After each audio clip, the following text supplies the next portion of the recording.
Yo, Hello. hello. All Hi. right, we're back. All right. Anyways, how's it going, Grae? How are you, man? Good. Good. Are you doing well? All right. Yeah, we have a lot of stuff Mm-hmm. to talk about. A bunch of stuff actually came out in the past day or so Mm-hmm. that we are going to be talking about. But I do know that what's it called again? Wicked Virtue just recently got monetized. Oh, So nice. yeah, she has got Uh, monetized. She's having her uh, she's having on her YouTube? what's it called her celebration today.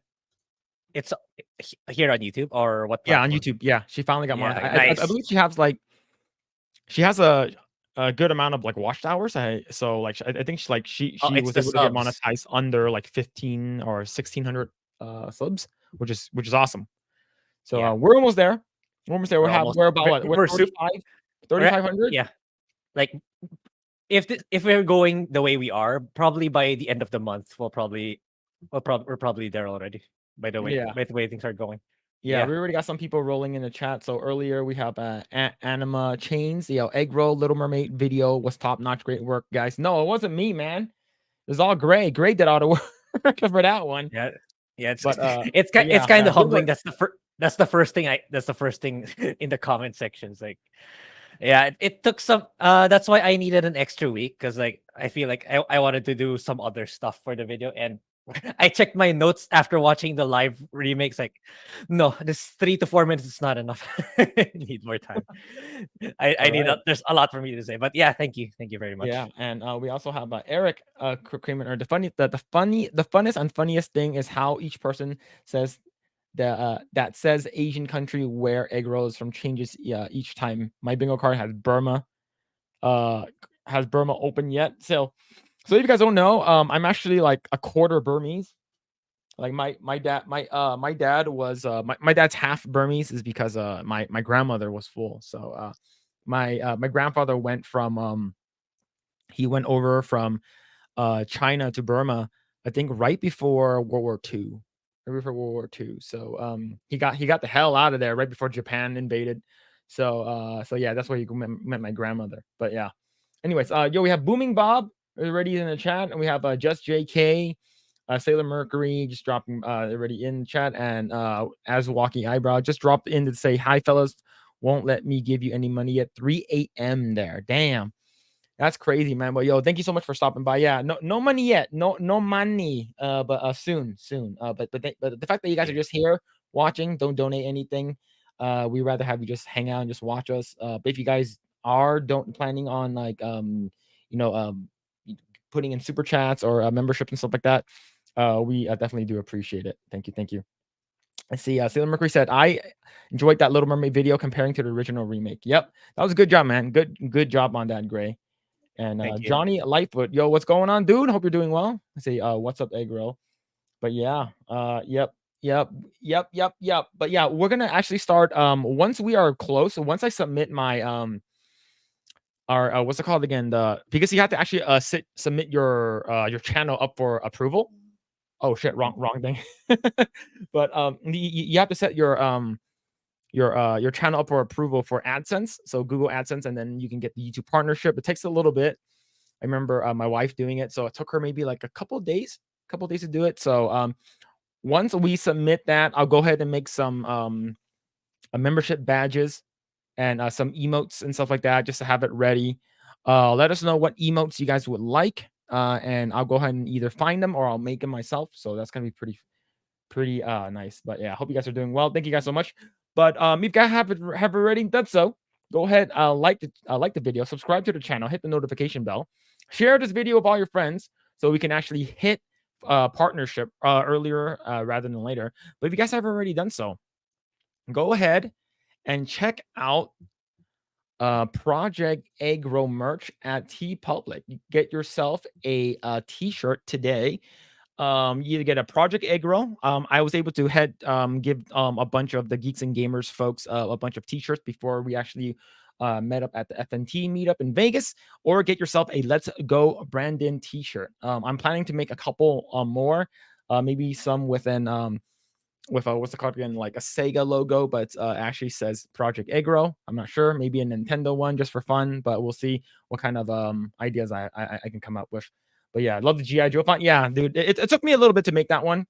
It's because I actually like there's so many different versions of it, so I actually had to like go and find which one I like the most, and I had to like draw in the star and make sure the what's it called again? The gradient within Let's Go and Brandon actually looks nice. But yeah, thank you so much, dude. But yeah, go ahead and get yourself a shirt if you haven't already. But yeah, let's go ahead and jump into a bunch of topics today. Right? We have Little Mermaid box office that we're going to be talking about. It's not doing so well. Of course, they're blaming Mhm. the Asians like us, Korea, South Korea. So you guys, it's your fault that the movie isn't doing well. You guys are the racist ones, which is crazy, right? We are going to be talking about Across the Spider Verse box office. Surprisingly, it's not as like the box office isn't as big as I thought it would be. I thought it would be more. I don't know. What do you think Ye about that, Gray? I don't know, maybe a lot of people, maybe not necessarily critics are very vocal about it.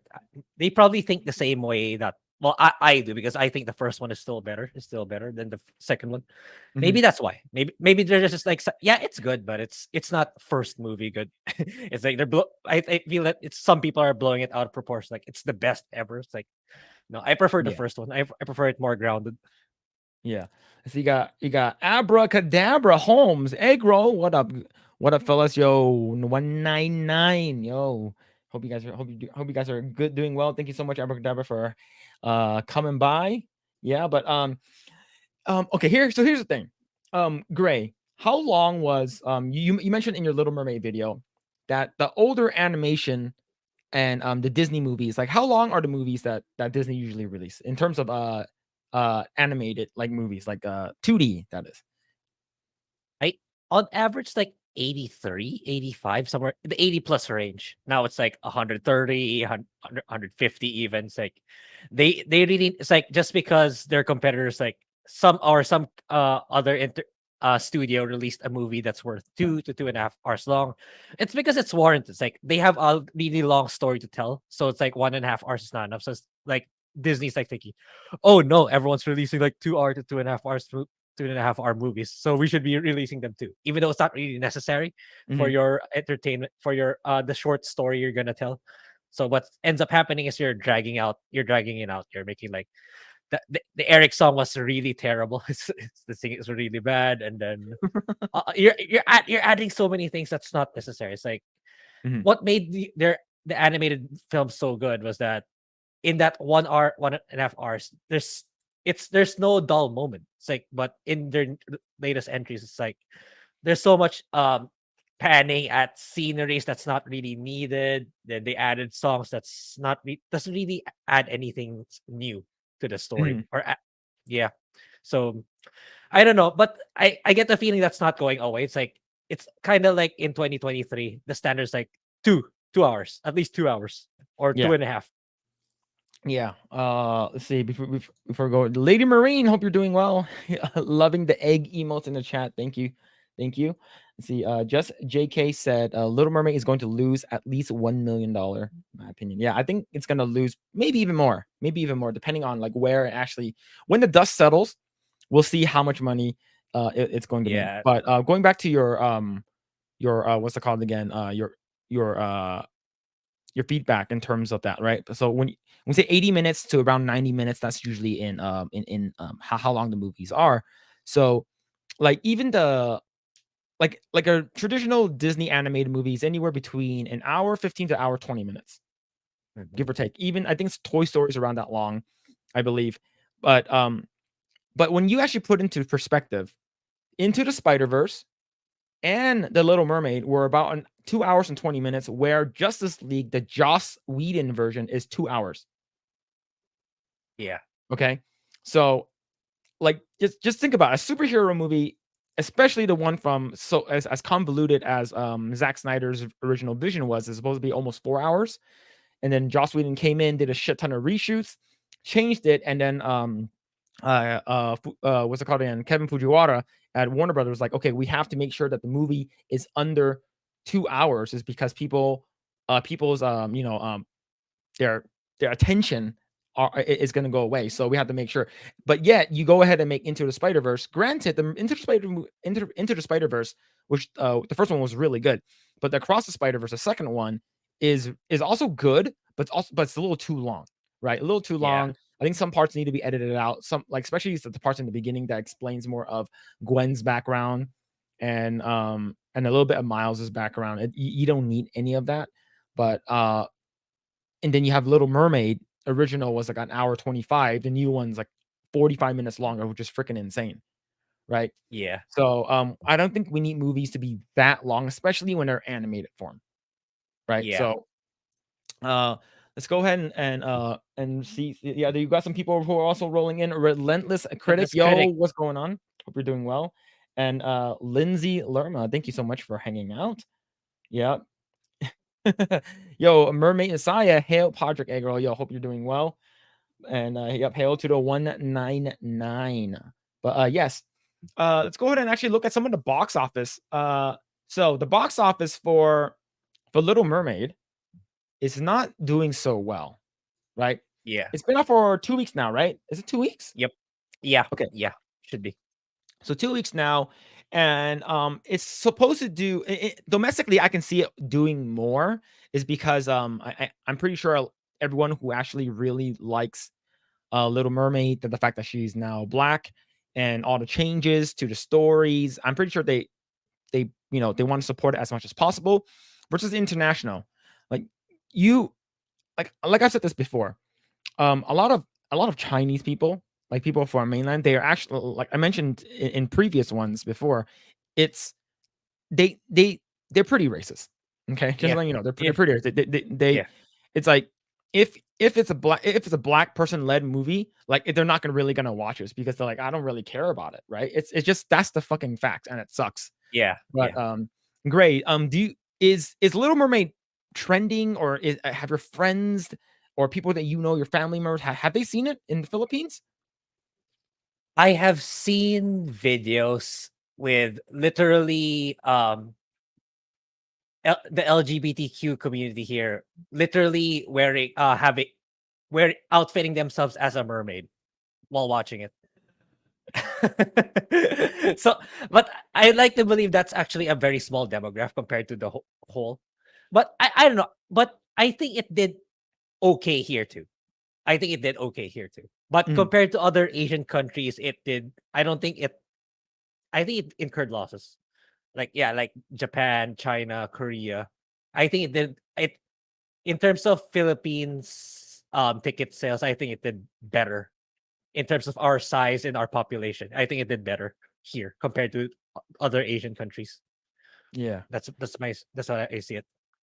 Yeah, and the fact that you have Transformers that just came out, may it be it's a crappy movie, people are still going to watch it because people just want to watch robots fighting each other. I think that's, and Transformers is huge in China.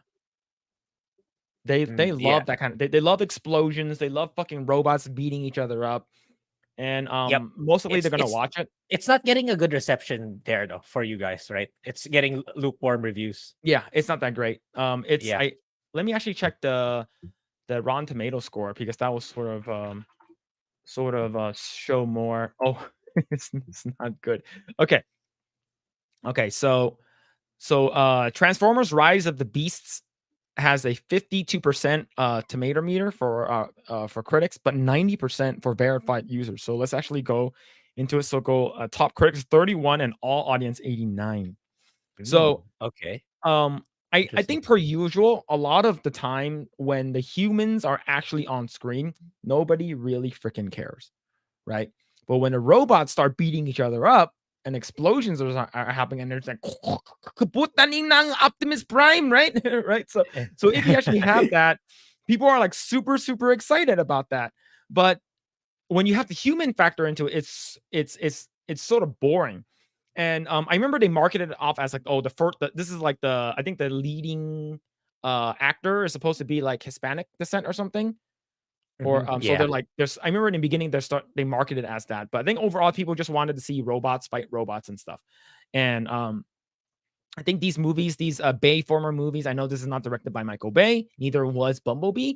Bumblebee was well received, according to what I heard. I didn't watch it, but I know that this was people just want to turn off their brain and watch robots fight each other. I Yeah, think that's the reason why people also really like Pacific Rim, because they just want to watch robots and kaijus fight each other. yeah.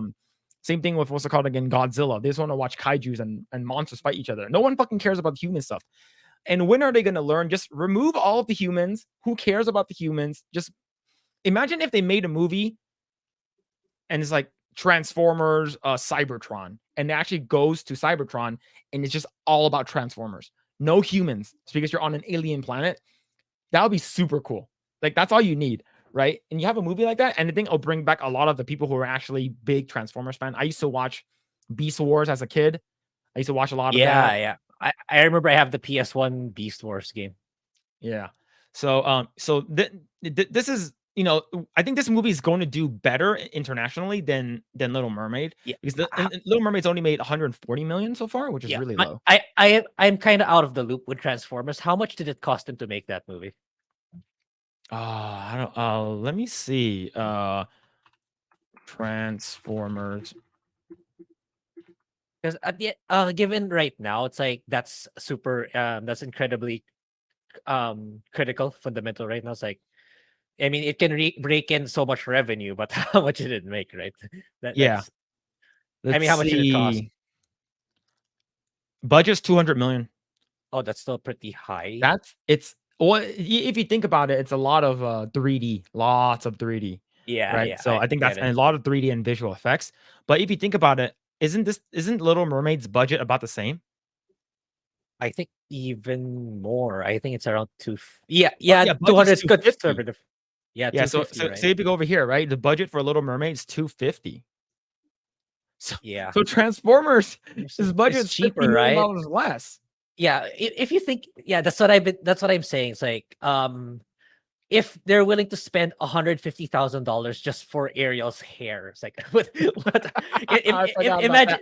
yeah, imagine what's in that 250 million that's really wasn't necessary, that could have done them a lot more favors. Like their revenue projections didn't need to be ridiculously high. Yeah. Yeah, Yeah, but I think it's gonna make a lot of money. But here's the thing though, next week is the Flash, yeah, right? Next and week's the Flash, and I believe Elementals is also coming out that day from yeah, it's Pixar. like so much competition. It's like Yeah, this. And this is not your Super Mario Brothers that you want to watch again and again. I don't. I don't want to watch it again. It's yeah, like, and what do you call this? Wait. Oh yeah. As for, I was gonna say the Flash. It's like right now I've been reading up on feedback that it's not so great all of a sudden. Where's that coming from? I thought this was like, oh, this is incredible superhero film. Now I'm seeing critics saying, nah, it's not that good. I yeah, don't know, where that's coming from all of a sudden. yeah. But let's see. So we have Rogue Attraction is in the chat. Yo, what's going on, dude? Oh, I can't click for some reason. Yeah, I can't click the chat. Hold on. I can't highlight the chat. There. There we go. What's going on? There it is. There. Yo, what's going There on? we go. Rogue Attraction. Hope you're doing well, dude. Hope you're doing well. Thank you so much for hanging out. But yeah, but going back to Sailor Mercury, yeah, just make an animated Transformers film. I think if they have the same, just make a really good one. Like I'm like if they make an animated Transformers film in the style of like Puss in Boots or Spider Verse, I think it will make a lot of money. I think it'll make a Yeah. good amount of money, right? Yeah. Because if you think about it, the Teenage Mutant Ninja Turtle movie that's coming out with Seth Rogen, whether or not you like Seth Rogen, the movie looks really good. Like the animation's really good. Like if you actually look at the 2s and 3s, if you guys don't know what I'm talking about, this is animator talk. If you actually look at frames, right? So animation is usually goes off of 2s or 3s. So every 2 frames or 3 frame it moves. So if you actually look at it, on there's a lot of things that like animate us in between, so it's really cool. So if they actually use that and put it into Transformers, I think it can make a shit ton of money. But we'll see though. But yeah, and then you have Spider Verse so far, which is so far it's only been out for a week, 186 domestic and 87 international. Yeah, so it didn't do Yeah. that well internationally then. Yeah. I don't. I don't see any hype. I didn't hear at least or see any hype for it here. Mhm, But yeah, I don't know. That's yeah. It's probably because of my gut feeling was like, it's good. Don't get me wrong. I liked it overall, but it's not incredible. It's not a 10 out of 10, 11 out of 10. It's not the mhm, best thing ever. So maybe that's why. And amidst of all the releases too, like yeah, little Mermaid factored in for sure. Like and the incoming one, Transformers, the Flash. There's just probably so much competition right now too, all mhm. in this short time frame. Probably what contributed to the performance. But hey, this is much better than what's gonna happen to Little Mermaid and eventually Indiana Jones. Mm. Yeah, This is so, still a much better position. but, I wonder how much money is, Elemental is supposed to make. Let me see, let me look that up. Okay, Yeah, this is from the but Wrap. it's It's from the Wrap. I will. Yeah, it's like I was That's just not gonna good. say it too. It's like 40 million bucks. How much did it cost? I imagine it's in the hundreds of millions too. Oh, Which yeah, is yeah, this, guaranteed, guaranteed. yeah, it's, Let's see. We're not sure how much it is, but the thing is, if is it gonna even yeah, so according to what I am reading right here, the first so currently Elemental is projected for an opening weekend around $40 million in the near 30-year history of Pixar feature films, in which 23 have been released theatrically. Only 2 have earned a 3-day openings of less than 40 million. First was The Good Dinosaur. Yeah, and Good Dinosaur was not good. I watched it recently. I watched it like last year. It was not good because I've never seen it, and okay. people. I'm like, why do people hate it? I watched the beginning. I'm like, okay, and then afterwards it got weird, and I hated it. Okay. And the other one is also from Elemental director Peter Sohn, which opened to 35 million on Thanksgiving weekend. Yeah, if it's 40 million, then oh man, this is not good. And Pixar and Disney are basically hemorrhaging money. Yeah. Imagine. That's not counting Dial of Destiny yet. That was gonna be the most brutal, I believe. That Yeah, one. how, That's super how much was that expensive. for? How much did 300. he make over $1 billion to make their money back, right? Or something. Yeah. That's already conservative in my opinion. Yeah, holy shit, that's crazy though. That's wild. Okay, let's go ahead and read some of the chat. Let's see. Great job on the Little Mermaid breakdown. Yeah, Yeah, yeah. great. Yeah. Awesome, Thank you. dude. Great Thank you. job on that. Yeah. Let's see. 200 million RIP international box office usually carries these. We'll see this in time. Yeah. I think overall, the movie for Into the Spider-Verse is not gonna do well. And same thing with Little Mermaid. The fact that Yeah, I was gonna say, it's like, is it really a good idea to what do you call this? It seems like there's so much all of a sudden there's like, oh, we're gonna make a Miles Morales live action. Oh, here's the next Spider-Man game with Miles Morales. I think they're going way too much with the Miles Morales story angle, in my opinion. It's like it's like it's coming to the point that I fear that some of them will reach the point of saturation. Like tell another I mean, go for Gwen, if in my opinion. It's like don't go just all in on just Miles Morales, in my opinion. but Gwen is white.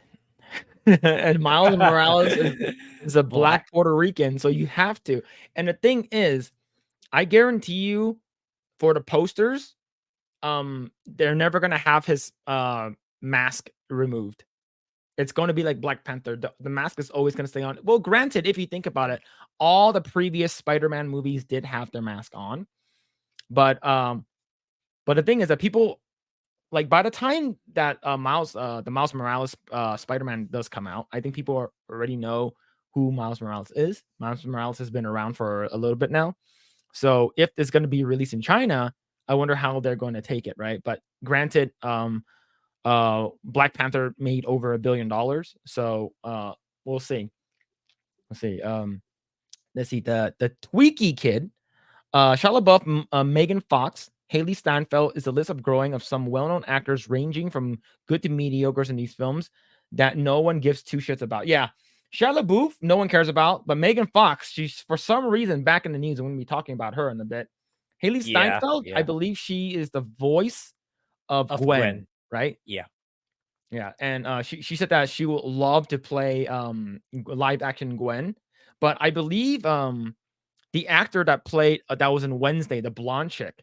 She said that I think she did a Yeah. cosplay of Gwen, and it looks pretty much like her. Yeah. Let Yeah. me see. And yeah, I heard her TV show on Netflix is killing it. It's doing really, really well. Because she actually intervened with I think she was supposed to be woke, but then she's like, no, I'm not gonna deal with this. I'm gonna I'm gonna rewrite what the writers did. Then it Oh ended yeah, up being you're really, talking about really Jenna good. Ortega, right? Oh, wait, I think I mistook her for that, but yeah. Oops. But yeah, Yeah, I think but more actors should be doing that yeah. So let me show you a since we're Gwen calling Jenna Stacy Ortega. cosplay that she did. So a lot of people were actually like they're okay with it. They're like, yeah, this is super super cool. Like I don't mind. So if they were to cast, like I think she's young enough, right? So let me show you over here. Like I would say she's young enough to Oh play yeah, her. yeah, Yeah, she actually yeah, looks like her too, which is great. And yeah. but the thing is that I wonder if they're actually going to make her trans. It's 50-50 in my opinion. It's like you know how these companies think, like they use these Pride Month, these they use if they'll see if they can, especially it also takes the ESG index points. So Yeah, it's I don't want to say that it's unlikely because it's really not anymore. It's 50-50. It's like if they really wanna cater to the ESG side of things, then they'll probably do it, even though she wasn't originally. yeah. Like what's it called again? I remember watching. So I watched Wednesday. I thought it was pretty good, and there wasn't too much woke stuff in there. And it's like there's like some strong female type characters, but they sort of get their ass handed to them, and they actually sort of become friends. But the thing is, when I was watching the show, so this chick over here, Emma Myers, she is Wednesday's roommate when she goes to the school, right? It's sort of like Hogwarts, right? But for like vampires and like werewolves and stuff like that. So I originally thought that they were gonna be love interest. She's gonna be lesbian with Wednesday, Oh, oh, but okay. it wasn't. It Mm, wasn't, right? interesting. So, like, Wednesday actually had another love interest, and then, her character had another love interest. So, I was like, "Oh, cool." So, they didn't force the shit down your throat, but the community, the alphabet community they were pissed. They're Of like, course. "You piece of shit, Netflix, you queer baited us. You fucking blue balled us, man. Like, we wanted a fucking gay, Wednesday and a lesbian Wednesday, and you guys it's a missed opportunity." So they were super pissed. So, the fact that because it was about they called her out and it's like, "Oh, Emma Myers should have been, a queer character alongside, Wednesday." But now that if she is going to get cast, like, because I think that she will be a very, very good cast for her, um, I can see them doing it, right? Because there's already people who are part of the LGBT community saying that, what's it called again? Miles Morales, when you're watching the character and stuff like that, and when you see Gwen Stacy, in the beginning, she had the protect trans flag in her, protect trans kids flag in her room. And then at the end or something like that, where she was like hugging her dad, like her costume is white, pink, and like teal green or something like that. And then she's hugging her dad, and all of a sudden the pride color just shows up, like the trans flag color shows up. So that's so that's the reason why, if she is a trans character, and that's why I went on Twitter and wrote, well, if she is trans, like I want to see Miles Morales like fucking pounding on that sausage, right? It's because that means Miles Morales is gay, Yeah. right? And they already said, oh, why can't Peter Parker be gay? Peter Parker should be gay, right? But I'm pretty sure. Here's the thing, though. You want to go all in with this, like, you know, culture war and LGBT and like the message and stuff. Go all in. Don't go half ass. Go whole ass. Go full ass, balls deep. Just make Miles Morales gay and make her trans.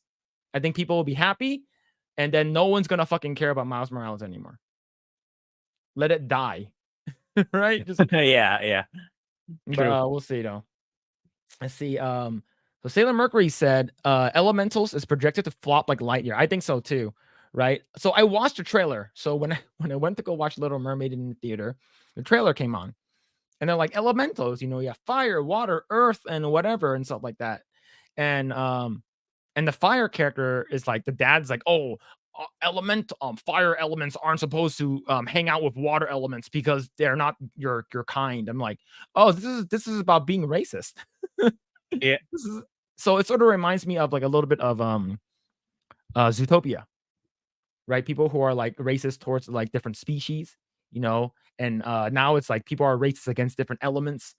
And I don't know, it doesn't look interesting to me, but given the fact that the last movie from Pixar was really really bad, and a bunch of other stuff like Lightyear, Strange World, a bunch of stuff has lost money.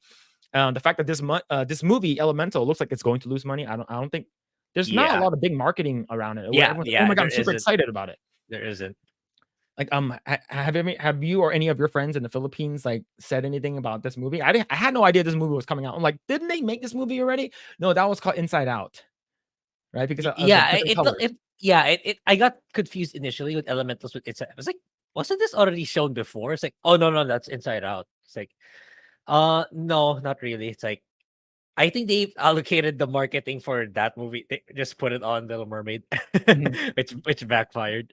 Yeah. That's what I feel. Let's see. Relentless Critic. Why doesn't YouTube allow super chats here? Is the channel not monetized? Yes, you are correct. The channel is not monetized yet. Yeah. Yep. So we are at But we are 3,500 watched yeah, hours. we are very, very close. Hopefully, fingers crossed by the end of the month, we'll make it. Yeah.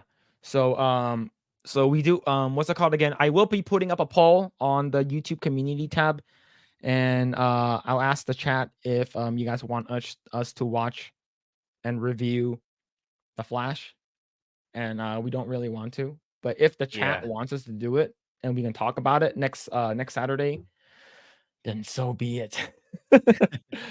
See, Johnny Lightfoot said, "Oh boy, I can't wait for Ezra Miller Flash." Ew. Ugh. Yeah. Yeah. Speaking of that, yeah. I think I went on to like Bounding the Comics, and they said that the movie is not that great. It's like, and even with Jeremy Johns watched it already, and he did a review on it, and he said he watched it twice because he watched the early screening and then he watched the one that's like a theatrical screening, and excuse me, but he said it's okay. It's okay. Like when the Batman stuff shows up, when Michael Keaton shows up, it's great.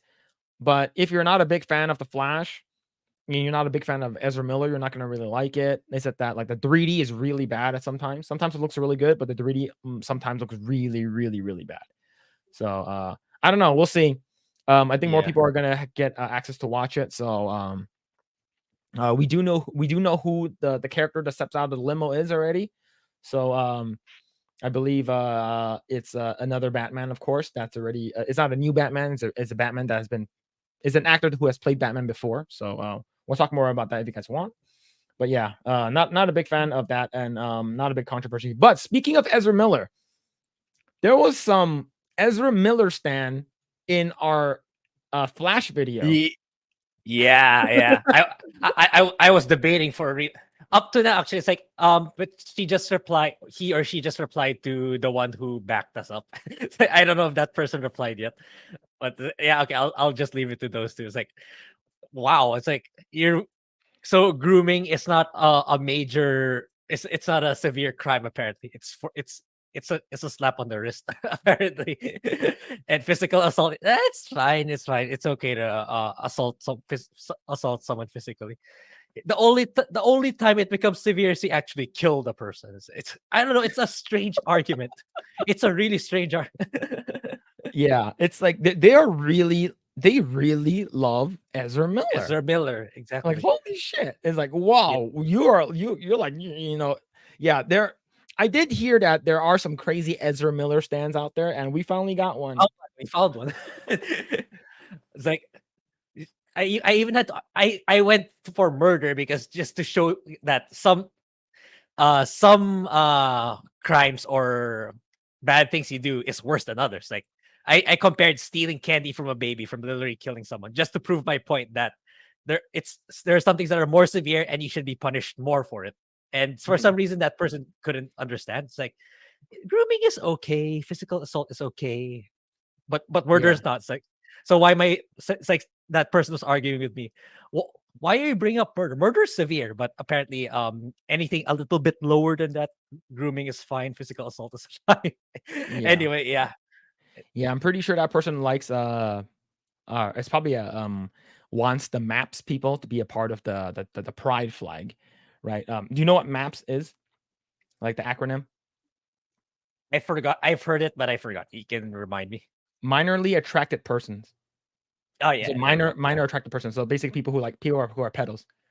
Yeah. Yeah, but pedos. But anyways, let's see. Just JK said if they can just make a movie without political agenda or identity politics, it will do well. I agree. I think but the thing is that nowadays, like if it's not in the movie, people will get when I say people, I'm talking about them, the crazies, they will get upset. Or the critics will give them a really bad score for it because oh, this movie's really good, but it's just so sad they didn't have a better message. They'll say some shit like that. It's because some of these journalists are just so like they're literally sucking on that ESG money dick, right? Like they're literally just like literally just doing that is because like look, they just want the woke politic points and they're basically catering to their own tribe and they don't really care about the other side. Versus if you want to make money, a lot of these people who are investors, they care about money, right? And that's the reason why it's not looking so well for Disney. And that's why we hear rumors that Disney is set to sell Star Wars, right? I'm not sure if it's true, but I've heard rumors that I think Doomcock, he was talking about it on his channel. And he mentioned that he has insider news that Disney's hemorrhaging money. They have about like $200 million left, like a quart of like liquid money, and they need to sell stuff is because it's not looking so well. So the reason why Yeah. I brought that up, right? Because there's actually articles that people have written. So this is from Geek Tyrant. A ridiculous rumor is spreading that Disney is selling the Star Wars franchise and George Lucas is buying it back. So the reason why this is actually interesting is because this has happened before. So let me bring up the article. This has actually happened before, right? Disney actually bought something and they didn't want it. It's really, really bad. And they ended up selling it back to their rightful owners. Let's go ahead and read this article. There's a ridiculous rumor that is spreading like wildfire across social media sites, including Twitter, Facebook, TikTok, and YouTube, that Disney is looking to sell the Star Wars franchise. Not only that, but they are even saying that George Lucas is looking to buy it back, right? Didn't George Lucas say that selling Star Wars to Disney is like selling their kid to like slave traders? Like Uh, but it but it happened anyway. So but he allowed it yeah, anyway. so yeah, yeah, you did it. So he felt like because this is your baby, right? Is your baby? You made this, and now it becomes so popular, and then you're gonna go into retirement, and you're basically giving off your kids to like a foster home that they don't really fucking care about your kids, and all they care about making sure your kids making money, right? A lot of people and fans are believing this news is true, but it's all a bunch of crap. Wow, this article is crazy. Rumors like this are conjured out of thin air by websites and social media influences just to get clicks, and many of them present it as fact. There's no validity to these rumors. There are no real credible sources behind them, and Disney has made a shit ton of money from the franchise. They've already made their initial investments of $4 billion back, so everything they make from here on out with the franchise is profit for them. I don't think that's true. So let's say, Yeah, it's yeah, go ahead, go ahead. uh yeah, you can make the argument that they made their $4 billion back, but they spent a lot more to get that 4 billion, in my opinion. So no, they're not making profit out of it, in my opinion. I don't think so. No way. Yeah, No way. like, let's say if your movie costs $400 million to make, and you only make back $400 million, you didn't make money. Yeah, you lost a lot And of money. so here's the thing. So this article is basically saying, basically, like I said, is a Disney stan that loves that saying that Disney can do no wrong, and it's pretty bad it's a really bad take is because they don't really understand finances, right? It's because Yeah. no company wants to break even. No, No. right? No, like they want to make a shit ton of money back. Yeah. But Yes, they made over $4 billion back, but the thing is, are they going to make more money or are they going to lose money over yeah, years? Is because that's they what these news outlets and media shows always articulate.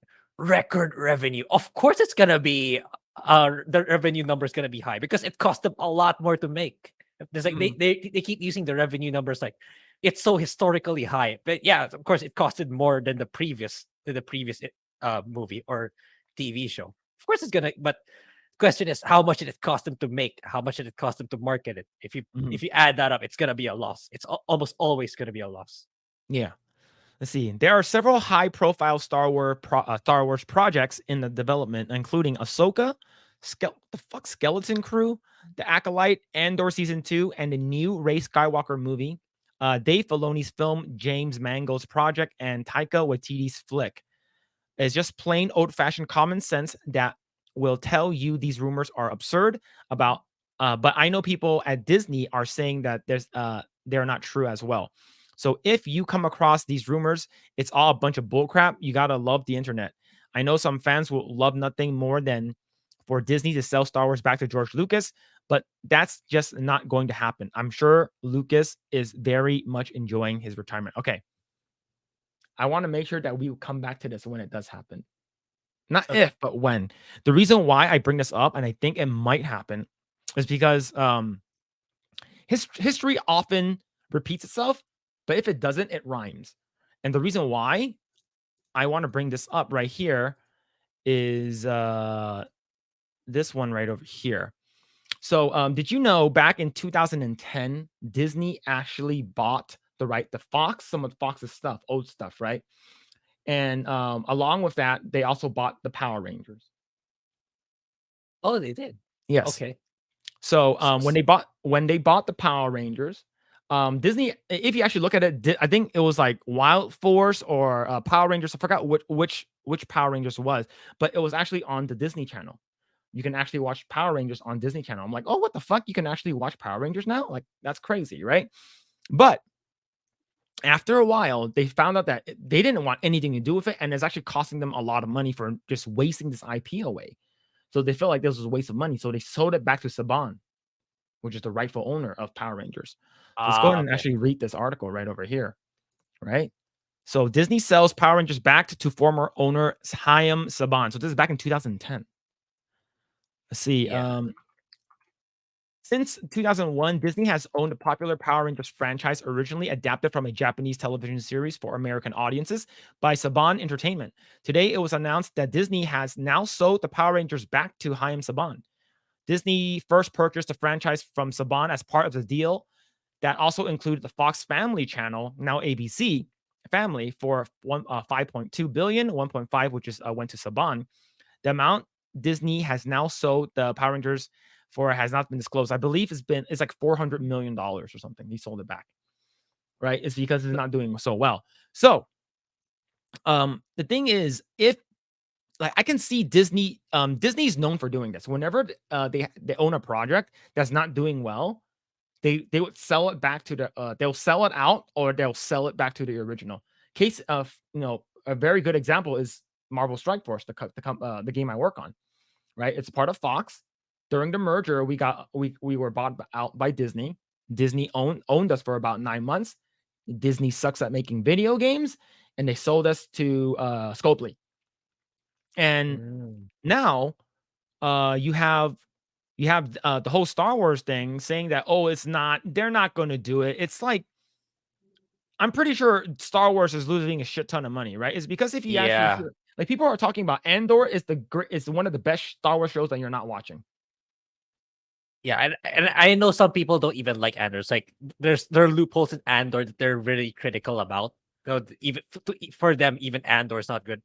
There are people who are very critical about Star Mhm. Wars in general. So Yeah. yeah, and I mean, look at the Galactic Star Cruiser alone. How much money did they already lose there, right? So that alone they lost a ton of money, probably close Yeah. to billions. So let alone the other. TV shows and movies. They're losing a lot of Mm. money for sure. Yeah, it's sad, man. Like you mentioned in your Little Mermaid video, whenever you hear Disney, oh man, we're gonna watch it. It doesn't matter. When you hear Star Wars, no, of course, this is when George Lucas still owned Lucasfilm. It was like, oh shit, whatever Star Wars is coming out is going to be good. Well, at least from what people said.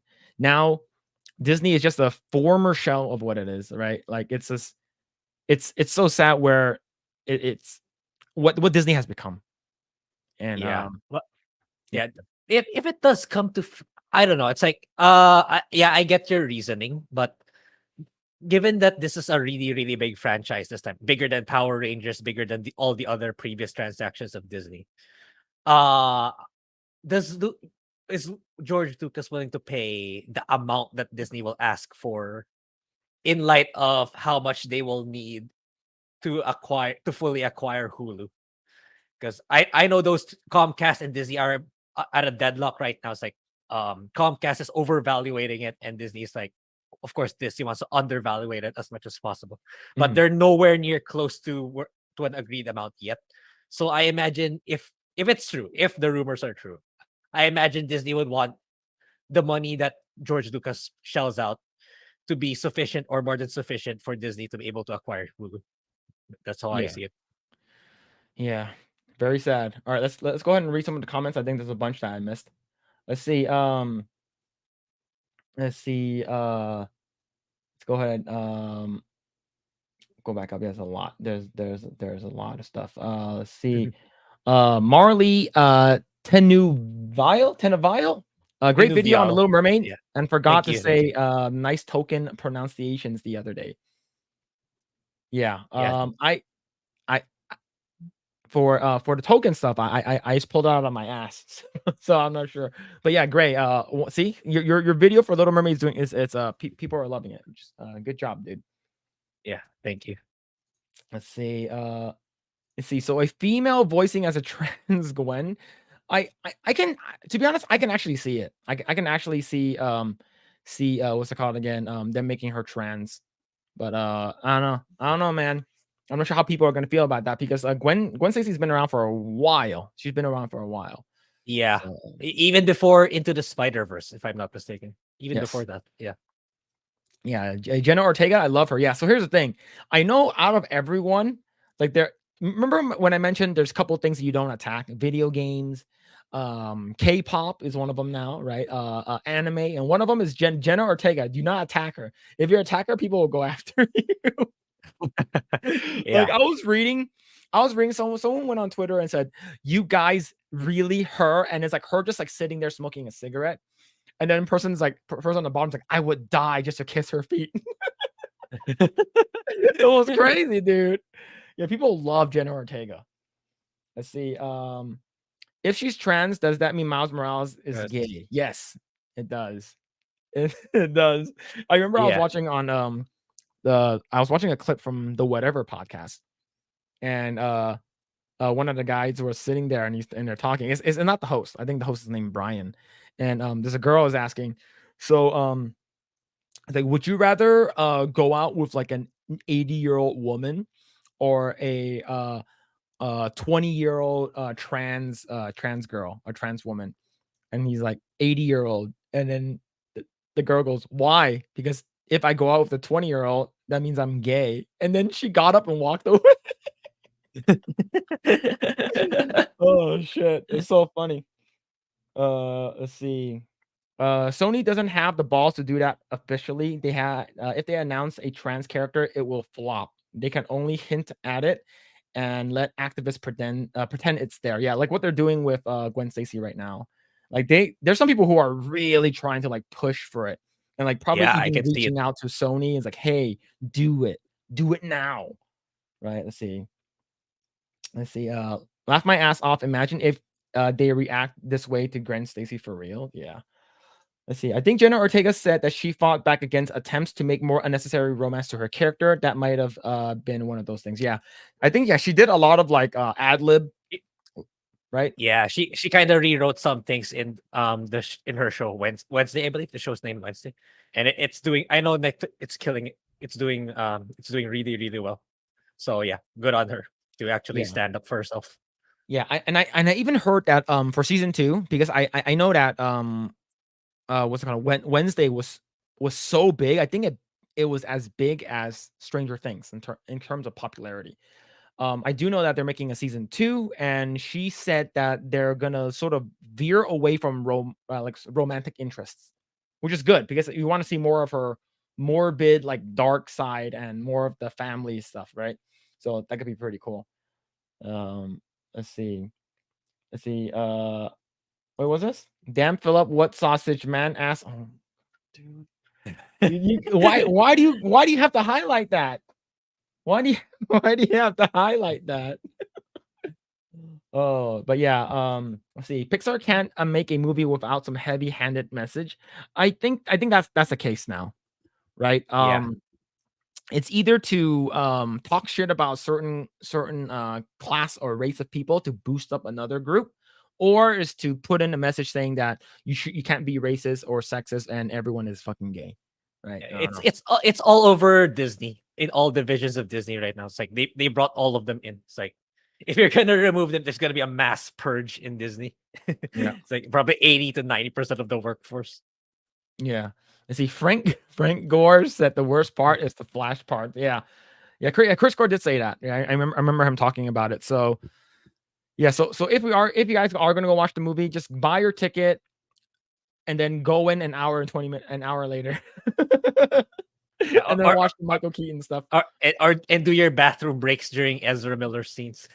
Yeah, so if you need to take a hot shit, it's like, oh man, I haven't pooped in like a week, and you just so once you buy your ticket, go to the restroom at the theaters, poop there for an hour, and then go back, and then by the time you go back, Michael Keaton. Oh man, let's see. Ripa can buy Star Wars. Yeah, he can. Yeah. Yeah, I believe ISOM 2 is coming out, right? I think it's coming on Monday or yeah, something. yeah. Did you Let's see. order the first one, Phil? No, I haven't. I haven't. Okay. Like, I haven't bought the first one. I might, but uh, there's a lot of stuff. Yeah, There's a lot of stuff I need to do. But yeah, yeah. But if we do buy one, then I might just buy the second one as well. Might as well, right? Let's see. Guy says Lucas is almost 80. What would he do if he get it back? Well, the thing is that does Lucas have any say in what happens right now? I don't think he does. yeah. He doesn't. It's all Kathleen Kennedy. Right? So if if he actually does get it back, as long as he has like final say in like story beats and stuff like that, I think I use him as an advisor or something, or like some kind of like executive producer. Like, I think that should be okay. See, poor Doomcox is being led on a string by false information. It's how they typically find moles. His source will be fired soon. Yeah, because he mentioned a lot of stuff that was gonna happen in the Star Wars stuff. I believe I was listening to him a while back, and he talked about how Palpatine was gonna come back, and then I'm like, no fucking way. And you know, lo and behold, Palpatine is the main bad guy. So Yeah, it's pretty crazy. Yeah, yeah. He says white slavers. Yeah, white slavers. Let's see. Doomcock has been right about a lot of things concerning film productions, but when it comes deep, detailed things like this, his sources have been incorrect. Yeah, so we'll see.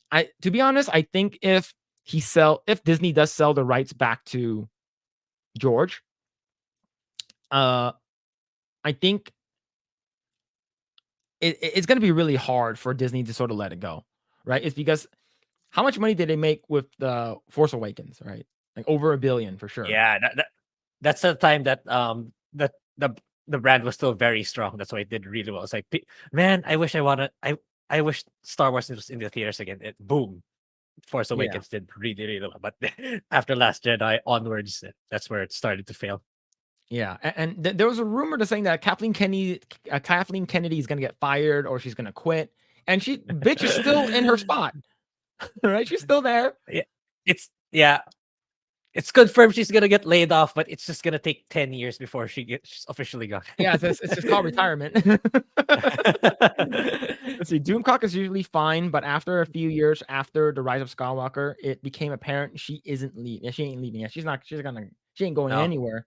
no. Right. The Force is female. Hey guys, gotta go, but I support you fully, and I gave you a like. Take care, Asian brothers. Yo, thank you so much, Yeah, Michael. Take Michael. care, Thank man. you.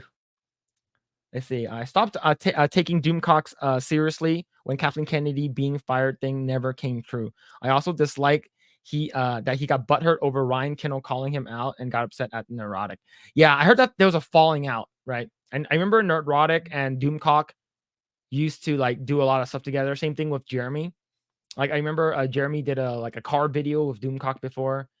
And yeah, I don't watch Doomcock as much anymore, but uh I don't know, man. It's just yeah, I thought I used to watch a lot of his stuff before because a lot of his stuff was true. Now it's like, you know, uh, Yeah, that, like I probably that's So I don't know who Doomcock is honestly, but his stuff is I'm assuming his channel is mostly banked on rumors that come true. most recent stuff, yes.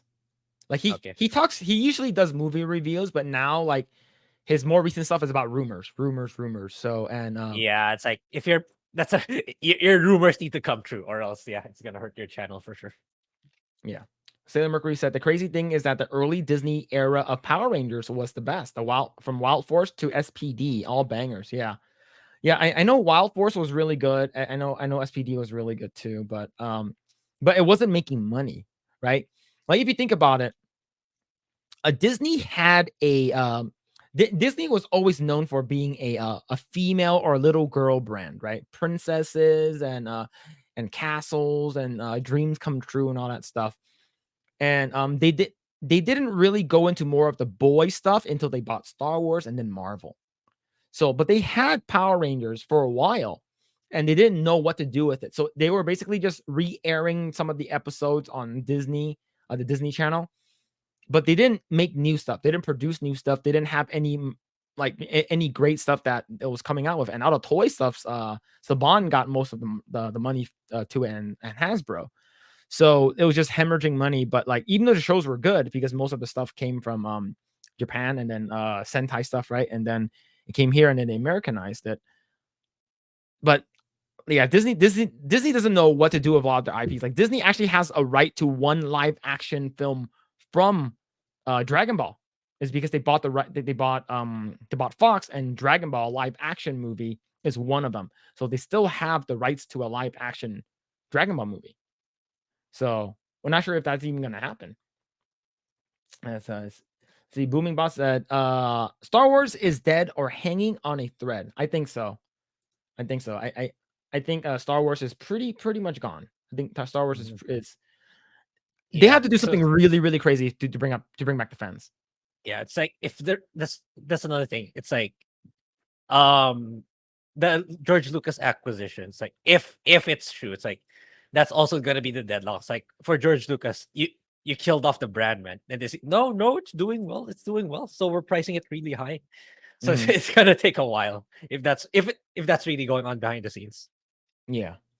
Let's see. Sailor Mercury said, "Yeah, Gwen Stacy was the original was in the original Spider-Man 3 from Sam Raimi. Yeah, it's played by Bryce Dallas Howard, right? I believe Bryce Dallas Howard. She got a dump truck. She got a big ass. I remember her butt was so big they actually need to Photoshop it in one of the Jurassic World Oh posters. wow. Yeah, they needed to trim her ass down. They're like, oh man, her ass is too fucking big. They need to like Photoshop that shit. I remember that. Um, dude, imagine Ripper Star Wars. That'd be fucking cool. That'll be really good. And then you get like fucking people who actually knows how to write, knows their fan base, and actually like Yeah. make good stuff. That'd be really good. Let's see. Maybe Lucasfilm would seal off Indiana Jones or Willow instead of Star Wars. Oh, you mean Sell? Sell. Sell. Well, I think Willow for sure because Willow's no longer on Disney Plus. They removed it. It did it or is it already gone or they're I just think about to remove it? so. Wait, Let me actually I can check. I can easily I can easily check too. Um, Let me see. let's see. Yeah, right here. let's see. This is an Yeah, article. yeah, yeah, yeah. It's gone. It's gone. I'm checking Disney Plus. It's only the 1988 right now in the Philippines. Disney Plus. The TV Yeah, show's gone. yeah. So this is from a day ago. So this is from a day ago. That's so funny. This is from a day ago. So why Willow was removed from Disney Plus? When Disney CEO Bob Iger announced the company was launching its own streaming service, he promised an unparalleled lineup of content and referred to it as a new era of innovation and creativity. But less than 4 years since the service launched in the US, Canada, and Netherlands, Bob Iger announced dozens of titles, including several Disney Plus originals, would be leaving the streaming service. While that has led to a lot of anger from fans of these shows, it's also led to a bigger question of why. This is especially true of Willow, the Lucasfilm show continuing story of from the 1988 cult classic film. It was released in late 2022 before being removed from the service in May of 2023. This despite not officially announcing a cancellation and showrunners saying earlier this year uh, the show had not been given the axe. So yeah. So the fact that they removed it, I can see them actually getting rid of this and getting rid of Indie, maybe. I don't know. But Indie is tied to Lucasfilms though. So maybe with their right. So maybe instead of Star Wars, out of the Lucasfilm stuff property, like you said, maybe just Willow and Indie. I don't know. But who asked for an Indie 5? Who asked for Indiana Jones 5? Who even asked for an Indiana Jones 4? Right? I didn't even watch Crystal Skull. Right. So oh man. Yeah, But I didn't even watch a single one. It's like by the time it's during my time already when I back in my younger really like grade 1, grade 2. It's mhm. about Star Wars already. It's not about indie anymore. So I'm the generation that kind of missed out on indie already. Let alone the younger generations. Let Yeah. alone the even younger generations. I I would say Indiana Jones 5 would probably been good if they removed all of the shit that that either has anything to do with woke stuff, identity politics, pushing the message, or bashing Indiana Jones. I think if they removed all of that and just made a movie that just tells a story about how Indiana Jones somehow officially retires or he's done, he's passing the torch off to Short Round or whatever it is, it would have been good, right? But so let's go ahead and read this article right here from Screen Rant. See, Indiana Jones 5 box office tracking revealed, and it's lower than the Crystal Skull. Box office tracking revealed for Indiana Jones 5, and the movie is projected to open lower than Indiana Jones and the Kingdom of the Crystal Skull. Box office tracking revealed for Indiana 5 and oh my, stop repeating yourself. Oh my god. The last time Harrison Ford donned the Indy's iconic fedora, the result was a movie that is widely considered the weakest entry in the long-running series. But Ford gets to give it one more try in this summer's Indiana Jones and the Dial of Destiny, with Phoebe Waller-Bridge and Mads Mikkelsen joining him on screen and James Mangold taking over directional duties from Steven Spielberg. So that's your big downfall right there. Yep. Steven Spielberg directed the first three. And Steven Spielberg, just having his name behind a project will bring in people. Bring people, yes. Yes. Right. So as the Indiana Jones and the Dial of Destiny release date approaches, it's becoming apparent the new indie adventure will lag behind its maligned predecessor in at least one area, as box office tracking data indicates a 60 to 70 million domestic opening weekend for the new movie. This is from the Hollywood Reporter, compared to the 100 million taken by Crystal Skull in its first 3 days of release in 2008. Kingdom of the Crystal Skull ended up taking in $317 million domestically after its big Memorial Day opening. Right. So yeah.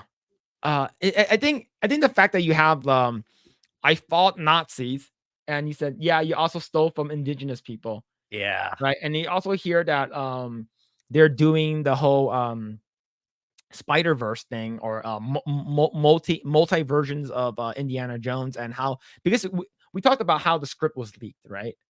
Like the sort of the Yeah. synopsis, and it sounds very very crazy. Like a lot of when I say crazy, I'm talking about there's a lot. There's a lot that's going on with the film, and we're not sure if this is gonna sort of resonate with the fans, right? Yeah. I don't know. How do you feel about this? Yeah, it's like domestically, and when I say domestic, I mean you guys in the US. I think it will flop. What I'm kind of not less certain about is the international. Mm, Because it's still Harrison Ford for one. yep. So it's like, yeah, the reception is still. I think his branding is still strong internationally. So it it's either it might get close to its break even point. It's just that the break even point is so high for this one. So even it's just ridiculously high. It's like in terms of financial implications, like at best, in my opinion, it will be on par with how the Little Mermaid will do. Hmm. That's my best case scenario. I mean, I Yeah. could be wrong. I mean, it could reach profit, it'll exceed 1 billion, but which I highly, highly doubt. But Yeah. it's probably not gonna be as brutal. It can be as even worse than Little Mermaid, but I can see that it can just be on par with the losses of the Little Mermaid. Both are not good scenarios for sure. And early reviews from critics has already been out. It has like 50% on Rotten Tomatoes, and so it's not Yeah, doing well already, yeah, right? Let's see. A superhero film that tracked around 60 to 70 million in the summer might be considered a flop in the making. But Indiana Jones 5 is not comparable to a big comic book film in terms of box office expectations. Instead, the reasonable comparison for Indy 5 is an adult skewing action film along the lines of Mission Impossible, Fallout, or the James Bond movie, No Time to Die. Didn't Fallout do really good? Right? Mission Impossible Fallout did really good. yeah. If it's Mission Impossible, yeah, it's a sure money maker. Yeah, and it's fucking Tom Cruise Yeah, actually doing exactly. his own stunts versus fucking old man 70 freaking 80-year-old Harrison Ford not doing his own. It's gonna be like fucking what's it called again? Taken, right? In Taken 2, there was a scene with Liam Neeson fucking running, jumping over a fence, and there was 5 takes. There was 5 different shots of it, him doing it. And of course, as a stunt man. So it took him like, okay, I'm gonna run, cut to a different scene, run, cut to a different scene. I'm like, oh my god, he can't do this in one take because he's freaking old. Now Harrison Ford is even older. So Yeah, I don't think, yeah, it's I don't know. We have to see when more of the actual like public sees it, but I don't think it's going to do well. Right? I don't think it's going to do well. yeah, Let's see. Stacked up against the recent Mission Impossible or Bond franchise, Dial of Destiny's current projected opening is not far off. Fallout opened to 61 million when it released in July 2018, while No Time to Die pulled in at 56 million when it rolled out in the mid-COVID pandemic in October 2022. I'm sorry, 21. Indy 5 does have a bigger budget than either of those films at a report of 300 million. That's a lot, dude. a lot. Yeah, compared to the Fallout 178 and No Time to Die's 250 to 301. Whether Indy 5 is ultimately considered a flop or a hit, it's certain that the film marks the last go around as Indy for Ford, who is all ready to hang up his fedora for after 4 decades as the movie history's most popular swashbuckling archaeologist. For those who hated Indiana Jones and the Kingdom of the Crystal Skull, the hope is that the Dial of Destiny will at least allow the franchise to leave on a critical high note, regardless of its eventual box office performance. So I'm pretty sure if they are gonna reboot Indiana Jones, right? Because we have this IP, it's just sitting there. If we are gonna reboot it, let's make Indiana Jones a female, right? Yeah. I guarantee it. Indiana Jones is going to be female moving forward, right? He's retiring, right? Same thing with James Bond, right? The most recent James Bond, Mhm. he retired, and then 007 went to a female, right? And it's because a 007 is a title. It's not James Bond, right? And same thing with Terminator Woke Fate, right? Mhm. The leader of the resistance is not John Connor because they John killed him off. Connor. Yep. It's this Hispanic girl now. So I think Mhm. everything is going to lean towards female, and the fact that Kathleen Kennedy is in charge of Lucasfilm, it's going to be female. I don't know. Let's see. All right, let's go ahead and read some of these comments. Let's see. Let's see. Just JK said nobody asked for an Indy 4 or 5. Yeah, it's yeah. I uh I remember working at Disneyland and everyone was super excited. It's like, oh my god, you're gonna watch Indy 4, it's so good. And they came back the next day, they're like, it sucked. It sucked. There's aliens in the movie, it sucked. Yeah. Let's see. Crystal Skull's the only Indiana Jones movies I've watched. Yeah, so I haven't seen that one. I haven't seen the first one. Let's see. Yeah. I liked Indy 4 Fight Me. George Lucas made that film based on scientific study of possibility of interdimensional beings. Bro listens Bro to Alex listens to Jones. Alex Jones. They're turning on the frogs gay. Oh shit. Yo, Anima Chains, what's going on, dude? Hail Eggroll. You know, thank you so much for your kind words earlier. About Yeah, thank you. Grae's Little Mermaid video. See, I agree. Get rid of all the woke stuff, and it would do much better, right? Yeah, absolutely, absolutely. Let's see. Just JK said I saw Indy 4 and it wasn't that bad. Well, I would say it's not bad if you're considering what's coming out now. It's sort of like Thanos said, perhaps I judged you too hardly or something. Yeah, it's like that's also my comments in some of the in the comment section of the channel. It's like, yeah, it's like the things we considered crap before is better than what's coming out now. Yeah. Let's see. Just JK said, Mission Impossible Fallout made around 800 million. Yeah, and made around 800 million entirely, right? Because, well, first of all, I think every Mission Impossible movie was good, other than Mission Impossible 2. I think I watched Mission Impossible 2 several years back, and I'm like, this is not that good, right? And then of course you have Henry Cavill, was in Mission Impossible, and you did the and what's it called again? Tom Cruise did the Halo, I think it's called the Halo skydive, where he fucking dives off like from a very, very high altitude.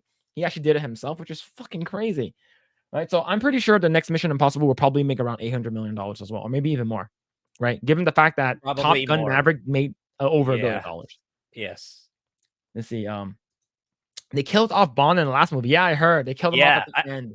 I was watching it in the airplane going home from our meetup. It's like, yeah, they killed him off. So, Grae, were you a big fan of Daniel Craig's James Bond? It's okay. It's okay. It's like I'm truth be told, I was back in the day. I played with my friends a lot the video game. We played a lot of GoldenEye. We played a lot of Nightfire, even Agent Under Fire. But the movies, yeah, it's fine. It's okay. But yeah, I saw someone watching James on our flight home. It's like, oh man, they really killed them off. It's like, wow, okay. Yeah. Then I found out it's also the same. It was also directed by Phoebe Waller-Bridge. Oh, okay, makes sense. Oh man, dude, that sucks. Yeah. See, this is when you feel bad for Indiana Jones fan, man. That sucks. I say they also turned a Bond into a cuck. Yeah, like he basically like he's very, very sad over like a girl that died, right? Yeah. Makes sense. Let's see. I saw Mission Impossible 2 recently, and I agree it wasn't that good. All I remember was like there's a guy who like rips off his like mask. That's all I remember. He rips off a mask and he's crying in the fields or some shit like that. Yeah. Let's see. Daniel Craig was an okay Bond. Yeah, I think the only one I watched was Skyfall, right? And whenever you think of, yeah, go ahead. This latest one, the latest James, the one where Daniel Craig died. I kind of like Rami Malek too, because I really liked him as Elliot in Mr. Robot. I finished Mr. Robot in its entirety. It's like he did a really good job as playing that antisocial hacker. Yeah. And what's it called again? Yeah, but the only James Bond Daniel Craig movie I watched was Skyfall. And whenever you think about James Bond, there's a couple of things that comes to mind, right? 007, he gets all the girls because he's like he knows how to talk to girls.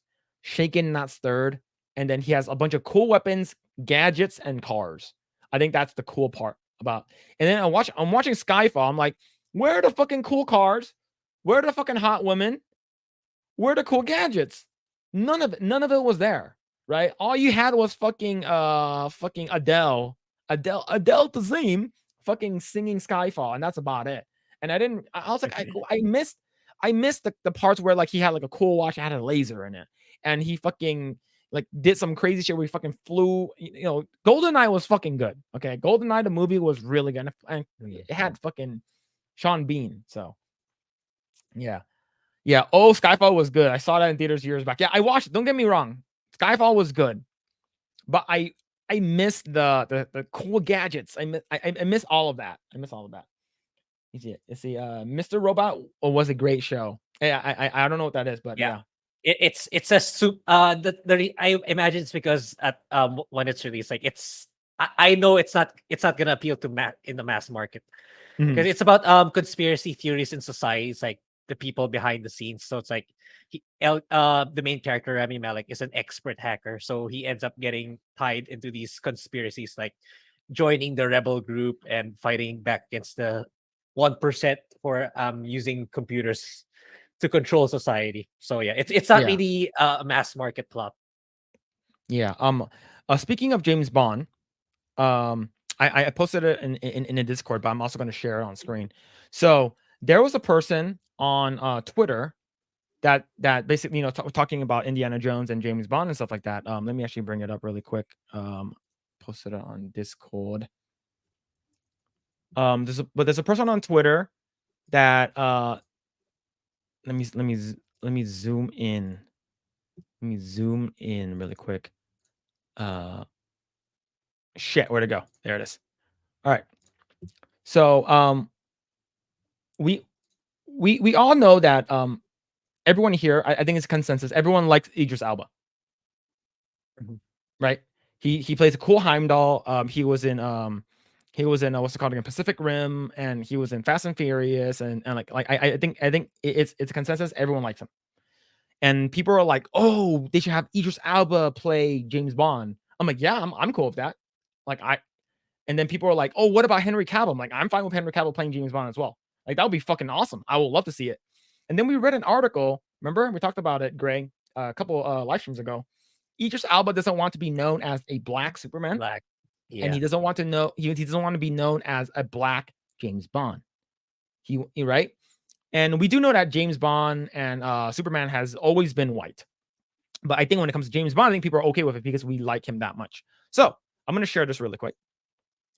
So this is from a couple days ago. So this motherfucker here, Mohammed Safa, said, for all you snowflakes losing your minds over a black mermaid, meet the new James Bond. Everyone is okay with this. Everyone is okay with this, right? And I responded with Project Eggroll and says, we're all okay with this, but Idris doesn't want to be known as the black James Bond. If the reason why I took this screenshot is because if you actually go back to the tweet, he deleted it. Yeah. Motherfucker deleted it. It's because he was reading comments like, actually, everyone likes this. Everyone likes it. Like, fuck, delete. Right? It's like no one is actually saying that, no one, like the Black Mermaid is not, it's not that big of a deal. It just like Grae said, she's terrible. It's terrible. I think I made that clear in my video. I made that very clear why. Yeah, but it's definitely sad when we're getting a bunch of these woke stuff, a bunch of the woke content that we're watching, and that makes me want to share this video over here.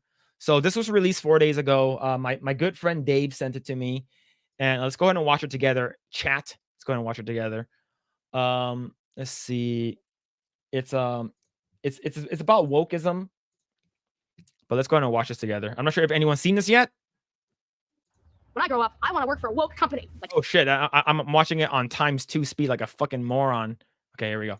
When I grow up, I want to work for a woke company, like super woke. When I grow up, I want to be hired based on what I look like rather than my skills. I want to be judged by my political beliefs. I want to get promoted based on my chromosomes. When I grow up, I want to be offended by my coworkers and walk around the office on eggshells and have my words policed by HR. Words like grandfather, peanut gallery, long time no see, no can do. When I grow up, I want to be obsessed with emotional safety and do workplace sensitivity training all day long. When I grow up, I want to climb the corporate ladder just by following the crowd. I want to be a conformist. I want to weaponize my pronouns. What are pronouns? It's time to grow up and get back to work. Introducing the #1 woke-free job board in America, redballoon.work. That's one of the best things I've seen. How many views did it get as of now? Oh, let's see. It has 16,000 views, which is not a lot. They turned it off. They turned off the Comments are turned off. Of course, it's gonna be turned off, but you just look at the like to dislike ratio. There it is. All right, it's so good. It's because we're basically this is what the society that we're living in right now, right? Yeah. Everything is woke. Everything is all about like identity politics, affirmative action, and it's just like we watch what you say, safe space and snowflakes and whatever it is. It's just this video, it just sums up everything in a workplace. And none of this shit has to be in the workplace. Right? It's like, we got to make sure that we're inclusive. We got to make sure that we want to make sure we don't offend anyone. It's like, shut the fuck up. You're gonna offend someone no matter what. Okay? Just it really depends on what you do with the information that you have, what you do with how you offended someone. Are you going to apologize? Right? Let's say if you said something that it's not actually like bad, you're saying, hey, I think people shouldn't do this. You shouldn't be canceled for it. You shouldn't have your life ruined for it. And that's a perfect segue to the Activision thing that I want to talk about with Nick Merckx, right? So this is huge. This is going on all over the internet right now, and it happened yesterday. Yeah. All right, so let's go ahead. And this is from Bounding into Comics, right? Let's see. Activision Blizzard pulls Nick Merckx's skin from Call of Duty after FaZe Clan co-owner calls for LGBTQ activists to leave trans kids alone. Yeah, so this is crazy. And I actually watched the video too. So we'll probably watch the video to see what he actually said. I believe he was commenting or responding to someone who posted a video. And if you guys don't know, the context is an Armenian. There's an Armenian sort of city, highly populated with Armenians. It's in Glendale, California. I used to work in Glendale, California, and the thing is that it does have a lot of Armenians there. And I guess there was some kind of like assembly or some kind of like announcement at the school, and there are a bunch of Armenian parents that showed up that wants to protest the teaching LGBT stuff at school. And I don't think there's anything wrong with that. But let's actually read this article for more context. Activision Blizzard has canceled their collaborative partnership with FaZe Clan co-owner Nicholas Nick Merckx Kolchev. I'm not sure if I butchered his last name. After the popular streamer voiced his belief that LGBT activist groups should leave the kids alone.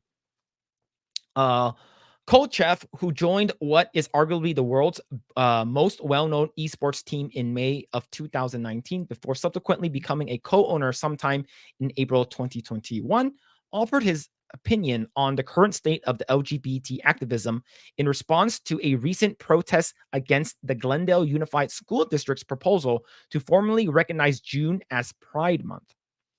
On January 6th in Glendale, California, the school board meeting in which officials would be voting on the resolution found itself inundated with parents primarily from local Armenian Hispanic. I think it's June 6th. I think this is incorrect. January 6th. Are we talking about the insurrection again? Yeah, I think it's June 6th. Let's see. Primarily from local Armenian and Hispanic communities, both of which are highly conservative, who sought to voice their discontent with the district's goal of teaching and promoting LGBTQ-related topics.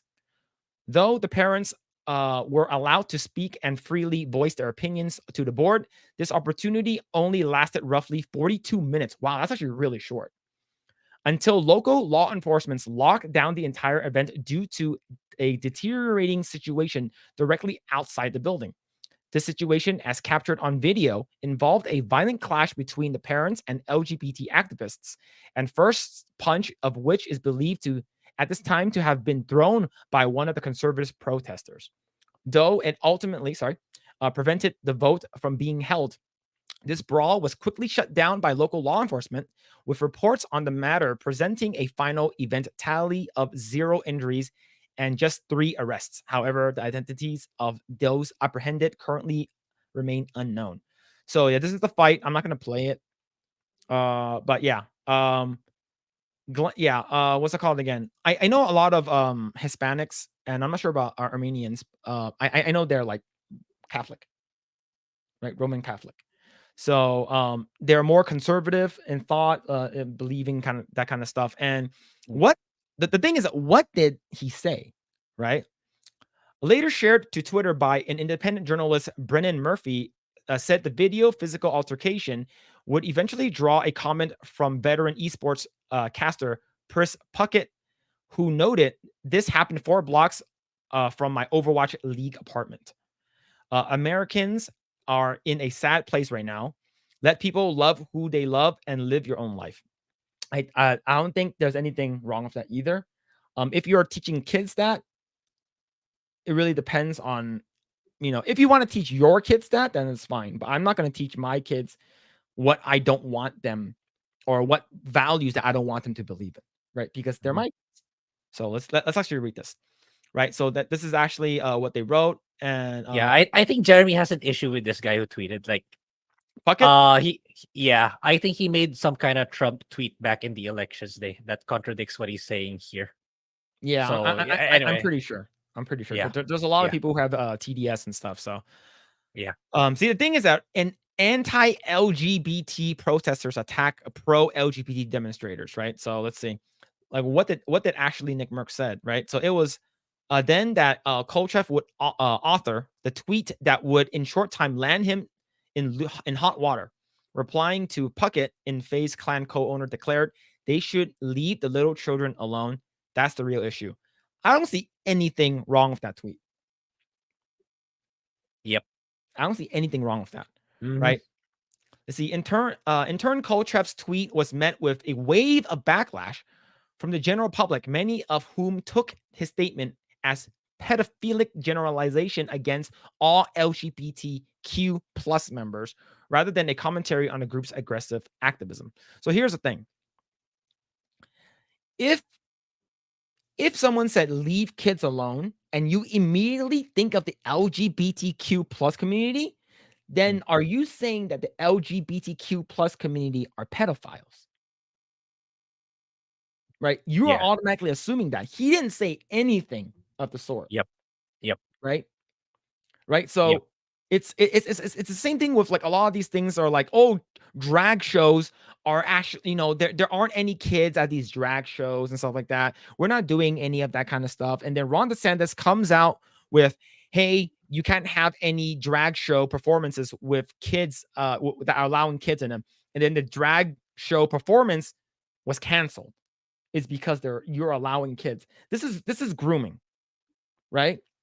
So I'm not sure. I think Tim Pool might have talked about this, and he said that it's incremental steps, right? It's incremental steps where you introduce them. It's like, hey, can you model? You're 5 years old. Hey, can you model for this? We'll pay you money for it. Cool, you model. Next time you go back, hey, can you take off your jacket and model? Sure, get paid. Come back next time. Hey, can you take off your shirt?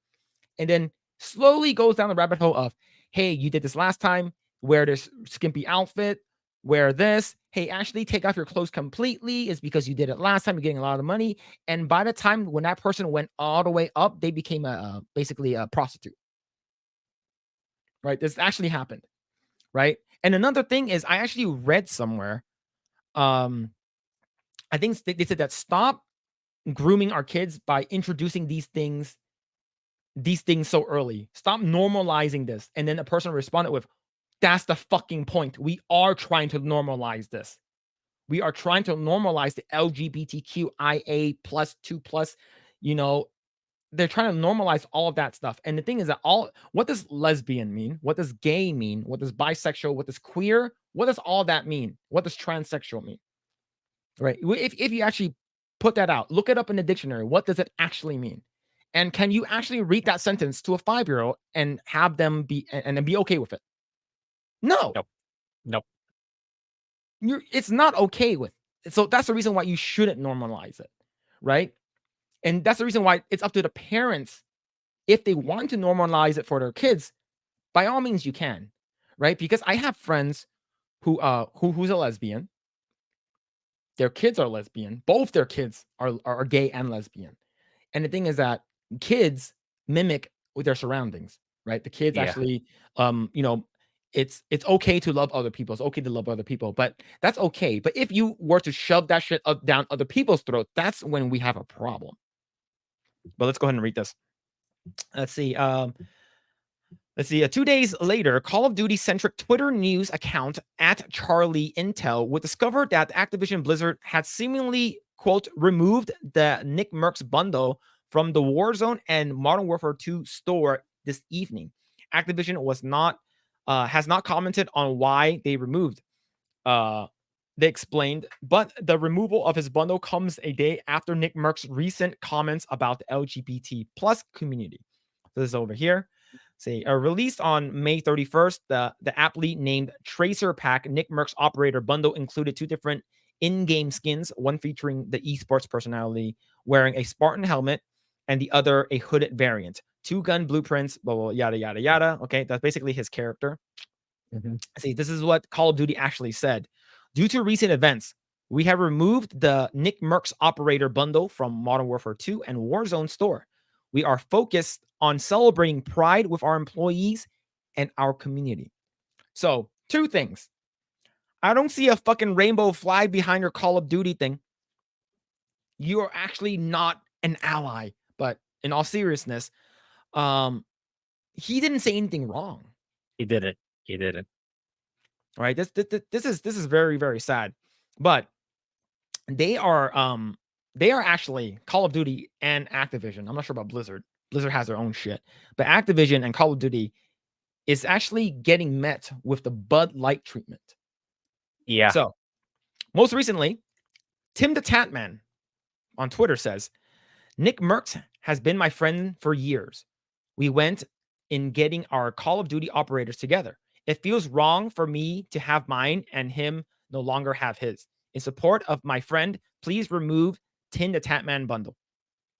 Good.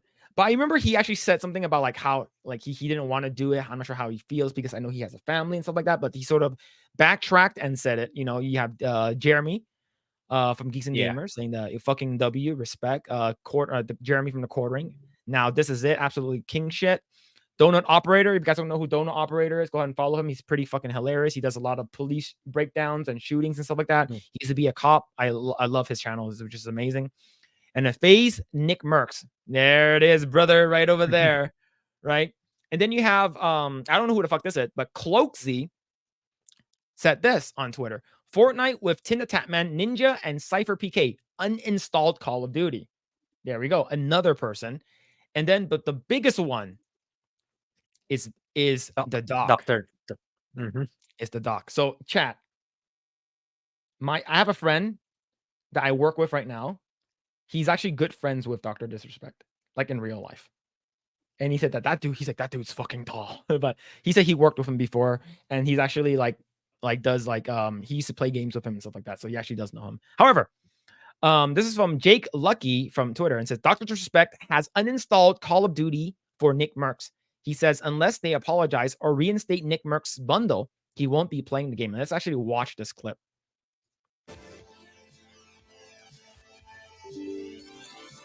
Is uninstall the game. Number 1. I mean, don't get a mistake. In this year's Call of Duty is the worst in its franchise. But that decision by COD's PR marketing team. I'll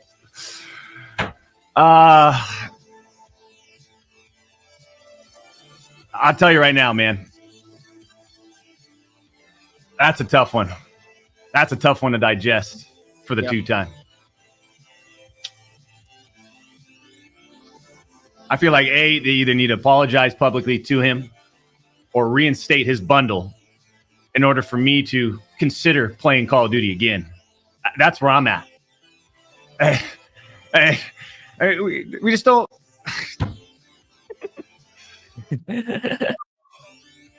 Oh man. That's a tough one. That's embarrassing. Yep. Holy shit. And this is after last night where he called out Call of Duty PR for all of this.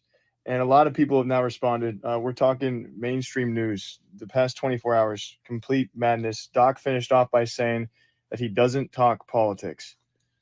This is okay. Man. So even the fact that like because this is leaning into politics now. Yeah. Right? So the fact that you have the doc actually, fucking the doc, man. The guy who went to E3 holding a camera and went into the men's restroom. Okay? That's the reason why he got banned off of Twitch. But yeah. so you have someone as big as him. You have Alex Zedra. You guys don't know who Alex Zedra is. She's a gun tuber and she also plays Call of Duty. And she's Mara. She's actually a skin in the game. Right? And she even said, like, fuck Call of Duty. Like, she's actually a skin for I think a Warzone when Warzone first came out. So you have a lot of these people who play it now, and that's why Jeremy from Geeks and Gamers like just play Fortnite. Just play Fortnite and do all these things, So let's say if Ninja says something and then they remove his skin from Fortnite or something like that, right? Like let's say all he said was leave kids alone, and then Fortnite removes Ninja's skin. Like that's pretty fucking shitty. Like I don't know, man. What do you think about this crazy ass controversy with Nick Merckx and Call of Duty? Yeah. I'll try to be as professional and eloquent as possible. To the people who did this, fuck you. And I hope you get fired from your job. Yeah. And yeah, it's like I have nothing else to say. It's like you're pretty disgusting. There's nothing wrong with what Nick Merckx said. And yeah, kiss my ass. Yeah. That's it. That's all I have to say. Yep. But then again, you might forget the last part. You might actually like the last part. So I take back the last part. Heartfelt. You're pretty right. Pretty disgusting. Oh, yeah. God. But it's definitely very, very sad. And coming from a person who also worked at Activision, who worked on a Call of Duty product, right? Mm-hmm. I think here's the main thing. Whenever there is some kind of backlash or some kind of like boycott or whatever, conservatives don't usually come out and do physical harm to buildings or getting you canceled or anything like that, right? The left is known for that.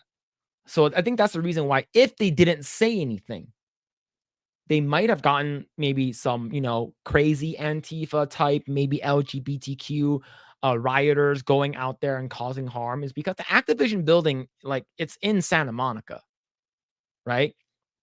It's in Santa Monica. Like you can actually Google up where the address is. So let's say what happens if you start protesting outside there, they will actually go to people's houses and destroy them for just because you have an American flag or something like that. So it's sad where things are. I'm glad that Call of Duty is getting the Bud Light treatment. We're not sure if this year they're coming out with another Call of Duty. I'm pretty sure they are, but they are, but it should be interesting what the sales will be. Mm-hmm. Like if you actually go to like Call of Duty's official Twitter. Yeah, Twitter. Let's actually go into this, right? I actually left a comment like leave children alone. I left one comment. They're getting ratioed right now. So 3,000, 2,000, 3,000, comments, 2,000 likes. You go down here, same thing, 3,000 comments, almost 2,000 likes. And same thing here. They're getting ratioed, right? And no, good. I'm glad they're getting ratioed. Is because he didn't say anything wrong, and I'm not sure if you guys already saw his video, but he said that he doesn't, he said that he just recently had a kid. I recently just had a kid, and he basically said, me and my wife have decided that we want to teach our kid about that. We want to talk to our kids about that. We don't want the school to tell our kids, talk to them about that. And back in the day, in order for you to actually talk about like sex education and like take sex ed in school and even high school, you need to have a signed permission slip from your parents saying that the school is allowed to do it. It's because I had friends where my dad signed it. You know, he's like he doesn't want me to like not be in class and stuff because my dad doesn't really care. I do have some kids who are like removed from that. It's because their parents don't want their kids learning about this in such a young age. It's because Okay, you so learn that's about what it when happens. you're like Okay. 12 or 11, Mhm. right? But now they're trying to push this on the kids earlier and earlier and earlier, right? So it's definitely a topic of discussion. I think them doing this and they're getting this crazy backlash. I think it's good. I hope I'm not sure what the acquisition is going to look like now with Microsoft buying Activision and Blizzard. Yeah, We'll see. yeah. Imagine that the valuation is gonna fluctuate significantly. Yep. All right, let's actually go and read some of the comments. I know we have a bunch of stuff that we need to talk about. Let's see. Let's see. Vin Zinger said, "Yep, yep, and I mostly watch anime and tonkatsu." I think you're responding to someone, so sorry. Let's see. There are so many letters now. I don't even know what they all stand for. Yeah, There I was do. a I don't know. few new ones, and I was trying to figure out. So, I think queer has always been a thing about like gender neutral. Like you don't know your gender, you don't know what to identify as and stuff like that. And I think a lot of these things are new, right? Like if you think about it, like how long has like like a regular traditional marriage has been around since the beginning of time, Longest time. Yep. right? Adam and Eve, or even like fucking caveman days or whatever. But yeah, like I don't know what number 2 is, QIA2 plus. I don't know any. What's I? Intersex? A? Anal sex? I don't know what they mean anymore. All right. Yeah. Let's see. I'm concerned California will harm my younger cousins with their new law. I hope hopefully your cousins, along with myself, can get out of California. I think we need to go to these states that protects kids. I think kids are most important, right? Even in schools, right? When I don't like talking too much about guns and stuff like that and politics on this channel, but when we're talking about protecting kids, we're talking about protecting them from anything, like gun violence. There's a lot of like mass shootings or whatnot. This kind of ideology that we don't want our kids to be exposed to at such a young age. When we go to Target, you're talking about a 1-year-old that says queer, queer, queer, and you fucking tucking your dick inside your pants and they free tucking material, which is really stupid. But that also goes for is it okay to have armed security at your school? Yes, I think you should. Right? If you're saying that kids are most important, why can't we put an armed security in every school? I think it's a no-brainer. You have armed security protecting our president. Why can't they protect our school? They are the future. Our president is like fucking 80 and doesn't even remember if he shit his pants or not. I don't see what the difference is, right?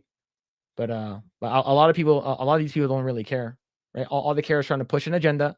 They want to push their ideology, and I think if they're trying to push all of these things, it's up to us as parents or as people not to indulge in what their practices are. And the thing is that if you're saying, "Oh, you have to watch this, you have to read this," no, I don't have to. Okay. Yep. And if you are doing it, then it's considered forcing that shit down my throat, and there's going to be a lot of pushback on that, right? This goes the same thing with religion. I don't want people to tell me, "Hey, Yes. why are you a piece of shit and you don't believe in God and Jesus?" I'm like, Yes. because I grew up believing in Buddha. It's like you don't want to, you don't want to be a Mormon. You don't want to have multiple wives and have have a polygamy. No, it doesn't matter That's what more idea prevalent is it. here in the Philippines.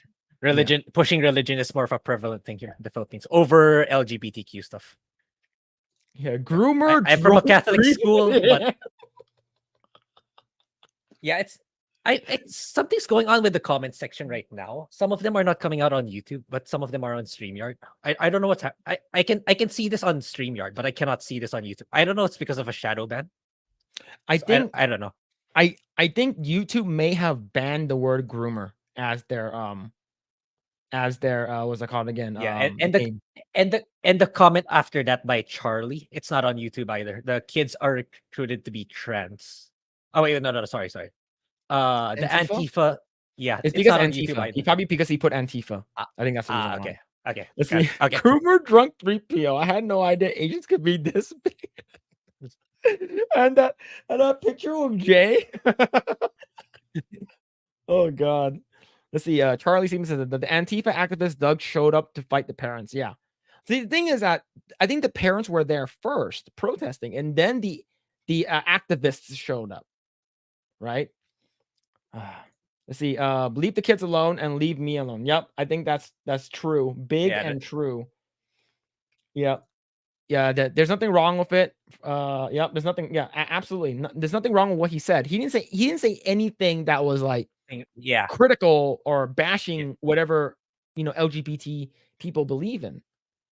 Right. So, yep. Let's see. Kids are recruited to be trans. I think so. They like I said. I think people want to normalize it. They want to say, hey, we should. Love is love. You could love whoever you want. I believe that to be true. However, I think that it's up if the kids are so they're like sponges, right? Kids, whenever an adult tells them something, they believe it to be true.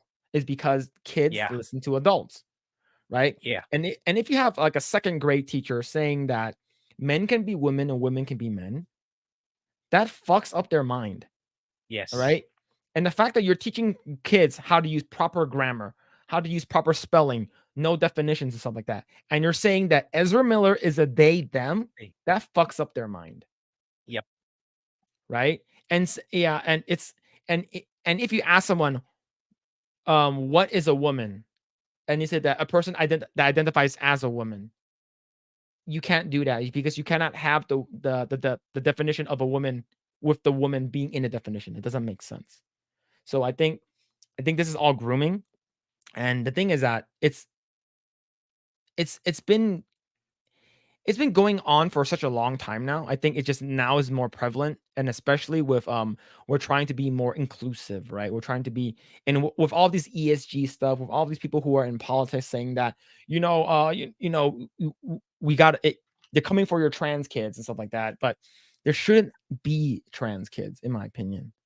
The thing is that if you can't even get a tattoo at 16 or 5, why the fuck would you be able to transition at 5? Right? It's like, can I buy a gun? No. Can I get a tattoo? No. Can you vote? No. Can I go to war? No.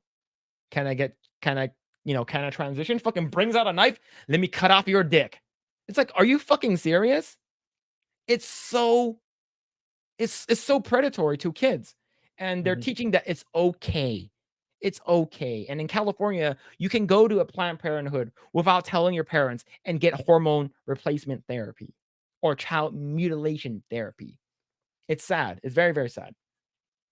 Let's see. Stop gloating and use your connects to get him on your show.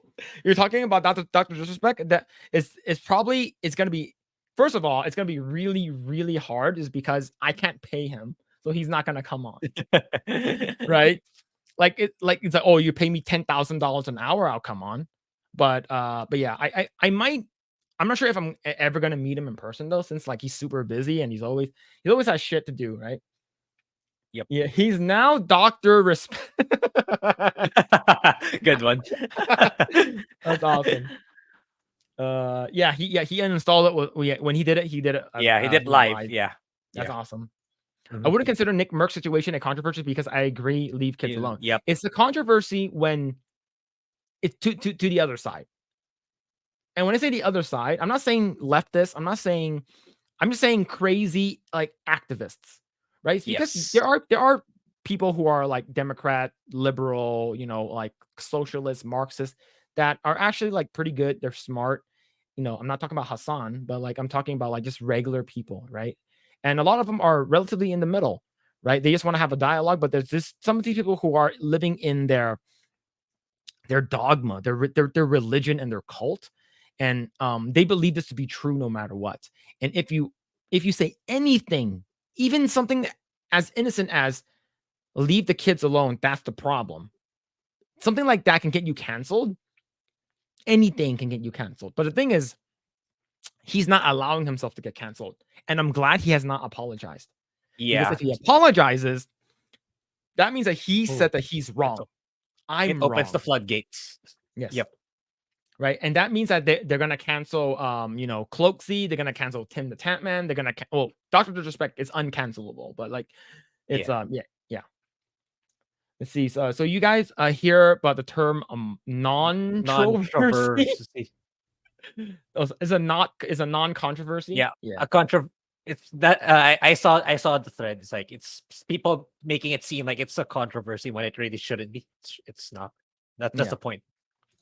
Let's see, this could be worse than Bud Light because it's going into gaming world. Yeah, and the thing is that we are, whether or not we all here agree with it, if you played video games in the past 10 to 15 years, you are a part of Gamergate.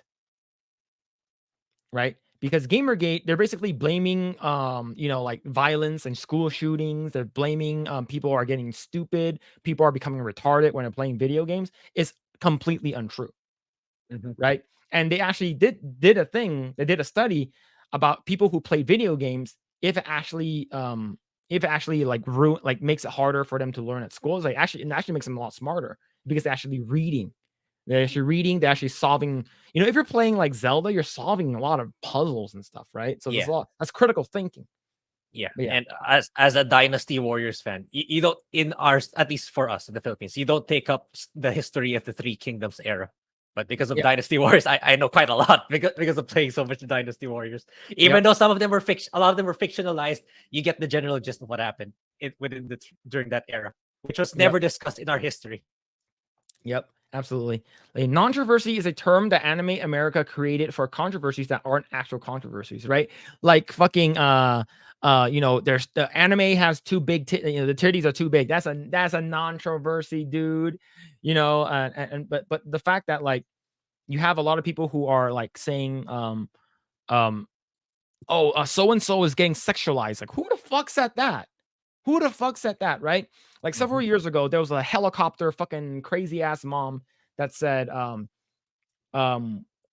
Tracer has her ass hanging out in one of her victory poses, and my kid really looks up to Tracer. Tracer is her freaking idol and stuff like that. So she complained so much that Blizzard changed that pose out. Right? No one complained about it other than that bitch, but they changed it out anyways. Let's see. Yo, Mitch Lozada, what's going on, dude? 2 equals 2 spirits. Agreed. I don't even know what that means. Yep, I have no idea. Let's see. He's referring to the acronym, but even when he defined it, I don't even know. Oh, you returned to the acronym. Okay. Yeah, he's referring to the acronym. 2. Okay, 2. Spirit. Yeah, 2 is 2 spirit. Okay. But Johnny Life would say, would you ever start a political channel? I don't mind starting a political channel. But it will be mostly American politics, and we can have Grae on to talk about it, but it'll be more of me explaining to him. Yeah, I can probably put in Philippine stuff, but honestly, I think that's something Phil will be more passionate in. So if we're gonna talk about branching out channels, what's probably gonna happen? Phil's gonna be more like the political side, and I'm gonna be more on the gaming side. Just for transparency. Let's see. Plus, controversies are also show certain groups of people considering things like leave kids alone controversial are nothing more than cowards. Yep. Let's see. They banned the groomer because it's too effective. Yep. They have to ban the word. Yeah. I'm pretty sure they YouTube has a filter. Like because I was trying to donate super chats to Geeks and Gamers, right? I wanted to put something like, what do you call a retarded Chinese kid? Something wrong, right? So that's always like a joke to use. Okay. And it says that error, you cannot send this. There was something wrong. Please rephrase your super chat and hit try again. So there's a lot of words that you can't put like actual races. You can't put like Chinese people. Yeah, that's even if you say the word retard, it's like some content creators on YouTube. I hear them say they just say the R word. And there's another YouTuber that I subscribe to said, oh, just chat, just to be transparent, I use the word retard as a joke often. So if you don't like that, then don't subscribe to me or don't follow me. But because I use that as a joke. So yeah, a lot of words that YouTube prohibits. Yeah, like like back in the but back in the day, we would say stuff like that to like say what's lame, oh that's dumb, or that, oh that's gay or whatever, right? But now Yeah. it's like, oh you shouldn't say that. Like it's like people, because people are so, they get offended so easily. Yeah. I think. But Yeah, I go ahead. think I think these policies are okay for Rumble, if I'm not mistaken. Rumble's more liberal. If am I correct? Yeah. Rumble's more okay with that. Yeah. Yeah, Rumble is pretty okay, and Kick doesn't really care. Yeah. Let's see. Mitchell Zalalo says, same as a Catholic, I wouldn't want someone else baptizing my kid if I had kids, even though it's of my same religion. No different than those of schools forcing their ideology. Yep, 100%, dude. And also, man, it was great meeting you in Vegas. Yeah. Let's see. Activists don't even have kids. They're pushing their ideology on kids. Yeah, they don't even have kids. It's sort of like there was an episode of South Park where they're having this concert. It's sort of like another it's another I think Woodstock, and there's a bunch of like hippies and poor people who are going there and they're smoking pot, and then like Cartman's like, we got to get rid of them. We got to get rid of the hippies. The hippies are the worst. It's like, and then the mayor was like, why? Like they're so like, if this is a hippie fest or something like that, we can bring them all in. They have a lot of money, and the town could get more money. And then Cartman goes, hippies don't have money. And same thing. Activists don't have kids. They don't, and they don't care, right? And I mentioned this before. What's it called again? Leftists don't have kids. They have your kids. And a lot of these leftists are teachers. They are teachers, right? Because those who can't do, teach. And a lot of them. I saw a tweet this morning. I'm not sure if it was from the Project Eggroll one, but no, it was from Elon. Elon made a tweet. It's like, it's a pregnant mom and a doctor. So what's the gender of the child? Then the doctor said, we'll let the kindergarten teacher decide. Yes. Gaze Elon, just when you can like him even more. That was really funny. Dude. Bro, it's already fracking things up. My friend's Kip came up to them and they want to be a boy and she's a girl.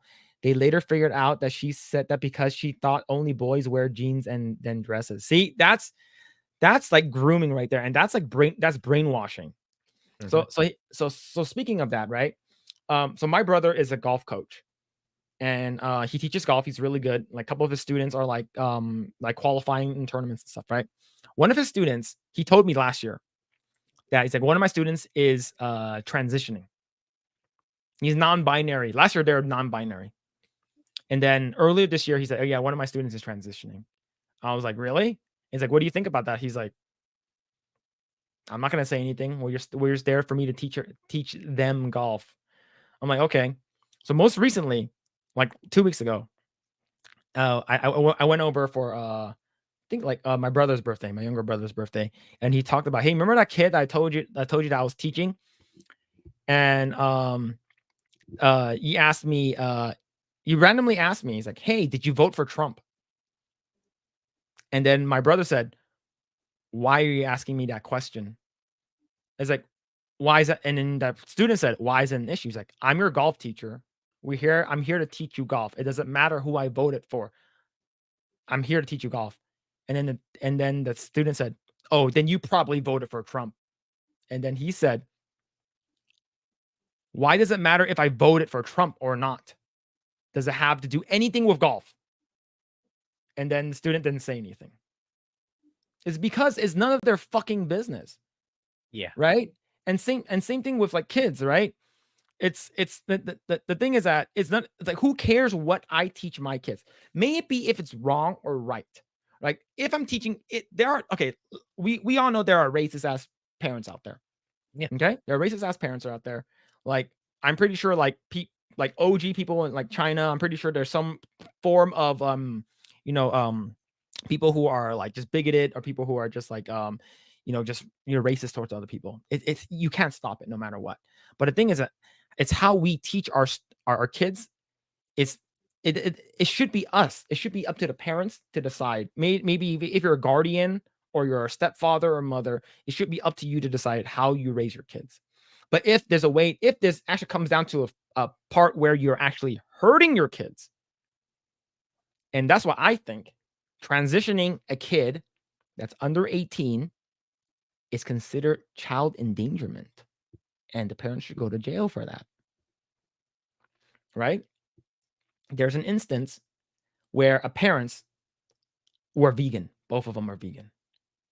Okay, and one of the kids, well, they have two kids. One was like a I think 8-year-old. No, one was like a 1-year-old, and one of them was like a 3-month-old. And both the parents were vegan, and the mom was raising the kids to be vegan. When you're raising your kids to be vegan, they're not gonna be malnutrition. They're not gonna have enough what you mean. nutrients. You're not feeding them. You're feeding them fucking nothing, right? So what happened was, the youngest kid died. The 3-month-old died. The 1-year-old was severely malnutrition. The parents eventually had a divorce. The dad took custody of the kid, and the mom went to jail for life because you were purposely mistreating your kid and you're endangering your child. And she was I believe convicted of first-degree murder. Now, is transitioning your kid considered murder? No, but it is considered child endangerment.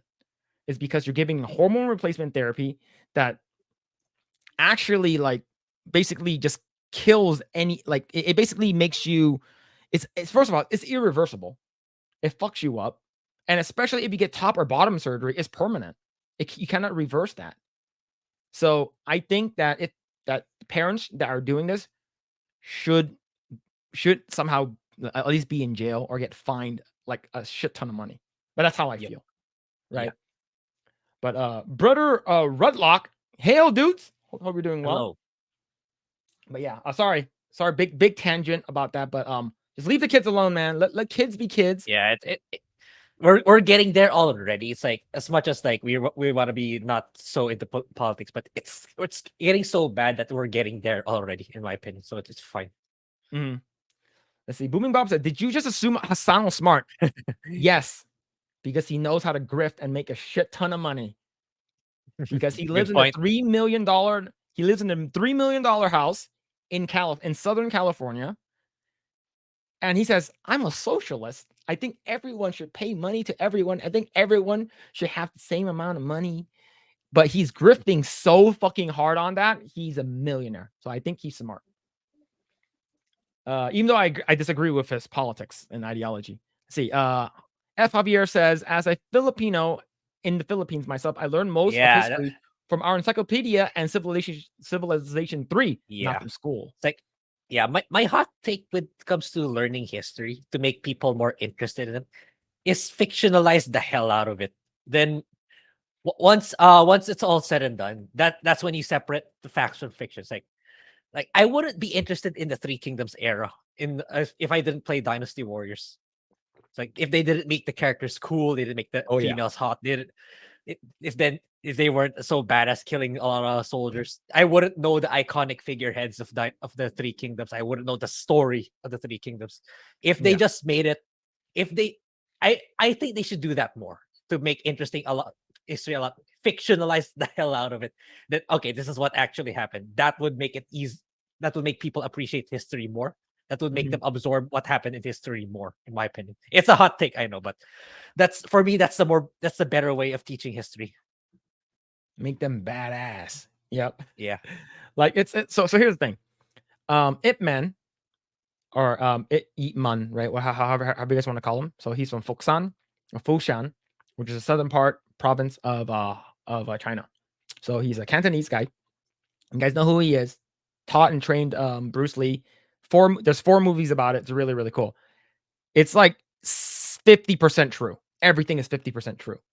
Yes, he did fight some Japanese people. Yes, he taught Bruce Lee and stuff like that. But like in the second movie, he fought this guy named Twister, right? As a boxer. During that time, Ip Man didn't actually fight the boxer. It was actually his student, Leong. He fought the boxer, but in real life it wasn't a British boxer, it was a Russian boxer, and he knocked him out in three punches. So in the movie, they made Ip Man a super fucking badass. He's like a fucking superhero. And I think they should do that from like Grae said, they should do that for like modern movies. Yes, it is based off of the true story, but they have to put some very like supernatural like elements in it to make it very, very cool looking or very like very interesting. I think people will really enjoy it. Let's see. Boomingbot said, I understood more about the hard times by Charles Dickens from playing Assassin's Creed Syndicate than the Yeah, yeah, Assassin's Creed covering a lot of history too. Yeah. Let's see. Laugh Out Loud, the Two Spirits is an idea from the Native American, their version of non-binary. But even then, it's an academia term, and there's little about it actually being used. Yeah, I think it's crazy. I think every time I look at the LGBTQIA, like especially when dumbass Justin Trudeau kept fucking it up, he was like LGBTQI. He keeps fucking it up, which is pretty funny. But yeah, Justin Trudeau's a piece of shit. I see. But that one guy dropped the N-word on Jeremy's stream. Yeah, who it was with a super chat? Oh shit! Wait, did he spell? Did he spell it incorrectly? But yeah, probably that's how they get around it. Yeah. Let's see. Laugh Out Loud. The back in the gay. How are folks refer? Oh shit. Oh shit. Sorry. Yeah, that was me. Okay, here's the thing. If you guys don't know, I'm talking a little weird today. More so is because I got Invisalign. So that shit's like it's a little harder to talk. Okay? Yeah, okay, yeah, I get More so than my stupid Chinese accent. Let's see. And people now wouldn't survive a modern Warfare 2 lobby. Absolutely not. They'll get roasted. They will get destroyed. Let's see. Political correctness started in the 80s and spread and lasted until present day. Yeah, I think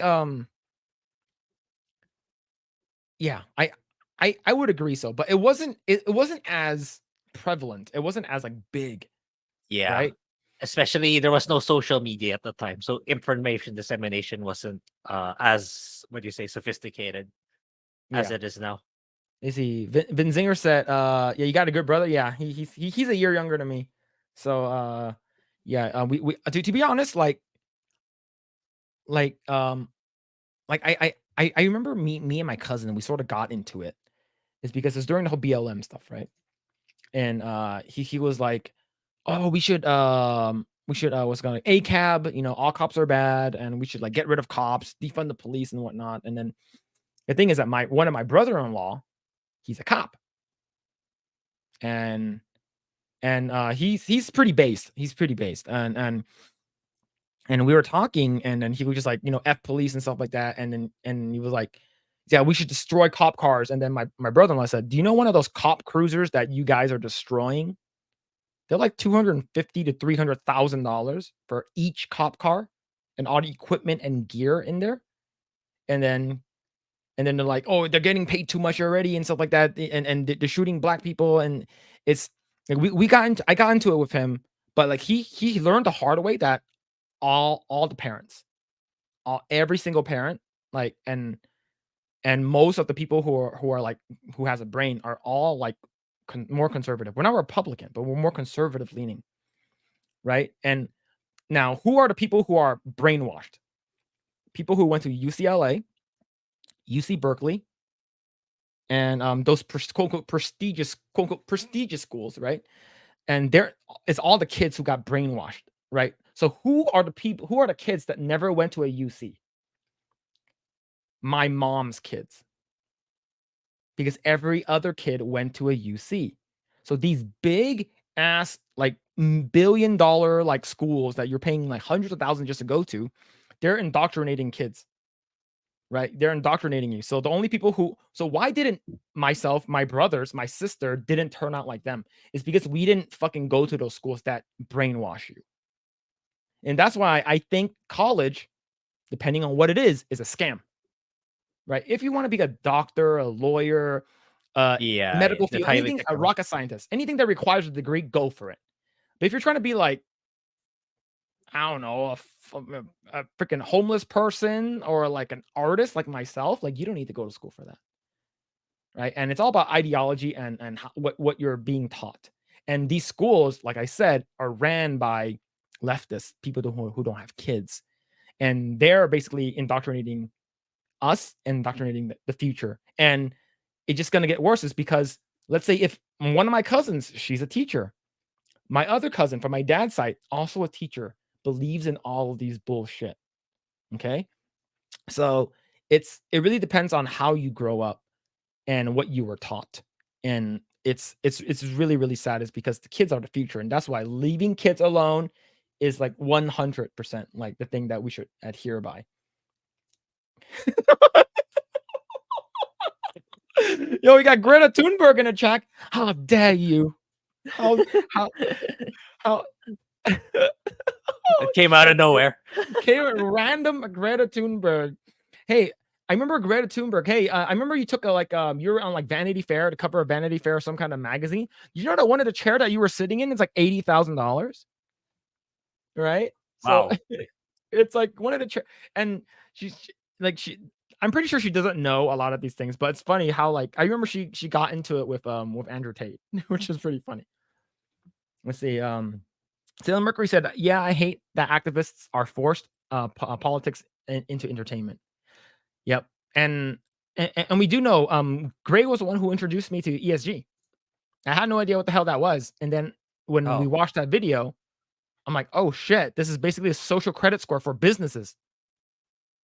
Right? And that's a good segue. That's a very good segue, right?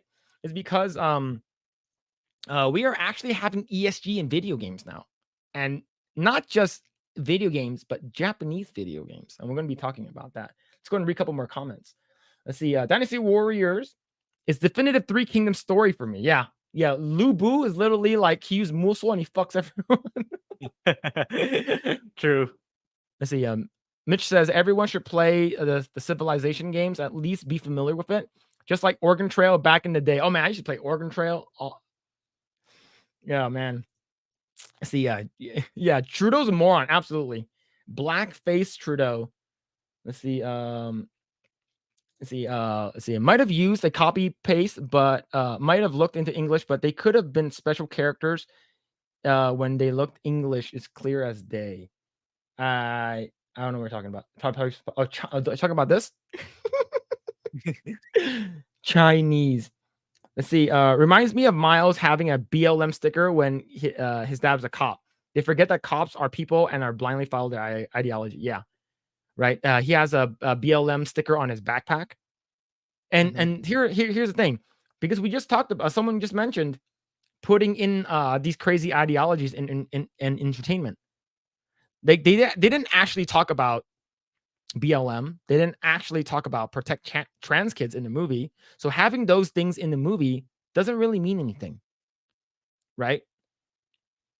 Let's see. You see, my cousin Emily is the brainwashed one in the family. Yeah, there's always one. There's always one. Yep, college is a scam. Agreed, man. That's why I'm still I'm not still $100,000 in debt, but once I graduated, I was $120,000 in debt. I'm still in debt, but not 120,000 worth. Let's see. What schools did you go to so that people in chat learn where to go and what not to do? So I went to multiple different schools. So I went to so my school where I graduated from is the Art Institute. They're no longer around. It's because they got sued into oblivion, and they shut down all the schools here in California. But I went there to learn art. And there wasn't any politics or anything like that. There wasn't any like ideology shit. Were there gay people there? Yeah, of course, but they didn't talk about any of that kind of stuff. All we did was just like learn art, how to draw, how to like make cool shit, and that was the most important thing.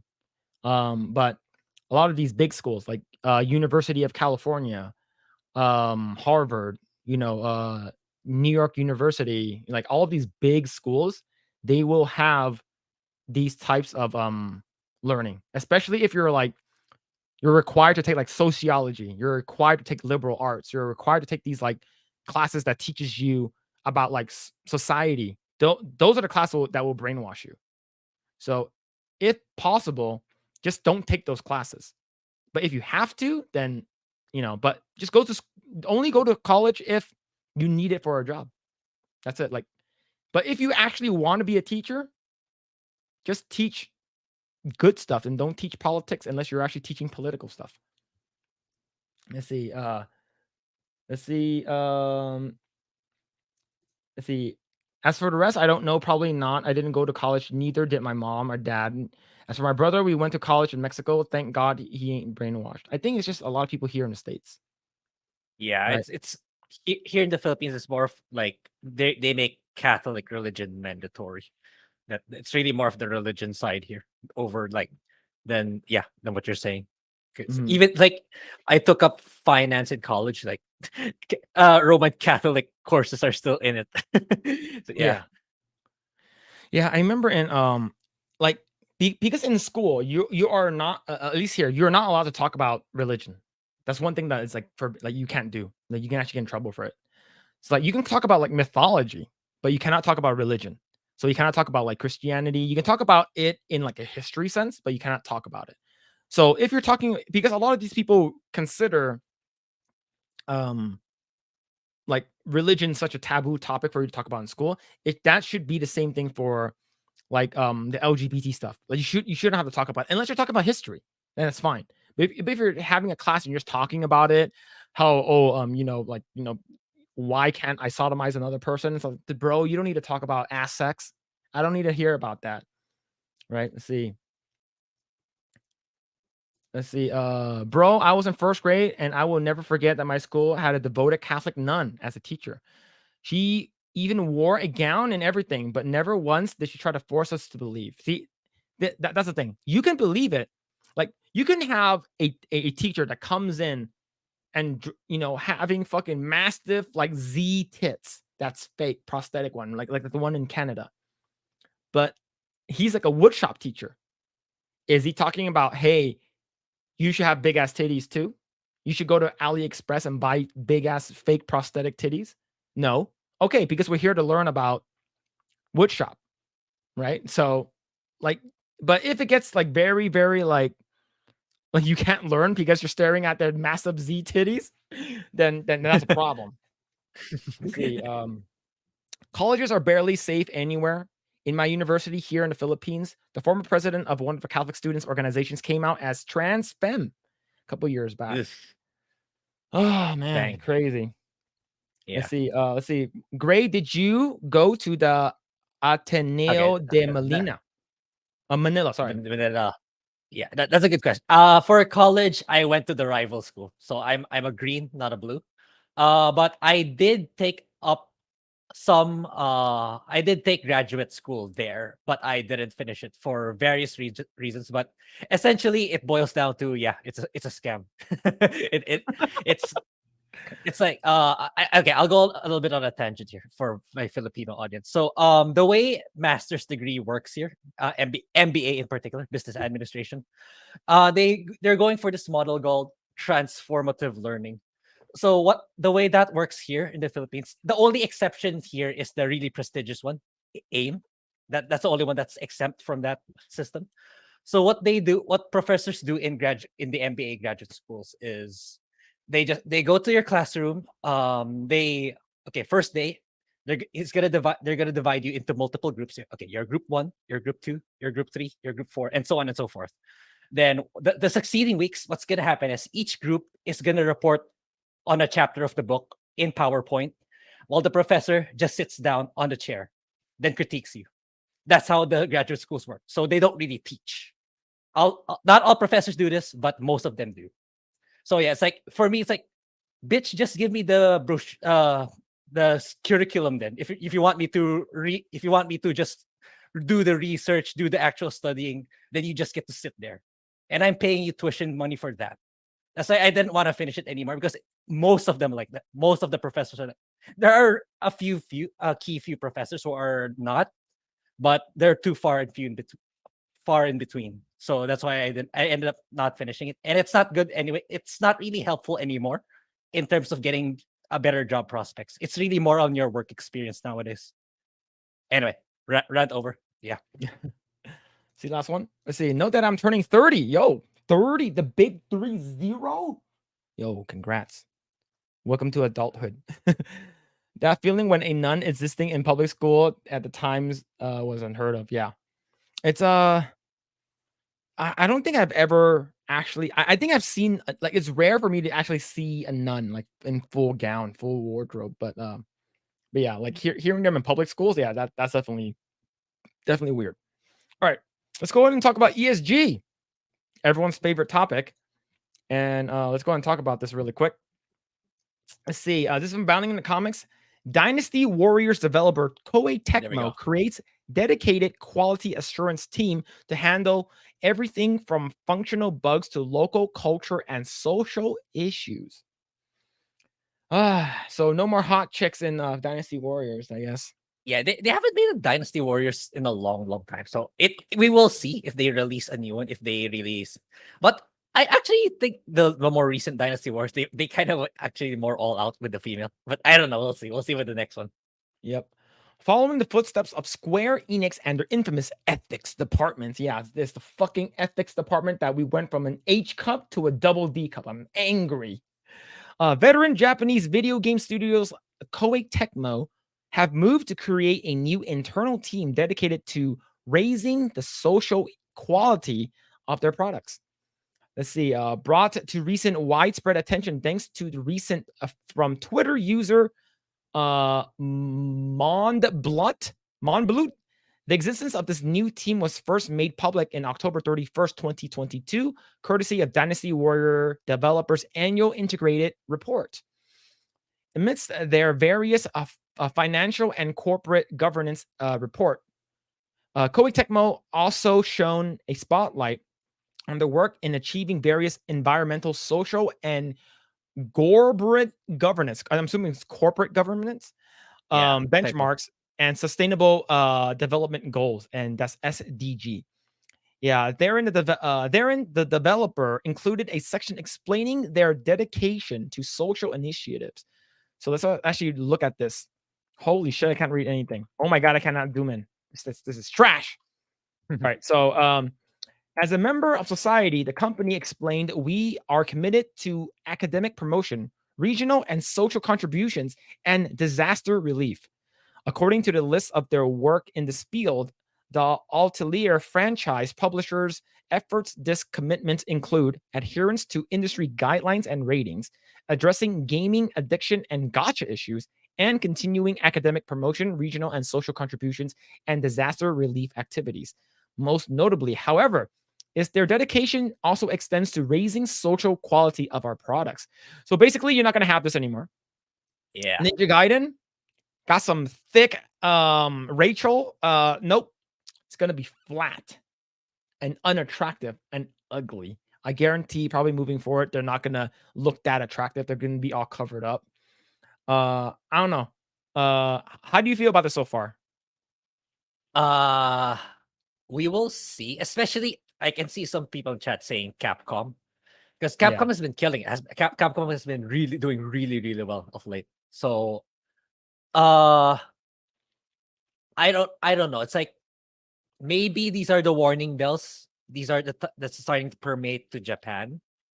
But then again, we still have that Japanese culture that's very strong reserves. Like at the end of the day, we still want to be it can still be fought back in Japan. It's like once people say, "Oh, we like the former design," but they're probably gonna change it back, in my opinion. It's like they're doing well enough that they don't really need these ESG. They're not beholden to this ESG loans, unlike in the West, like Disney. It's like they're really in a financial turmoil right now, so they gotta take more ESG money. So it's like I wouldn't be 100 too hard on yet. But when it starts to reflect in the games, like, we don't, if they made a reboot of Ninja Gaiden, we see Rachel is now flat-chested or something. Yeah, okay, that's a major red flag. But as of now, probably we remain vigilant, because like it could be just a statement for them to say that we're gonna try to comply, but they're not gonna go hard on yet. At least not yet. Yeah. Let's see. That's what I have to say. A dedicated usability team has been established within our quality assurance division. In addition, we have assembled a database of QA knowledge featuring everything from functional bugs to local culture and social issues. Further, in their financial results for the fiscal year ending March 2023, as released on April 24th, Koei Tecmo explicitly asserted that realization of SDGs and ESGs initiatives is a significant part of their management plan for the upcoming year. And of course, they used the girl from Wolong, right? This is the Wolong girl. Expansion of global business, quality improvement and global titles, enhancements of the Katana engine, expanding business in Europe and North America, expanding business in China, establishment of operations in Shanghai, establishment of a new IP business division, realization in SDG and ESG initiatives, and realization of stable investment income. Yep, look at that, man. Yeah, it's like That's how asses look like in real life, chat. That's when you try to look under a girl's skirt in a video game, and in either in video game or real life, it's a black void. Oh man, yeah, but that sucks. it's like Koei Tech. A lot of Koei Tecmo's games is admittedly it relies a lot of sexualization. So I sincerely doubt they're. It's like remember when OnlyFans said they're not gonna have adult content anymore. It's Yeah. kind of like that. It's That's a kind of like lie. that. Yep. Let's see. That's how I see it for now. Oh yeah, sorry. Though the developer did not provide any details on how they would handle such issues given the current direction of the industry, it is presumed that their solutions will involve working to ensure that all of their products are as inoffensive and safe as possible to Western. So basically, they want they want Western money. That's why, right? Yeah, that's the thing. That's it. Yeah, it's like I'm gonna try to do more research on ESG, on what makes it so compelling. And I'll try to make a video out of it to make people understand why all these companies are sucking up so hard to that index fund. Like, what are the consequences of not complying and stuff like that. I'll try to look into it more. Yeah. Yeah, in particular, this presumption is informed in large part by Koei Tecmo's own history, as recent years have seen the developer readily edit their works in the hopes of avoiding outrage from the terminally online. You mean the terminally ill, right? Let's look at that. Replaced with a space-time anomaly in Atelier Ryza. Look at that. Can't see anything. From denying Western players a wet t-shirt costume in Cascas in Berserk, banned of the. I need to play this game. Wet t-shirt. I need to play this game, man. And replacing Ryza's panties with an all too common black void effect in Atelier Ryza 3, to the removal of jiggle physics from Ninja Gaiden Master Collection, as well as choosing to represent Ninja Gaiden 2 with a censored, bloodless PlayStation 3 version of the game. The once esteemed master of the Musou genre have made it clear that they are more than willing to self-censor in hopes of attracting a wider audience. You're gonna lose this audience. You're gonna lose. You're gonna lose the audience, right? For removal of jiggle physics. So you're saying, yeah, that dead or alive. Yeah, actually, I want to Google that. They're gonna remove jiggle physics. You're gonna remove that. You try removing that in their life. Let's see what happens. Yep. And the thing is that also leads us into Capcom, right? Capcom declares that simply translating games developed under Japanese norms can end up hurting users, right? So here's the thing. I'm not sure if ESG has already infected Capcom, because based off of what we see with especially with the Kami classic costume, it hasn't yet, right? And if you actually look at, if you guys ever played Tekken, which is a card collecting game that's from Capcom, like Morrigan is pretty nice. She's pretty nice in that one, right? And same thing with Chun-Li, with all the other characters like Juri. But yeah, the fact that they still have the Kami classic outfit, I wonder how that's gonna how that's gonna work, right?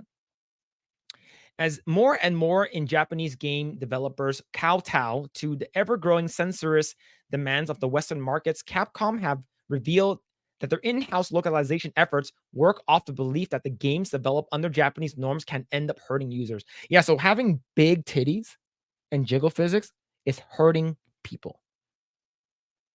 And if you are if you remove them, it will save people. I think that's I think that's the actual actual reason, right?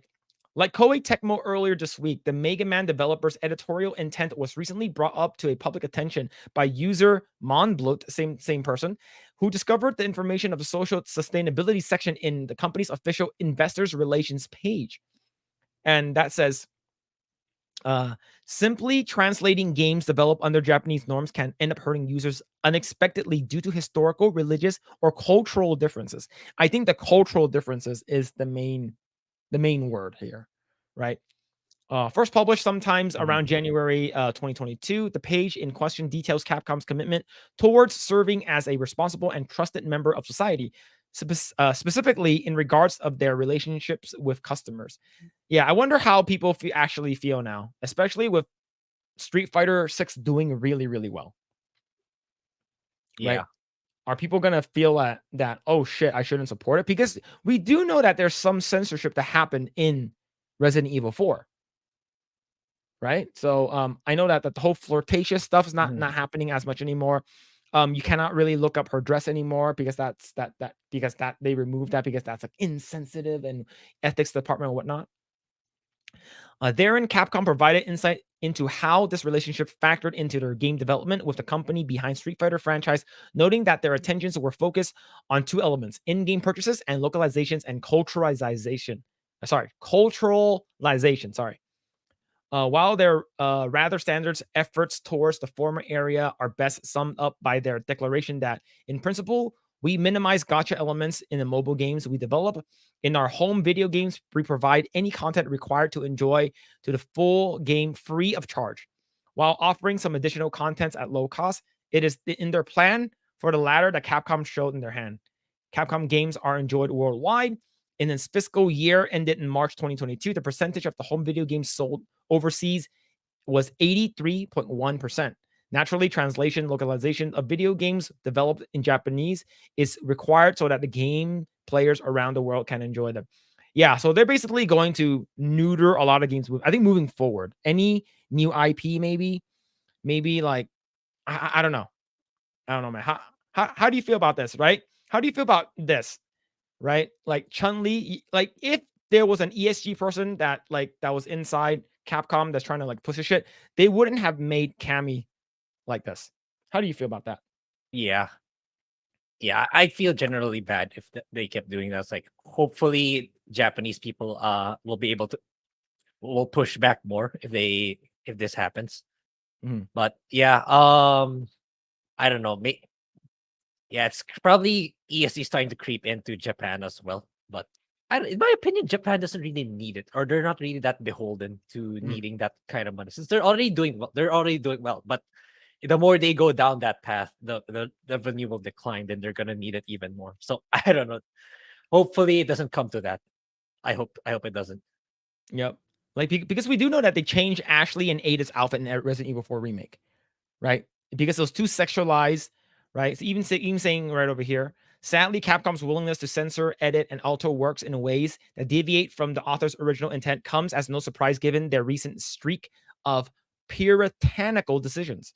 From changing Ashley and Ada's default outfits in Resident Evil 4 remake to removing the ability for players to access the game's fully risque secret ending in the 2022 Capcom Fighting Collection released Vampire Savior 2 to covering up Mika's butt slap in Street Fighter 5. Oh yeah, I remember that. They removed the butt slap. They just changed the camera angle so you don't see her slapping her ass.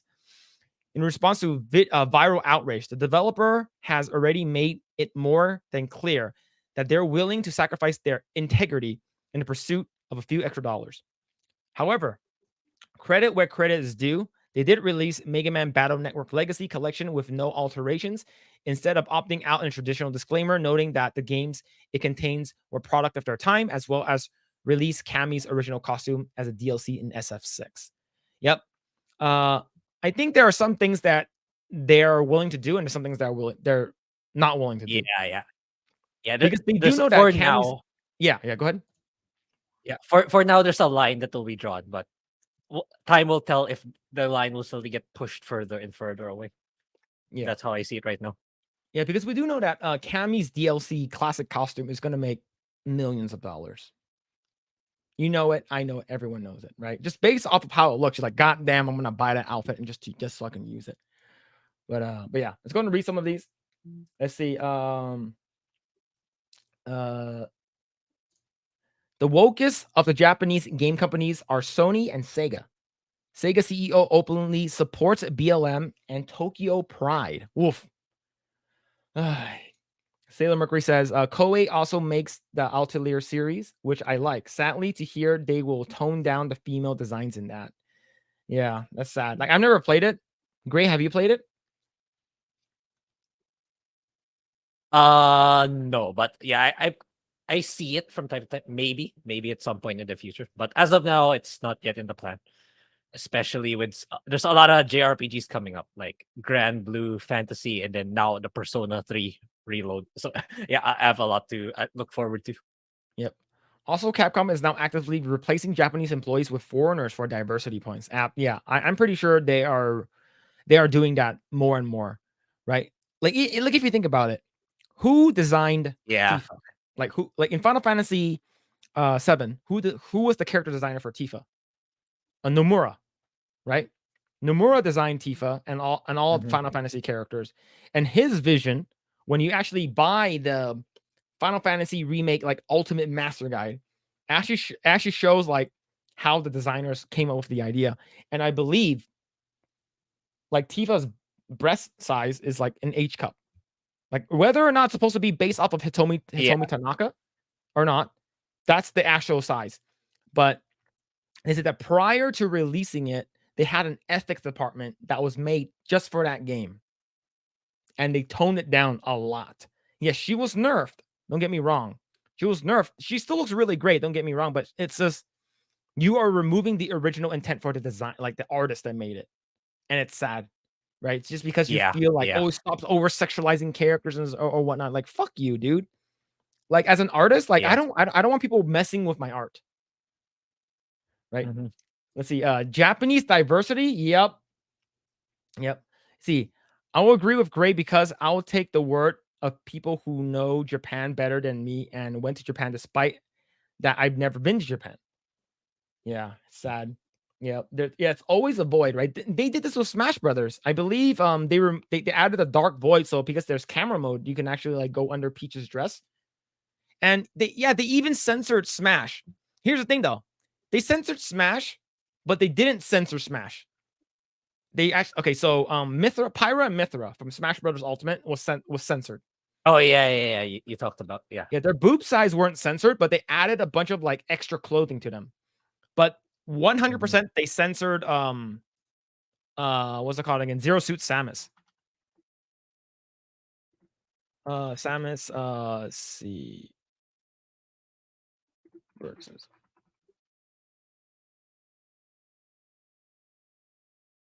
Let's see. If you actually look at the character model, like if you actually look at the character model, I'm gonna show you right here. Right, the character model, like she was busty, a little bit busty here, a little bit more busty here, and then over here they toned her down a lot. Is because it's supposed to be like a skin tight suit. So like they're already self-censoring. Same thing with Fire Emblem Awakening. I think her name, Tharja, that's her name. Tharja, which is if you actually romance her in Fire Emblem Awakening, you actually go into her what's it called again? Her hut, like during the summer, and you see her like changing outfits, and you see her underwear. But in the American version, they cover it with like a piece of paper. So it's like something so small, but you still have to censor it. So I think a lot of they are trying to get the American money because yes, at least the Western money, because like it said earlier, it makes up of 83.1% of their profits, which is a lot. So it's sad. They definitely lose all the integrities. Yep. Removal of jiggle physics. That's a damn shame. That's a damn shame. Let's see. F. Javier said that explains why the Resident Evil 4 remakes got the MCU level writing. Oh man, the U.S. ambassador to Japan, former mayor of Chicago, Rahm Emanuel, got called out by some Japanese politicians for pushing alphabet diversity in Japan. Clearly, there's an agenda to play. I actually follow this account called Gays Against Groomers on Twitter, and there's actually, I didn't know, there's actually a Japanese version of it. So it's called Japanese Gays Against Groomers, and like even they don't want that shit in Japan, but this Western ideology is gonna leak everywhere, and it's gonna be very, very sad, like what's gonna happen, and we just need to make sure that we push back on it. On point, Philip, as a creator and someone who tries his best to draw his vision, I detest what these people are capable of, what these Twitter freaks are capable of, and taking hard years of work. Yep, exactly. And it's just distorting it and making it demonic in nature, disgusting. Right? And the reason why I think that these people should just shut up and just like not give a shit about what happens is because of what happened earlier this week. So of course, Diablo 4 is like one of the biggest selling things that Blizzard has released recently, right? And I agree. I've been playing it, and I'll actually be playing it on Twitch starting from Monday. Not Twitch, on Kick starting from Monday. So go ahead and follow me there. But go ahead. So Diablo used Megan Fox. Like it or not, Megan Fox is hot. Like it or not, she is hot. Whether or not you would sleep with her that's your own choice and is your own opinion. But she and Diablo 4 made a sort of like an advertisement on Twitch, not Twitch, on what's it called, their Twitter account. Twitter. Diablo 4 is here. It's time for you to meet your bloody fate. And I want to see it. Post your endgame death with hashtag Diablo Deaths, and in return, I may bestow upon you some words of honor. Or scorn. Yep. Well, I'm assuming this is hardcore, right? Diablo 4 is... Right. I'm assuming this is hardcore. Yeah. Right? Probably. Right. Let's see. She's not hot, bro. She's plastic up. Yeah. She just has a lot of work done. However, do you remember last week when we were talking about Cammy and the classic outfit and how there's a journalist that's very self-conscious and insecure about her own body? Well, she's back. Stacey Henley is pissed off again. Right? And this is from The Gamer. Same person. Okay. Same person. All right. Diablo 4's Megan Fox advert is sexist and dated, but it didn't need to be. Despite the outrage, there's nothing wrong with good-looking women promoting video games. The problem is how. Right? Before Diablo 4, the previous Diablo game came out in 2012, and it seemed like some of the marketing is stuck there. In one trailer doing the rounds of social media, Megan Fox stands before us in her underwear, telling us in a sultry, slightly disaffected tone that Diablo 4 has buckets of blood. She also encourages players to send their best deaths for her to eulogize, where she'll decide if you went out like a champion or a chump. It's pretty classic case of hiring a hot girl to promote a video game with an on-the-nose obliviousness we haven't seen since the days of the booth babes. But in the modern world, it makes for an interesting case study. So here's, I'm going to stop you right there. Remember the term sex sells? It absolutely does. Okay. I've been to E3 multiple times. Okay. Maybe like 4 or 5 times. And out of 4 to 5 times, there's one time they brought back booth babes. Right. But here's the thing though. They were dancing and they were promoting and they were giving out this drink called it's called Rain. is an energy drink called Rain. So they're giving out for free so people to try, right? So they're just dancing, they're dancing, and then they're shuffling, and then that booth had a lot of people around it. Do you know why, chat? Is because sex sells. Whether or not they're sexualized, but they're just girls that are dancing. Whether or not you like it or not, it just goes to show, if you have a hot girl in front of an item, people will buy them, right? There was this girl that was like selling a hamburger from Carl's Jr. and like she's like riding on one of those mechanical bulls and eating a hamburger. I went to go buy that burger the next day. It worked on me. So, like, the thing is, how ugly is Stacey Henley, though? That's the thing. Or let's say you're not ugly, or you're just insecure. How insecure are you with your own body and how you look that you feel like, oh, you shouldn't do this anymore? No, shut the hell up, man. We got to talk about your ass again. Let's see. Obviously, there's no need to intellectualize your horniness here. How dare you? Don't tell me what to do. Megan Fox has been hired because she's a recognizable hot girl, not just in that she is clearly physically attractive, but for the late 20s and early 30s audience, she is the quintessential hot girl they had on posters in their bedrooms. It's not rocket science. It just it comes from the same school of thought as the nude raider urban legend. Stickers of near naked ladies you used to get with gaming magazines and the aforementioned booth babes. Megan Fox is there to be a hot girl for men to look at and desire. Given how much more inclusive gaming has become, that the word here is inclusive, right? Inclusive, right? Not just as a generic buzzword, but as a tangible demographic. It's not just men playing video games anymore. And when you target only men, you are ignoring a significant portion of your player base. Here's the thing, though. Girls like seeing hot girls. Yeah, that too. Okay. Girls like seeing hot girls.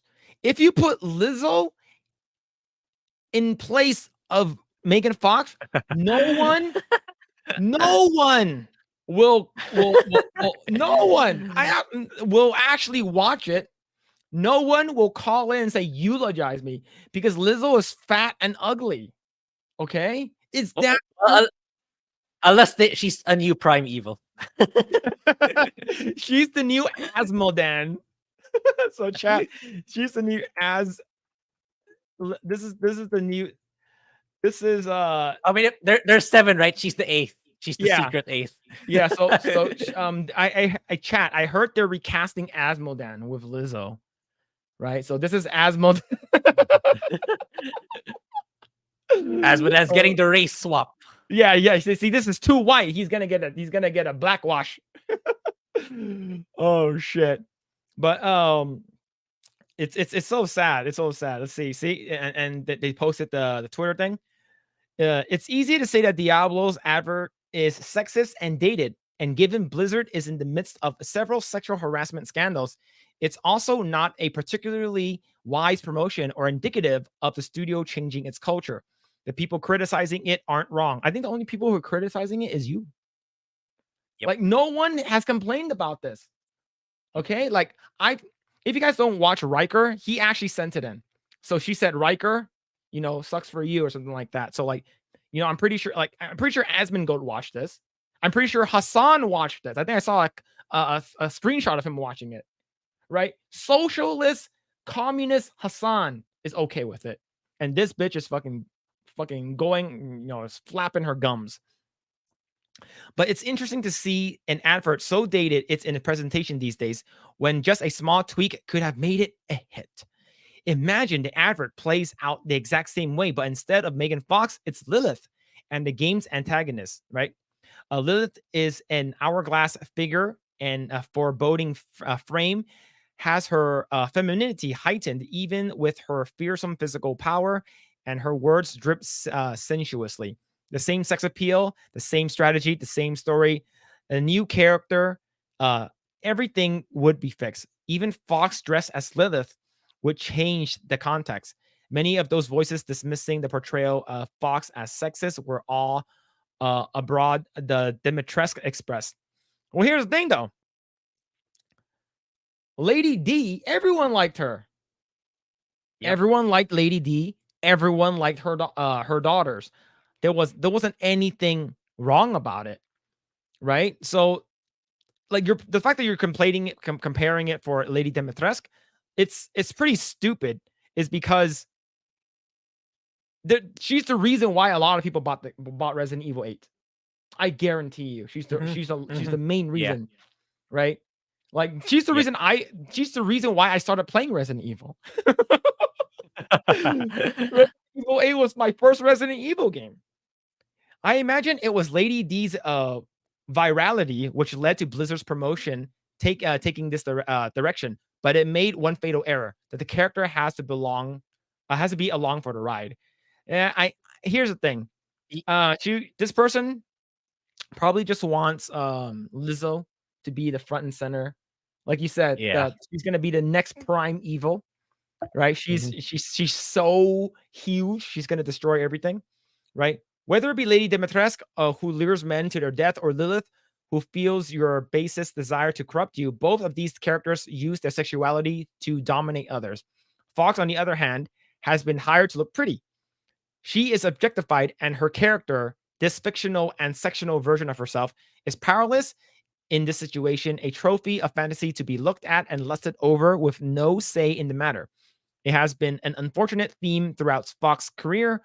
Her roles often reduced to brainless bimbos, Transformers, where she was an entire point of her character that, like her titular robots, she was more than meets the eye and whip smart mechanic, was rewritten and edited to have her serve as eye candy. Yeah, I believe actually Michael Bay actually said that. He said that they wanted her to just be eye candy. Which the sequels doubled down on before removing her completely, typecast, and then thrown out. Fox was rarely treated as anything more than Blizzard sees her as, a hot girl who will get the attention of men. And there is a world where Blizzard could have used Megan Fox to hit the demographic. She's openly bisexual and raises her children without gender norms. Yeah, I've seen the recent article about. I saw the picture with her kids. Oh man, that's a whole other issue. Yep. Maybe teasing the camera a little bit, where you get the sex appeal of Fox along with more personality. Having her stand there in her underwear and delivering lines like a findom doesn't have the same impact. Blizzard's advert is sexist and dated, but there are a million little changes that could have saved it. Yep. I think she's not in her underwear. It's just this is. Have you seen some of the freaking like fashion shows in like France and stuff like that? There's some of them aren't wearing anything, which you should probably start watching, chat. But what do you think about this, man? She's presuming that she knows. I don't know. She's like kind of like what Lost Tale said. That why is she talking about Megan Fox like she's best friends with her? Like Megan Fox knows what she's doing, man, and she's making a ton of money. And at the end of the day, that's all that matters to her. She knows what she's being portrayed as. So yeah, who are you to tell her how she wants to live her life? I mean, I'm talking about just Megan Fox here. The kids it's a separate matter. That's an entirely different subject. Yep. She knows what she is. She's making the most out of it while she's not yet too old, and she's making us. Who are you to why is she gonna complain that she's getting a ton of dough? She's making a lot of money from that. From what she is. So yeah, take advantage. You take advantage of it 100%. So yeah, don't presume to know how she thinks or what she does. She knows what she is. She knows what she's doing. And ultimately, you saying that it's a detriment, but take a look at its sales. It's literally the fastest selling Blizzard game of all time. So what are you saying? That it's hurting the games? Like it's just you're just pulling statements out of your ass. I'm sorry. Yep. 100%. I agree. So here's the thing. People in the chat, when you go, is it easier in life to get by as a man or a woman? Right? Grae, what do you think? Wait. You got cut off a bit, but I think it's like you're asking, is it easier to be a man or a woman in life? That's what you said, Yes. right? Yeah. Is it easier Yeah, to I get got cut by? off. Get by. Honestly, okay, just counting the individual alone, like not counting having to have kids and stuff like that. Honestly, I would go as far as to say it's even easier to be a woman. It's easier Yep. to be. It's like not counting like the pregnancy and everything. Just the individual alone. Yeah. Like example, it's like if you're a woman streamer, so if you're a woman content creator online, like just have a webcam, show some cleavage. You don't even have to be good at the game. You don't maybe not even entertaining. You mean to tell me that it's gonna be equal to an average looking dude playing the same game, being just as entertaining? No, man. It's a lot easier to be a woman, honestly. Yeah. That's how it might be a hot take, but it's generally that's what I think. It's easier. It's easier to be a woman. Most Yeah. especially if you're attractive. Most especially. Yeah. So I 100%. I think it's easier. It's easier to go to go on in life. Like I said, if you are like I'm talking about like an average person, like an average, like you're a 5, you're a 6, right? In terms of looks. And I would say I'll say being a woman's definitely a little easier. Like getting a job is probably a little easier. Getting away from a speeding ticket is probably a little easier. But the thing is that it is also situational as well. But in terms of like let's say streaming, like you said, like if you are average, you and you're average girl, average guy, yeah, like you said, same skills, same you'll probably get more noticed, right? And especially if you're good looking, it's even easier for you to get noticed, especially if you have a nice body or whatnot, right? And a lot of people know that. They know that they're good looking, right? So the fact that, like you said, Megan Fox knows exactly who she is. She knows that. The first time I've seen Megan Fox was in Transformers. However, there's an earlier time where she was actually like trying to get famous and popular. She was in 2.5 Men. She was a little bit she was a little bit thicker back then. Didn't have as much work done on her face, so she actually looks in my opinion, I thought she was better looking back then. But like she knows the role that she's playing, right? And yes, you can get by on that, but she's using that to her advantage to get what she wants. And that's like a sort of femme fatale type of character.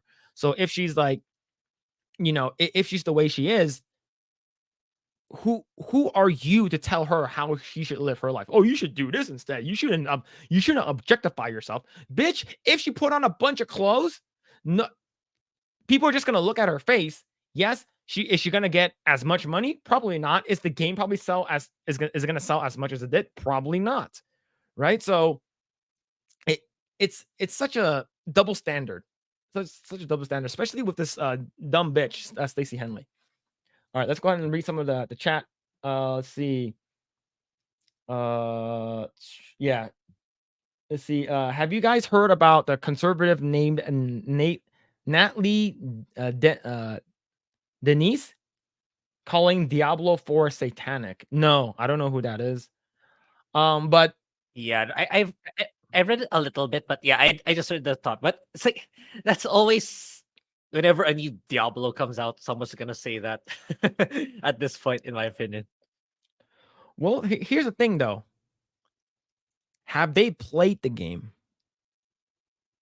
Because the Probably story not. is you are trying to I beat the campaign yesterday. You are trying to help the regular people of Earth to make sure that the demons do not take over Earth. You're trying to kill them.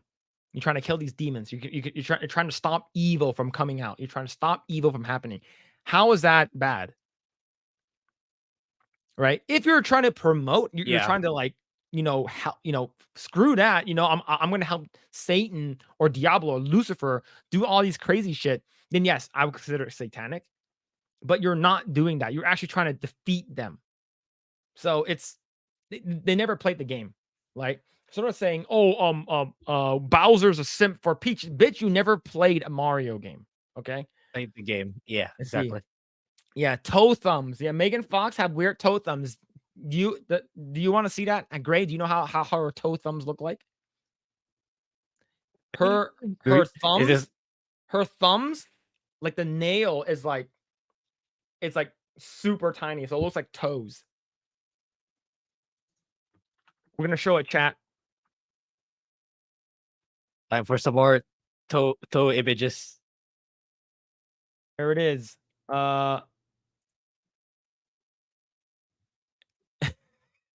Here we go. They look like this. It's weird. It's weird looking. Oh yeah. It's kind of tiny. It's Yeah. like So if you look at thinner. like it looks like you can't really see it there. Wait, over here. Yeah, it's like she has tiny fingernails. Right. So when I first found out about that, I'm like, that's weird. Right over here, you can see it over here. It's like that's sort of weird.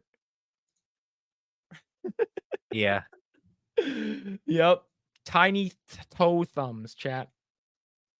Let's see. I remember a stream that Zombie Unicorn did, and she was slamming on booth babes, and one of them told her, "I'm working." Yeah, it's like girls know that they're hot, and they know that they can make money off of their hotness. Just let them. They know what they're doing. There are people. There are thousands, maybe hundreds of thousands of girls who are on OnlyFans. They know what they're doing, right? Yeah. See, Zombie Unicorn herself was behind Bully Hunters and does body paint streams herself. Yeah, sad. See, why is she talking like she's Megan Fox's best friend? Oh yeah, that's what you said earlier. Yeah, Yeah. it could be worse. True. Yeah, who knows? She's probably likes eye candy. I'm pretty sure she likes being objectified like that. Like if you look at all the Megan Fox movies that she's in, she's always the hot girl. She's always the hot girl, and she knows that she's hot. Right? Is she the type of hot that you want to bring back home to your parents? Probably not. Maybe a one night stand, maybe. But True. like, she's not the type of person that you'll marry, in my opinion. Especially how she how she treats her kids. Let's see. Hey, I follow Natalie Denise. She's cool and really base. Yeah. Let's see. That's good to know. I'm happy you like her, but her statement is somewhat questionable. I think it's really on how people perceive it. I think sometimes okay, here's the thing. When me and my wife, we go out and I notice a hot girl, she notices it before me. She's like, "Oh, she's hot." And she usually checks out the girls before I do, because girls dress up for other girls most of the time. And then secondarily, they dress up for to get attention. But most of the time, they like looking good for other girls. Let's see. Is it worse than Brie? No. It's actually very mild. Very mild. No, yuck. Too late. Too late. Let's see. Still have to see Natty's vids. No, Natalie, sorry. But I don't think the Diablo games are satanic as much as Doom isn't.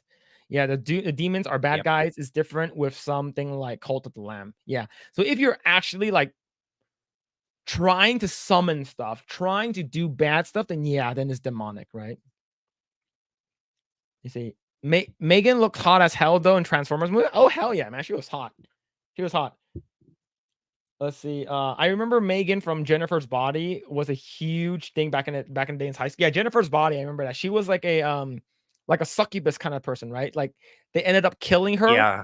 And then she sort of came back as like a demon or something. Or she had crazy teeth and ate people. Yeah. It makes me wonder why mainstream conservatives like Turning Point USA, Daily Wire, Blaze TV, etc. haven't called out the woke translations, woke attacks on animes, and Kick Vic. Here's the thing. The fact that Matt Walsh is saying that video games and anime is satanic, they're extremely out of touch, and that's what will lose their audience, because a lot of their audience plays video games, right? So if you're saying that if I play even video games like freaking what's it called again? Minecraft, right? Minecraft, you're just building shit and you're just building shit and breaking shit, and you're mining for stuff, mining for crafting materials and stuff like that. And then at the night and in the middle of the night, zombies come in and make sure you don't die to them.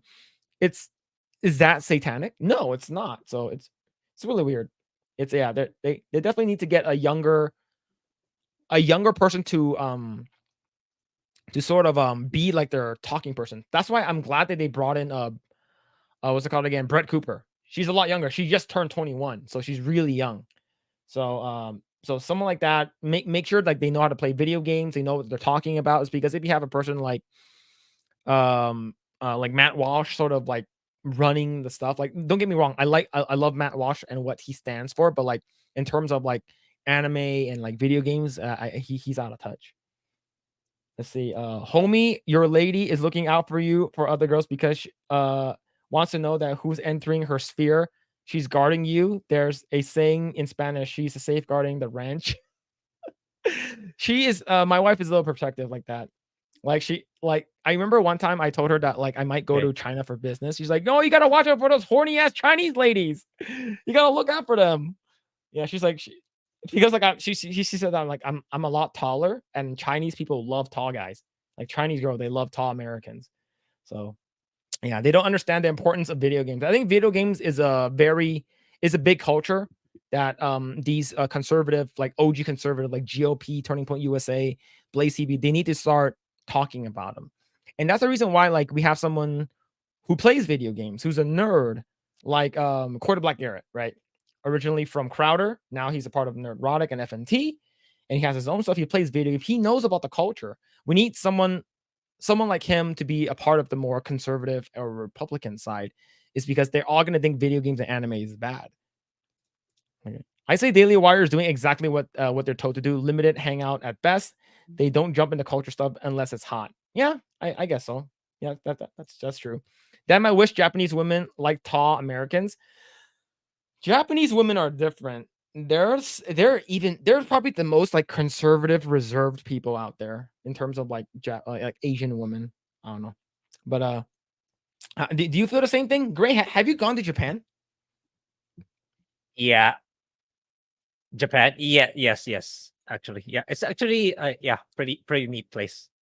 A lot of walking for sure, but if you guys want to have a good depiction, especially the subway, go play Persona 5. Persona 5 does a we play really Persona good job. 5 a lot. Yeah. See, we need another Olivia Munn with knowledge. Yes, and with nerd knowledge, right? Yeah, we need another Olivia Munn. So here's the thing: even with G4, like Attack at the Show and stuff like that, Olivia Munn knew exactly what she was doing. She knew that she was the hot girl. Same thing with Morgan Webb. She wasn't like the super hot girl, but Megan Webb was pretty hot for she was attractive. But Olivia Munn was like the super hot gaming girl. And that's why when Frost came in, he's like, "Oh, we're not here to fucking be eye candy for you. We're not here to be your." It's like, fuck off, man. Fuck off. Right. All right. We're gonna read one more article. This is recent, and this is making me like him even more. Yeah, go ahead. Yeah. Give me I'm not sure if it's my internet or yours, but I've been hearing stutter on your end. Like you're getting choppy. I think it's me. I'm not sure if it's you or if it's me. But I will just I'll restart my router just in case. Then I'll come back. All right. So okay. Chat, is it me or me? All right, cool. All right, so we're gonna go full screen. So how is my audio shitty, or is it on Grae's end? Let's see. Let's go and read some comments as well. I watched Attack on the Show behind my mom's back. Literally was introduced to hot women that way. Based. Rio and True. The Japanese subway now. Way too much groping. Wait. So sounds okay to me. All right, cool. Way too much groping. Yo, you've been watching too much those jabs, right? You've been watching some of those Japanese adult videos. Olivia Munn literally changed her outfit in X-Men Apocalypse for accuracy. That's great. That's awesome, right? Her outfit's supposed to look like a leotard, right? Just a guy says your audio is cool, yo. Thank you. All right, so it's Grae's end. So you're gonna pop back in a little bit. Sounds fine to me. I'm currently using studio headphones. I can't hear anything bad. Okay, cool. But yeah, it's pretty. Okay, here's the thing. I didn't watch too much Attack of the Show because I think Attack of the Show was more when I was in high school, right? So during that time, I was like, oh, I gotta get a girlfriend. getting a girlfriend is most important. But I didn't know who Olivia Munn was. I know that she was catching hot dogs with her mouth or something like that. And yeah, she knew exactly what she was doing. She knows that she's hot. She knows that you can get away with it. And that's why I don't believe it when you hear these girls, these actresses in Hollywood saying that, oh, I shouldn't have been sexualized. I actually regret what I did. Like fucking Scarlett Johansson saying how she felt like she was being sexualized in Iron Man 2. Like, fuck, bitch, you knew what you were doing. You knew what you were doing. And you fucking agreed with it. You agreed to it because you could have said no. You're Scarlett Johansson. Probably back in the day, no one really knew who you were, but you became Black Widow. And Black Widow was sort of a not sort of, she is a femme fatale character in the MCU. In the comics, she's always been like that. So the fact that you're like, oh, I shouldn't sexualize me that way. Like, shut the fuck up, man. Shut the hell up. Let's see. Yeah, she forced them to change the outfit. She was literally a Psylocke fan and wanted it to be perfect. That's great. That's what I want. Comic book accuracy. Why can't we get like super comic book accurate costumes, right? I know MCU is trying to do their best. And but the thing is that like you're not getting what's it called again? Like I want like a legit like Wanda, like actual like Scarlet Witch outfit where she's not covered up because that's how it's supposed to be. I wasn't settling until Olivia or Morgan were on my lap at a kid it could dream, you know. Yep. There it is, man. There it is, dude. Yo, chat, is it just me or do you guys whenever you hear the steel drums, do you guys just think of Girls Gone Wild? Or is it just me? Let's see. Yes, the hot dogs and pudding pool. Yeah, amazing. All right, great. You're back. Yeah, so it looks like it was your end. Yeah, okay. It's better now. It's been going on for a while, so I was hoping it'll stabilize, but it never did. So I just restarted the router. Yeah, MCU is doing their best. Yeah, they're not. They're not doing their best. They're trying to nominate what's it called again? She-Hulk for like 92 awards or some shit like that. Yeah. What'd I say? Phillip ... Phillip is the most down bad man on earth. Oh shit. All right, chat. We're gonna talk about one more article. This one came out recently, and it makes me like him even more. If you guys don't know who I'm talking about Zachary Levi. I think a couple months ago, he came out against the jab. He came out saying that people shouldn't have to be forced to do it. It's because he said that like how like people, you know, it's up to your own medical condition, whether or not you want to take it, it's up to you. And people are trying to like cancel him for it. Right? People are trying to get rid of him. People are trying to get him get him ousted. They're trying to Chris Pratt him. But it looks like my man's in the news again. Let's see. Shazam star slammed for far-right support compared to Chris Pratt. All right. Shazam star Zachary Levi is facing scrutiny and criticism on Twitter for following a certain account. For just following, not saying anything, following. Okay. Levi is best known for voicing Flynn Rider in Tangled, as well as portraying the DC superhero Shazam. Shazam 2019 and its sequel, released earlier this year, had disappointing performances in the box office, with Shazam 2, Fear of the Gods, essentially being a box office bomb. Unfortunately, the first movie was competing with arguably the biggest blockbuster event in 2019, Avengers Endgame, and the sequel just fell at a time when the fans were unsure of the DCU and reaching the point of fatigue. Now, Levi is going on a viral on Twitter for following Gays Against Groomers. Contrary to the account's name, Gays Against Groomers is actually a far-right and anti-LGBTQ plus organization known for protesting gender-affirming care, pride events, and LGBTQ plus educations in school. Their official Twitter bio describes them as a 501c4 organization of gays against the sexualization and indoctrination and medicalization of children under the guise of LGBTQIA+. So, if you guys actually follow Gays Against Groomers, Gays Against Groomers, the runner, the person who runs it, is gay. Okay. Okay. So they're saying that we have no issues with LGBTQ. We just don't want them to be grooming our kids. This goes back to grooming. But the fact that Zachary Levi didn't say anything, he didn't retweet anything, he was just following that account. And as of right now, I checked right before the stream started, he is still following said account. Let's see. The discovery was revealed and made viral by Neb's Good Takes, who shared a screenshot showing Levi follows the account with the caption, Glass Shazam 2 crashed and burned, actually. Zachary Levi is everything people thought Chris Pratt was. Yeah, so they're trying to Chris Pratt him right now, right? But as long as he doesn't come out and say anything and he does not acknowledge it, he will go by the way of Chris Pratt, right? Nothing is going to happen to him. Just have him be in like good movies and stuff like that, and he'll be fine. Understandably, many comments are confused about Levi receiving so much backlash for following the account. In follow-up replies, several users like Sleppy Bunstar explained that the account is run by people who are not gay and are very homophobic, as they also blame everyone that is part of the LGBT plus Q plus for the pedophilia while also harassing innocent people. Let's see. There are people defending Levi, saying that he may not be aware of the account actually is, especially given their purposefully misleading name. However, others point out that the accounts that he follows on Twitter, saying that it tracks and he would follow Gays Against Grooming, knowing who they are. Either way, it's certainly not a good look for Levi. So yeah, they're trying to get rid of him. They're trying to get rid of him. I don't know. How do you feel about this? Just for following an account.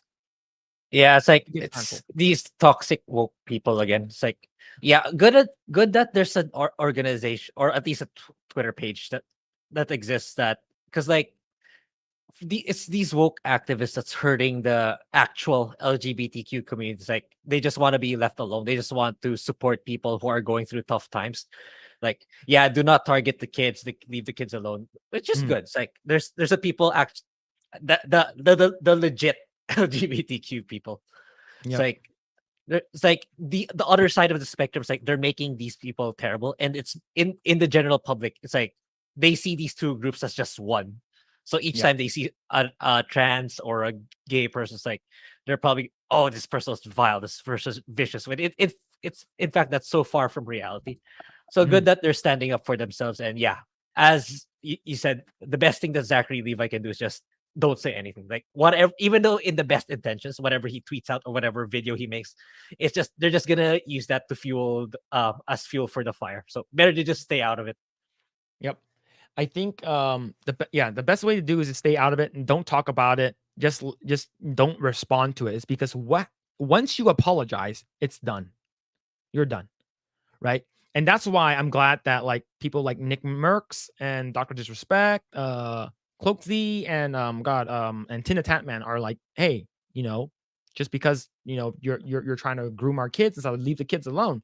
I think it's such an easy concept for people who don't understand. So it's such a common sense thing, but it's not common according to these people, is because they feel that like grooming kids is like, oh, are you talking about the LGBTQ people? We're just talking about grooming in general, right? Stop grooming them, making them turn into crazy people or ruining their lives at such a young age. But now you have a person who's just following. Here's the thing: I follow Donald Trump and Joe Biden. I follow AOC and Steven Crowder. What does that make me? It makes me a moderate? No, but the fact that you're following AOC, but you're also following Matt Gaetz, it's like, fuck you, dude. Who cares who I follow? Have I said anything? No, I haven't. Right? So it's so stupid. It's like, oh, you have an American flag on your bio. That means you're a fucking KKK member. You're so Yes, it's such a contradicting thing to say. These are, I imagine these are people who were the moment they were born, social media already existed. That's why they make such a big deal out of these. It's actually it's so nonsense. Who cares, right? Who cares who I follow? It's like Yeah. I didn't say anything that's harmful or inflicting harm on other people. So what does it matter? Yep, absolutely. All right, let's go ahead and read some of the comments. Let's see. Yeah, the late nights, girls gone wild commercials. Yep. Also the pick up the phone ones. Oh, pick up the phone. I'm calling you. Yeah, so great for context. I was just talking about people. We're just talking about people in the middle of the night watching like Attack of the Show with Olivia Munn and Morgan Webb, and I just randomly asked a chat. Whenever you guys hear the steel drums, you guys just automatically think of Girls Gone Wild. Is it just me? And that's where Lost Tale is like. Phillip is the most down Batman. Oh man. If She-Hulk wins, that's going to be glorious. Best visual effects is going to go to She-Hulk. That's more content for us. Yeah. He follows Gates Against Groomer on Twitter, supposedly. Yep, he does. You see. Yeah, hail Project Eggroll, the mods in the chat. Yo, John Platt, what's going on, dude? Hope you're doing well. Yeah, they did this with Carolyn, right? She said that, she was following J.K. Rowling or something like that. Libs of Libs of TikTok, I think. Libs of TikTok. Oh, Libs of TikTok. I love Libs of TikTok. Yeah, so like the thing is that I follow both left people and right people. I follow this dumbass named Aaron Rupar, and I also follow what's it called again? Ben Shapiro. It's like, yeah, you just want to be you just want to see what they want to say, no matter how smart or stupid it is. That's all there is to it. Yep. Like I remember Lud Ratowski and Tim Pool, they were talking about like how I mentioned this before, how they're like, what's it called again? Peach is a strong woman and Bowser's a simp, and they make Mario look like a piece of shit. I'm like, you have not played a video game. I responded to both of them. You have never played a Mario video game, if that's the case. You probably played the first one and that's it. You never actually played anything else, right? Let's see. Gates Against Groomers has this van that goes around pride parades that say, "This is not for kids. Take them home." Yep. Gates Against Groomers is awesome. Yeah, I also follow Japan Gates Against Groomers as well.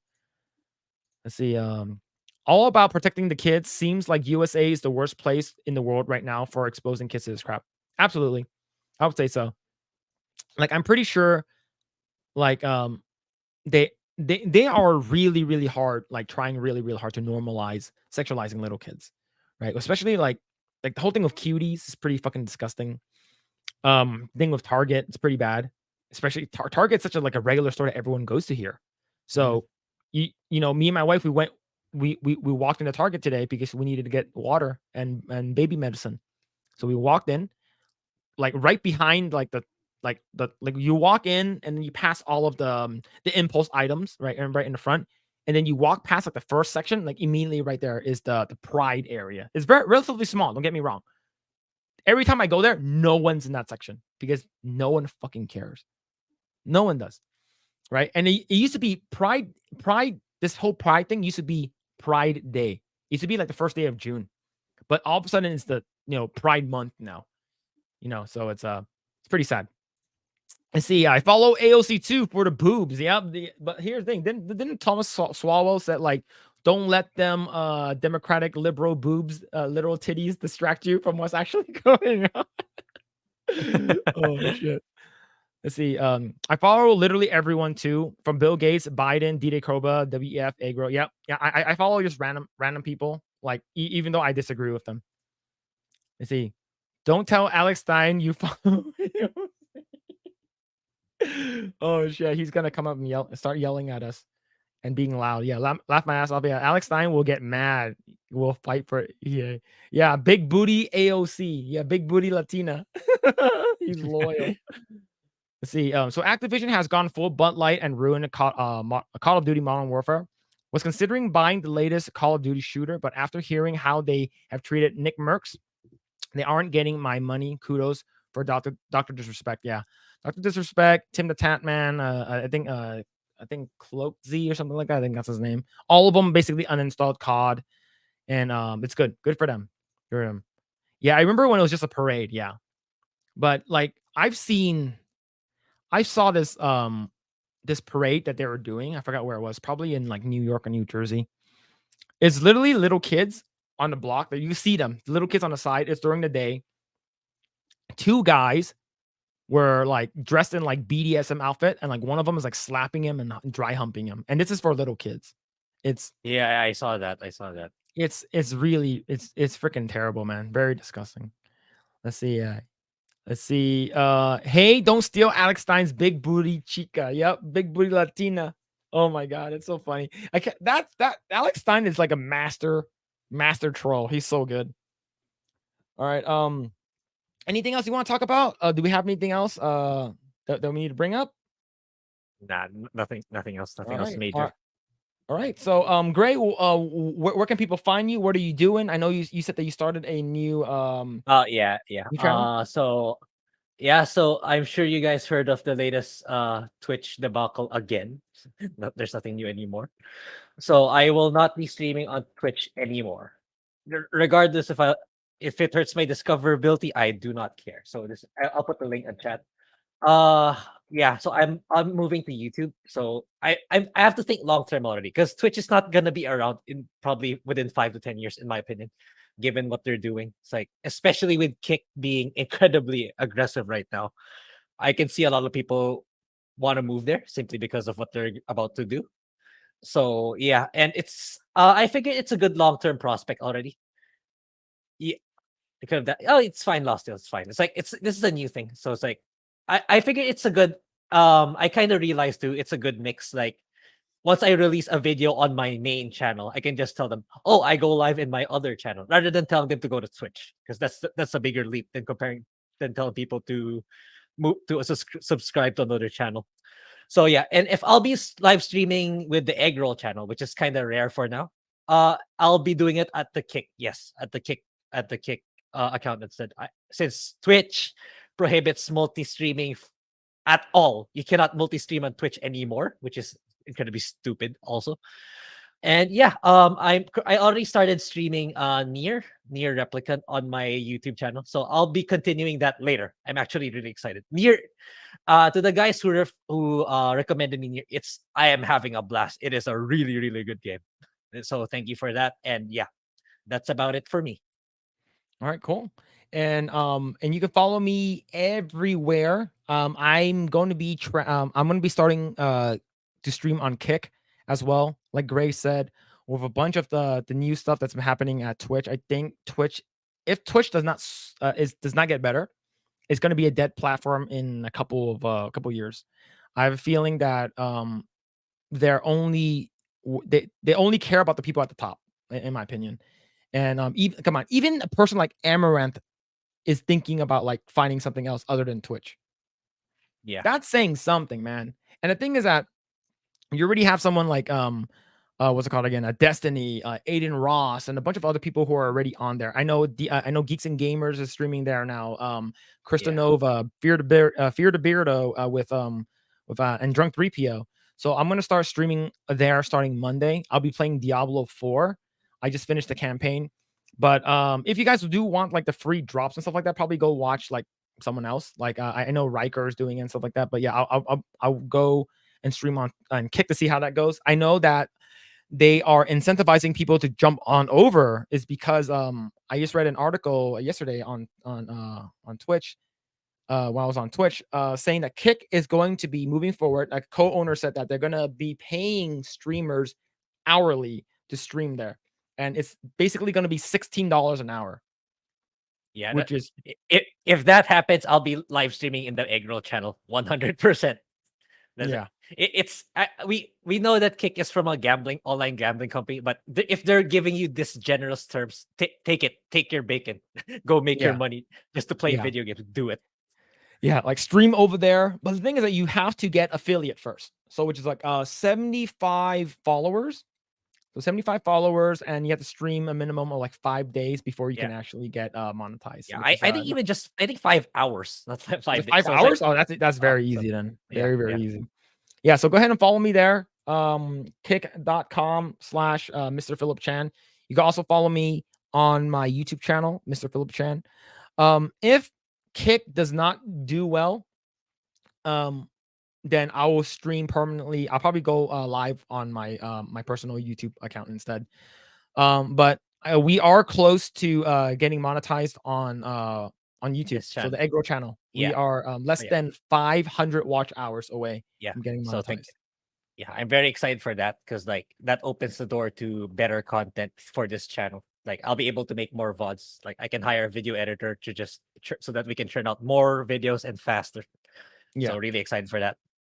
Yeah, that'd be really cool. We actually already got reached out to by an editor asking if they can edit our videos. So like once things starts to pick up and stuff like that, and we can actually start like paying people, then like then we'll like get an editor, and then you know, so like they can take Like- portions of my stream and then just like make a video out of it, because I know Perry Chan does it for Nerdrotic, which is pretty cool. Right. But yeah, we're really close. So if you haven't already done so, like this video, hit the notification bell, subscribe to the channel, share this video with your friends and stuff like that. We are very close. I know that what's it called again? Wicked Virtue just got monetized today, so very, very happy for her. And that's awesome. She had like a celebration and stuff like that. She was drinking, bringing home a bunch of people. But yeah, let's go ahead and read a couple more comments before we call it. The Booming Bob said, even Asmongoat and other top people are either leaving or saying to leave. Yeah. Yeah, they're just sorry that they rattled the big streamers. Otherwise, they would have pushed this policy. If Asmongoat was like, okay, cool. If Moist Critical was cool with it, they would have 100% pushed through with it. It's only when they threatened to leave, OTK is leaving, Moist Gaming Esports is leaving. That's the time they listen.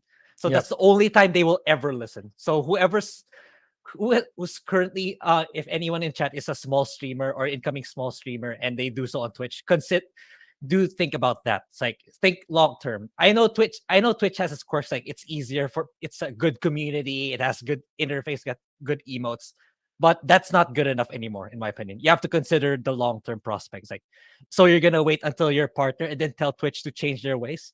I don't think that's a good idea. That's not a good long term plan. Yeah, absolutely. Like we have, I know Asmon is pissed. And I know that what's it called again? Moist. I know Charlie is pissed too. So if you're actually doing that to like that, the fact that going from 70-30 to 50-50 is huge. It's a huge pay cut. So if you guys don't follow what's it called? I know Donut Operator. He doesn't stream on what's it called again? Twitch anymore. And same thing with Heather Lino. If you guys don't know who she is, she's a gun tuber and she's a barista and PA person. Not PA. She's a spokesperson for Black Rifle Coffee. She permanently moved over from Twitch to Kick, right? So going from 70-30 to 50-50 is a huge hit. So I would say the only way that Twitch can save themselves is if they go back to 70-30. Yeah, that's the only way I can see it. I even made a joke on it this morning on Twitter. I have it on good authority that Twitch will return the 70-30 split. 70 for Twitch, 30 for the streamer. Yeah. Let's see. John Platt says, what about the rumors regarding the story that George Lucas might be buying back Star Wars franchise from Disney? Yeah, we talked about this a little bit earlier. I hope that will happen, but I'm doubting. I doubt it will happen because it's so much money for them. Yeah, especially right now that they need to fully acquire Hulu, and they don't have the money for it. Yeah. Right. But we did talk about it. You know, Disney did have the possession of Power Rangers for a little bit, and then they weren't really making too much money from it, and it was just wasting away. So they sold it back to Saban. So yeah, we do know that George Lucas is really old, but as long as we can have him sort of be the like executive producer or like the advisor to all the stories, I think that will be beneficial. But the thing is Star Wars, can you still save Star Wars? Right? Can you still save it? Because they're already coming out with like so many new shit, right? Ahsoka, the Acolyte, and the Rey Skywalker movie. Like, can you save it? Is it or is it so bad where like it's just let it die? Let's see. You see, don't ask me to edit your videos. I'm a master editor. I'm the greatest editor in the whole universe. Please don't ask me. Well, Lost Tales, would you want to be one of our editors? Or would you want to be the editor? I do want to see some of your stuff though. Show us some for of sure. your editing, and we can talk about that offline. The admin was including the small streamers as well. Yeah, right. Yeah. This hurts the small streamers the most. Yeah. In my opinion, the thing is that it's the discoverability on Twitch is already dog shit. Yeah. So like it's like how, like I was listening to what's it called again, Toast, and he was like, how do you get big on Twitch? You don't. Like, and everyone talks about this, right? He said that you want to get big on another platform first, like YouTube, and then have them go to your Twitch. But the thing is, like Grae said, if your streaming platform is already on YouTube, they don't need to leave, right? So it just makes sense. So I like it makes sense for us to eventually migrate, because I know that YouTube is getting better, right? So YouTube is getting better. I know Rumble is getting better. So once that all happens, like, do we want to be like left behind where everyone already jumped ship? Is because we're so used to Twitch, or should we just go now? Since the thing is that I don't make any money off of Twitch. It's very rare. Me Like too. I like there's some people who like gift subs and tier subs and stuff. Like I know one of my friends, like he tier 3 subs to me, but like other than that, like I don't get money from Twitch at all. It's like advertising, like from Twitch, it's like you get like 2 cents, 2 to 3 cents. Like, Yeah. it's so bad. It's nothing. It's a nothing burger. Yeah. When Moist makes something, it's basically an early grave. Yeah. The fact that Moist actually talked about it. Yeah. Yeah. Yes. Yeah. Danny says screw Black Rifle Coffee. Oh yeah. Oh yeah. Not a big fan of the brand. Not a big. I do like Heather Leno. I don't like the CEO of Black Rifle Coffee because they basically said that they don't want anything to do with Kyle Rittenhouse and stuff like that. We disavow him and stuff like that. I get it from a PR point, but the fact that like they said all of these weird shit and they did a bunch of like shady shit in the back end, like I don't buy their coffee. Just buy coffee brand coffee from the Quartering, or Cast Brew coffee from Tim, or Nerd coffee from Nerdrotic. I think they all use the same coffee manufacturer. Not no offense. All the I think same thing. Yeah. I think they're all from the same manufacturer. Yeah. That's a hunch, but that's what I think. Let's see. Booming Bob says this is Star Wars and Garden Star Wars. I think it's beyond a saving at this point. Yeah. I think it's the damage is done. Yeah, because Twitch, because it's already been going on for several years. Like Amazon's like, okay, stop bleeding and start actually giving me money. So that's why every single policy, every new feature that Twitch comes out now, it's usually something that's trying to get more money out of the streamers rather than trying to make the platform better. So the fact that that's their way of thinking already, you know that eventually if Amazon gets ticked off, it's like, screw this, we're just gonna write off Twitch, forget it, we're gonna close down Twitch. So it's gonna be another Mixer situation. Yeah. And the fact that you already have Ninja already went over, right? Ninja got banned is because he multi-streams. He multicasts everywhere. And the fact that he can't do it anymore and he got banned, he's like, fuck it, I'm moving over to Kick. Right. So you already have that. We're not sure how like other streamers are, but like imagine if like OTK moves over. Like holy shit. Like Aspen brought in like 150,000 viewers during the Johnny Depp trial. Like daily. Yeah. It's crazy, man. Yeah. Would have been cool if he actually moved to Rumble. That would have been such a if he moved to Rumble, that'd be great. He can talk politics there too. Yeah. Let's see. Star Wars is dead. For real, like for real, dead. Yeah. So you guys think that he's dead? Yeah. I think so too. I don't think Mandalorian can save it anymore with how Mandalorian season 3 did, and same thing with Andor season 2. Like Andor season 1 was really good, but like can it save the franchise? I don't think so. What else does Star Wars have that can save it? Yeah, the best shot right now I see is Ahsoka, because we know Acolyte's gonna be woke times 1,000. Right? Yeah. It's gonna be a feast for this channel, but it's not gonna be a good show. Yeah. Let's see. Lost says I so this regarding to the editing. Yeah, I would, but I don't have enough time. I will could help out maybe with some memes from time to time. Yeah, man. No worries. Yeah. Yeah. 199. Yes. 199. There's a coffee. Yeah, coffee brand coffee. Yeah. Right. Black Rifle Coffee is a fake anal fed. Oh shit. Jay sent you here. Yo, thank you so much, Jay. Thank you. Thank you. Yeah, like I said, like I can't say it enough. Like we can't thank Jay enough. Like like in a way, we owe him for like getting our channel, like even like getting eyes Yeah. on our channels, because It's they're like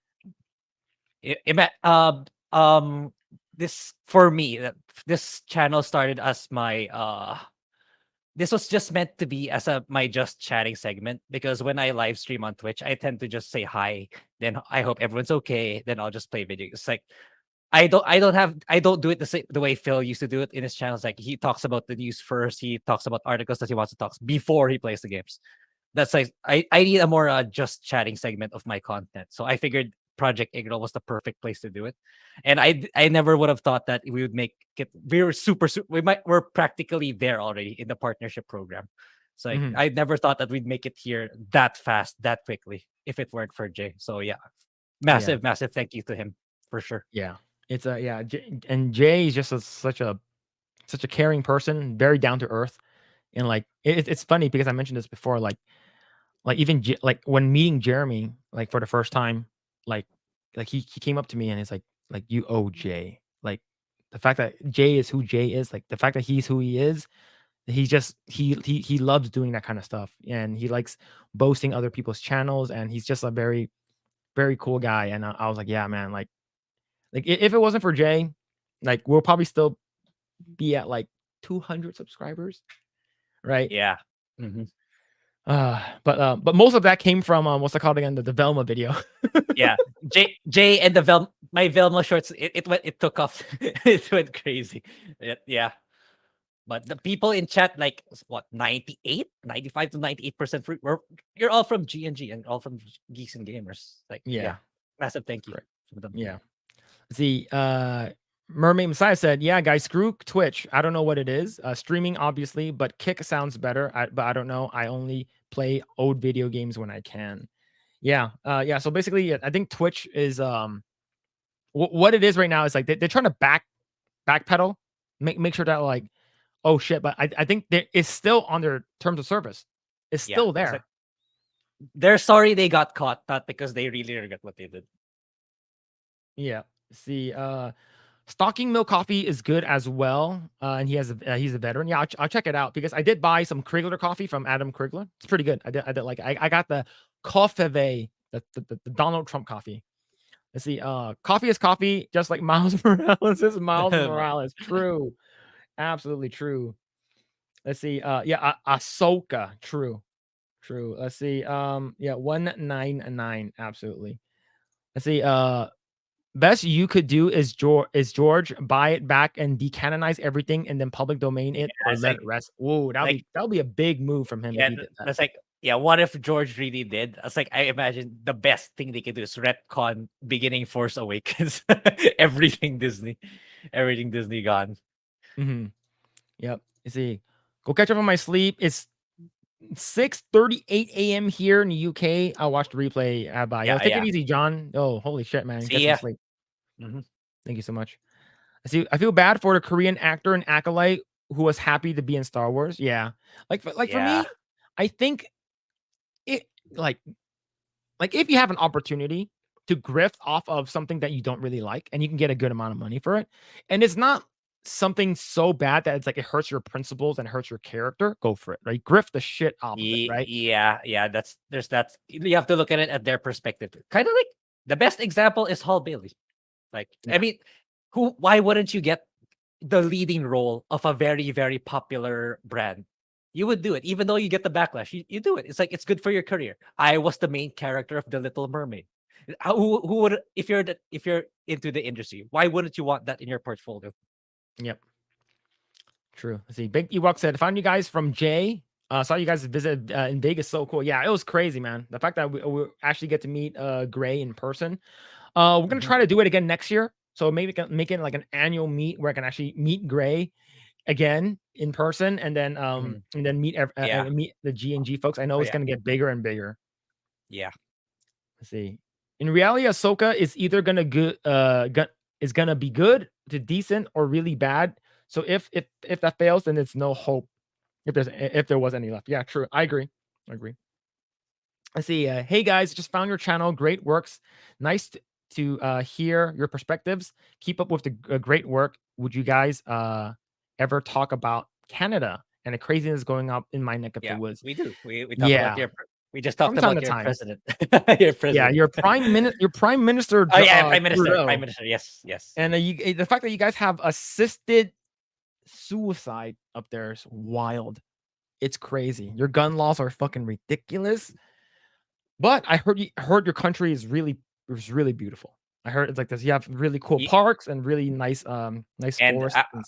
They have a much better healthcare system, if I'm not mistaken, compared to the US. They have definitely affordable. So I have a friend, very close friend. She's from Canada, and she says that for regular day-to-day stuff like medicine and like regular, like, oh, if you have a sick or a cold, they have a fever, it's really, really good there. But if you need something special, like a specialized like thing, like, oh, I have this asshole cancer where like the rim of my asshole is like bleeding or some shit like that, and I need a specialized doctor to look at my asshole, that's good here in the States. Is because you have private insurance where you can pay for it to go see a specialized doctor. But if you want regular common healthcare, like regular day-to-day care in the US, it sucks. Specialized is very good, but yeah, that's what I heard. I'm not sure if that's true though. Yeah, Jay is awesome. Yeah, Jay is so cool, man. He's very, very cool. Let's see, Jay's one of the nicest guy out there. Yeah, he is. He's very, very nice. When I first met him, I was like, oh, he's a tall guy. He's Project Olympia. They finally restocked my Filipino egg rolls at the store. Nice. Yeah, get some of that lumpia. I also tries that longanisa and tocino. Yeah, on top of rice and egg. Yeah, garlic rice. I see. I found you because of him as well. Yeah, he's God. We can't thank him enough. That's why I whenever I can, I always want to support the fellowship. I like to support the Geeks and Gamers, the Rebellion, something. I want to support all of them. Let's see. I all started at that one TNME talking about Project Eggroll podcast. Yeah, it's so funny. They're Asian and they have a project. They have a podcast. And it's called Project Eggroll. Yeah. It's a meme now. It's a meme within the community, which is pretty funny. He seemed to be one of the person who was actually a fan of Star Wars, where everyone was making political, social comments. Yeah, sad. Philip, you gotta give Grae that SoCal Mexican food treatment. Don't leave him hanging. Yeah, you gotta get that Mexicali food, man. It's good. Whenever you, if you do come back, I know we're gonna be meeting in Vegas though, so I'm not sure if you have another like 4 hours to travel to like California or well, maybe if things get better, I can stay there for a longer time. The one last time was actually it was super fast break. 1 week from someone from the Philippines. 1 week is like it's super rush. Everything else is super fast. And you went to Universal too, so basically like a day and a half is gone. Yeah. Let's see. Don't know if you could pay me enough to act in Rings of Power. Good Lord, that was crappy. Yeah, that like that for sure. Like if it's something like that, I'm like, I'm not gonna let you fucking like if they're gonna fix it in like season 2, which I'm pretty sure they won't. Maybe you can pay me, but like just pay me as I'll be in the back. You don't have to put me on camera. I'll be in the back. I was one of the extras. I used to be an extra on TV shows and stuff. So just put me in the back. If you need a diversity Chinese Asian actor, I'm your guy. I hope they release alongside House of the Dragon again, so we can the good show versus the bad show. Oh yeah, House of the Dragon. Yep. Jay's the worst. Gotta keep it balanced. Too good. Let's see. Rings of Power was 8 hours of pain. Absolutely, it was really bad. Blah. I don't like Mexican food. Well, except guacamole. Yeah, with quesadillas, if that counts. Yeah, guacamole. Quesadillas. Yeah. So here's the thing: if you don't like Mexican food, you probably didn't have good Mexican food. Because Mexican food, when it's good, it's good. It's very good. Like you can't go to like a regular restaurant. You gotta go to like a legit street taco. Yeah. Where it's like cash only. Oh man, those are so good. Let's see. Yeah. Let's see. No way, that's got to be the craziest combo I've ever heard. Let's see. Hail to 199. Yo, what's going on, Simon? How's it going?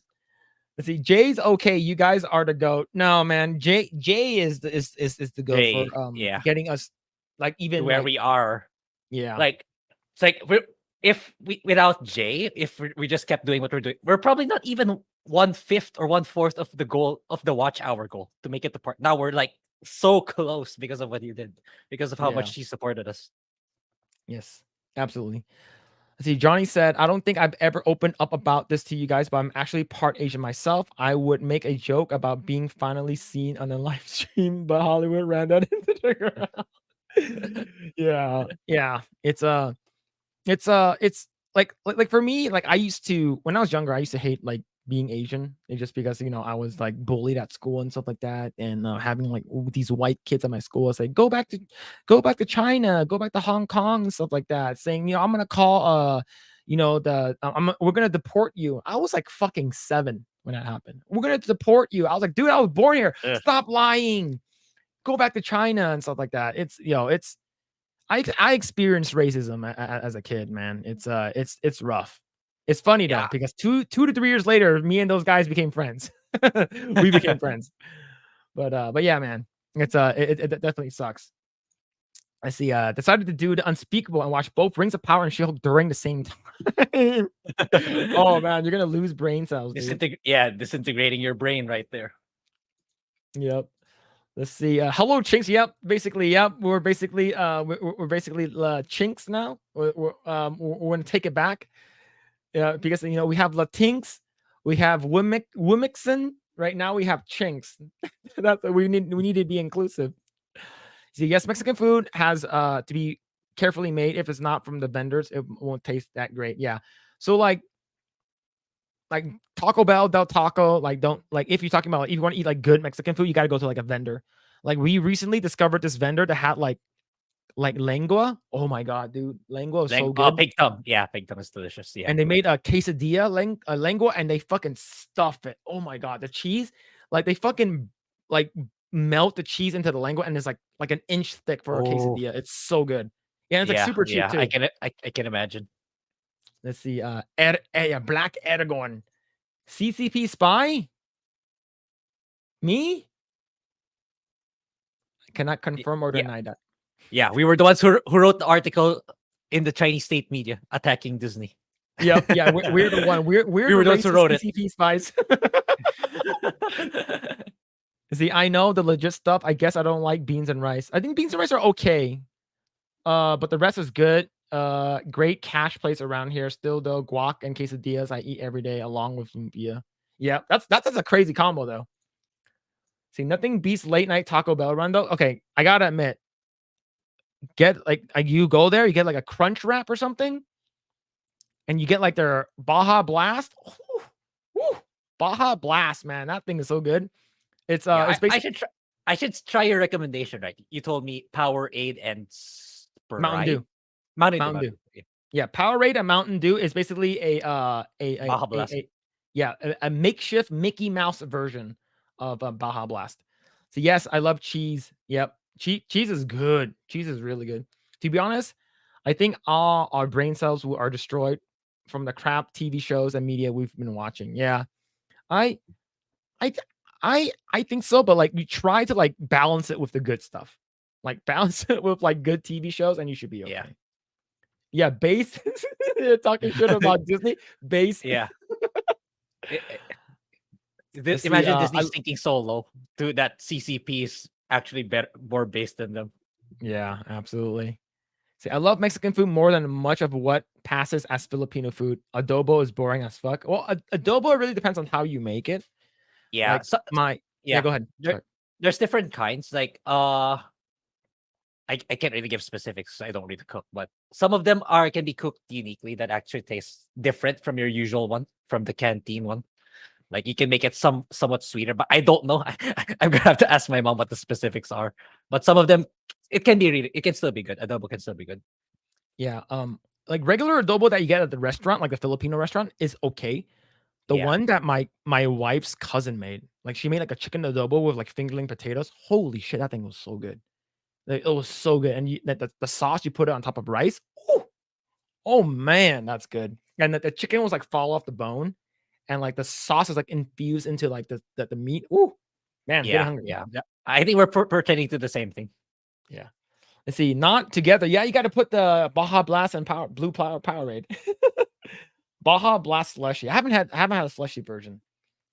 Late night Oreo McFlurry hits different. Oh, that and extra large fries, man. Ooh, Yeah, McDonald's French fries are the best. yeah, hands down. Like any fast food, like McDonald's fries top tier. Like you cannot beat McDonald's. But I love Oreo, so Oreo McFlurries are like really really good. See, Disney has sunken so low that the literal communist regime is more based. Yeah, true, real. That's how and true. pathetic Disney has become. You see, food brings everyone together. Can we all agree on that? Yes, good food. Look, like what would be really cool is it because my wife talks about this. She said that like she would go to like a Filipino party and they'll have like the actual lechon kawali like right there with the whole pig. Yeah, and like people just like go in like grabbing it and stuff like that, and like the crispy skin eat out on top of rice. Woo. Yeah, the best one is actually when this sounds kind of a bit disturbing, but freshly slaughtered lechon, like yeah, legit, it'll taste better. But yeah, I know it sounds disgusting, but it tastes a lot better. Again, comparing to storing it for a period of time. Yeah, you gotta have it fresh. Yeah. Let's see. What is this? McDonald's fries are really? We gotta ban that guy. We gotta ban him. Yeah. you try the French fries of Jollibee. Then let's see. Yeah, the French, it's sweet, man. It's freaking sweet. Well, to be Jollibee fried chicken is pretty good though. Yeah, the chicken joy is good, but the fries they added. I think they put sugar on them. I don't know why. Oh, I have never tried Jollibee fries. That's weird. Oh yeah, you try it. It's there's some sweetness to it. Yeah. Yeah, let's see. How happy is everyone right now? Just talking about food. Yeah, food is really good. Okay, Rally fries are better. I would say Rally fries are pretty damn good. Is because they use the seasoning and the oil they use is the same oil they use to fry their chicken. So it has that fried chicken taste in it. It's very seasoned. It's real. Rally's fries are really good. It's really good. Okay. But their burgers or whatever. Okay, In-N-Out fries, that's to be debated. If you're talking about In-N-Out fries regularly, it's okay. It's not that good. If you're talking about In-N-Out fries animal style, now you're talking, brother. Now you're talking. Let's see. In Britain, the only color of food is brown. Yo, I like what's it called again? Fish and chips. Like I went to London one time. Legit fish and chips was really good. And oh fuck, man. There's this place called Brigadier's in London. Holy shit. The best Indian food I've ever eaten. It's so good. Their biryani, their chicken biryani comes in like a fucking pastry, like a pastry tin. It's like a tin on the bottom with pastry that's like basically bakes all of the flavors and then locks it into the rice. Oh, top tier Indian food. So good. So if you anyone who's ever in London, go ahead and check out Brigadier's. It's so good. It's really, really good. Let's see. Jollibee fries are great in their own way. I can't stand Chicken Joy. And the burgers are rumored to be made from mealworms. Ugh. Really? What's Chicken Joy? Chicken Joy is the fried chicken. That's what they call it. Yeah, you call it Chicken fried Joy. Chicken. Oh, no. Yeah. You call it Chicken Joy. Oh, no. Let's see. In-N-Out fries taste freezer burnt to me. I think. Okay, here's the thing. There's a secret that I changed my wife's life, giving my wife the secret combinations at In-N-Out. Go to In-N-Out, get a double animal style if you like it. If not, get a regular. Get extra toast. What they do is they burn the toast a little bit more so it doesn't get soggy, and add in chopped chilies, which they cut up the pepperoncinis and put it inside. Okay, and for your fries, if you think they're too soggy, because it does get soggy if you eat it a little later, get them well done. When you get well done fries, the fries actually becomes like chips. And it's crunchy. It's really good. And then you get animal style on top of that. Oh, damn. It's done. It's done. Freddy's fries are so good. What is Freddy's? I don't know what that is. Let's see. In-N-Out fries are good. They're great. But you have to eat them fresh. If you wait a little too long, they're not good. Burger King fries taste like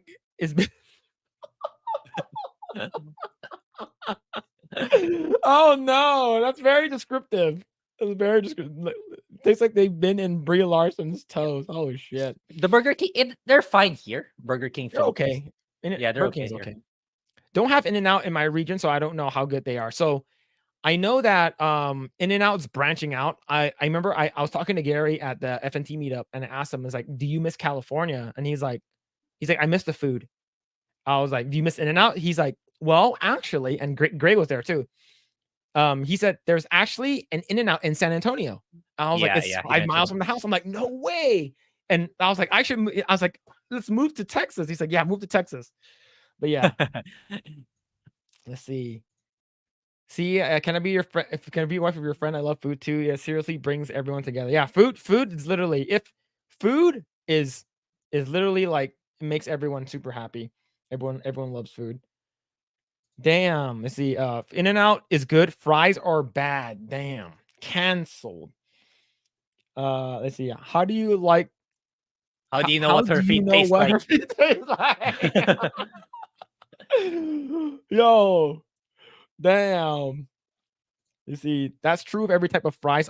Honestly, to me at least, once they're cold, they go bad. Yeah, I would say if they're very potatoey, if they're a little cold, they're still good. Like for instance, Yeah. I like Del Taco fries when they're done right. But even if they're cold a little bit, it's okay. It's still good. But if most of the time, it's not bad though. Let's see. Yeah, laughter equals love. Yep, true. Mm. Burger King Spider-Man burger looks like it would give you cancer. Yeah, I've seen Wait, it. Wait, There's what? there's a Spider-Man burger from Burger King. Like they were trying to promote, I think, Across the Spider-Verse. Charlie talked about it. It's in one of his videos. There's Oh, a what the Spider-Man hell? burger. This thing? Wait, I can't see Is yet. it? I think so. Yeah. Oh I'm not sure if man, what's the bun color red. Okay, chat saying it is. it is. Ugh. Okay, so here's the thing.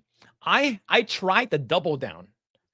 Double down from KFC. That will get. I lost 4 years. I lost 4 years eating that because I wanted to get an early access for Diablo. This is the double down, chat. Oh, we got the double down actually. We it made it here to the Philippines. I You tried did? it. Oh my god, it's a It hard. did. It's. I felt so oily and greasy afterwards. I This is I the think double it's not down. as bad here. I think it wasn't as bad here. I thought I would think they would have skimped on the ingredients or the quantity. Yeah, so it's literally That's usually the case, yeah. 2 fried chicken patties, bacon Yeah. and cheese and sauce. Oh my Yeah. god, it's I almost died. Just I never thought it would make it here, but it did. My mom said, "Oh, double down." I said, "Oh, it is." I said I wanted to try it when we were in the US. It's here. Are you gonna try it?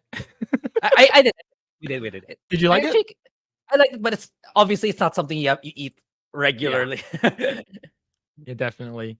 Yeah. Yeah, maybe it's a Miles Morales burger. Yeah, not a Spider-Man burger, just a Miles Morales. Let's see. That's a Miles burger, not a Spider-Man burger. Yeah. Yeah. So is there an actual Spider-Man burger? Yeah, it's in one of Charlie's videos. I'll try to look for it and I'll post it on Discord. Let me see.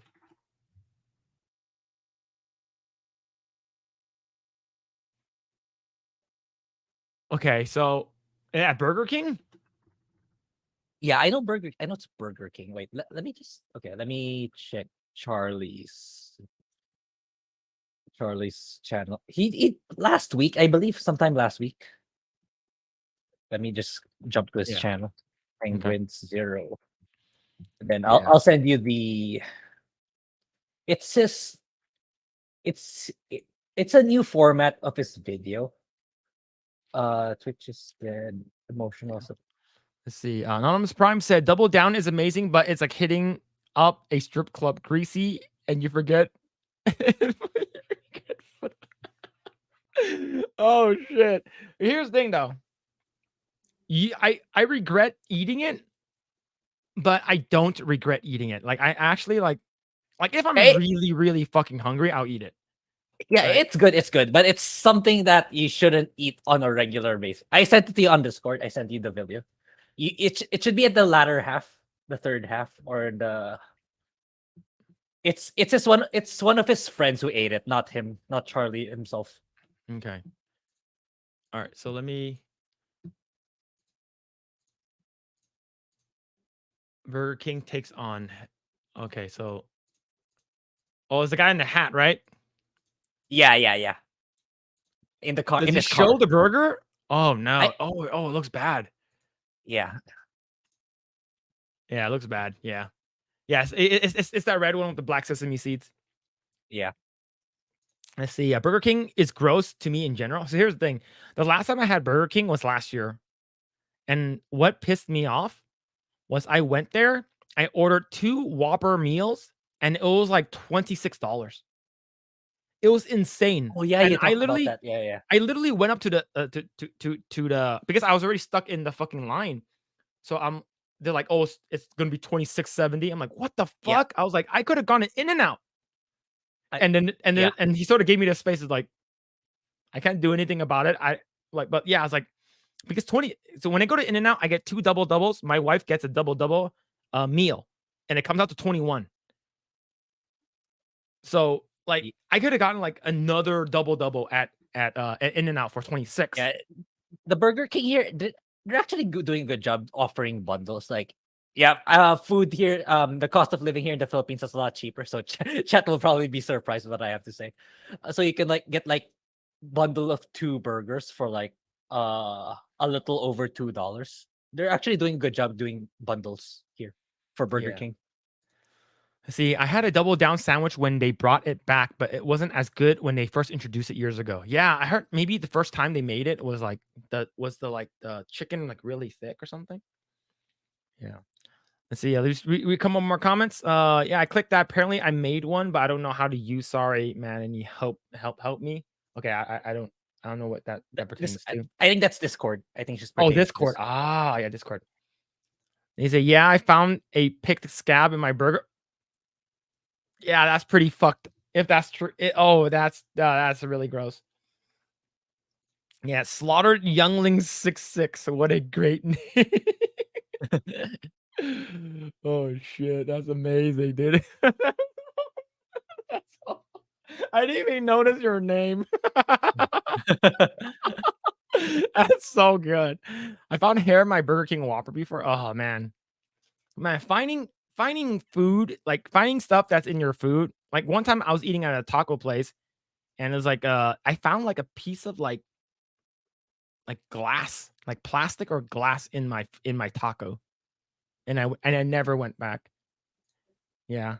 Let's see. All right. I think we're good. All right. So we already did our shout outs and stuff like that. So yeah, go ahead and check out Grae at Grae Blade Live on YouTube, and you can follow me on YouTube there. Grae's gonna be going live. I think maybe sometime this week.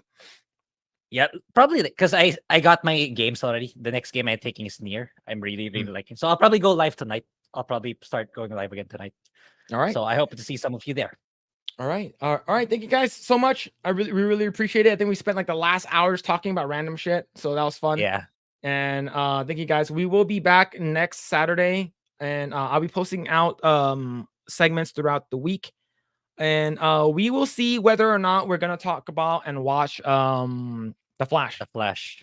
Yeah, we will make a community poll. And it will be in the community tab. Whether or not you want us to watch and review The Flash, and we can talk about it next Saturday.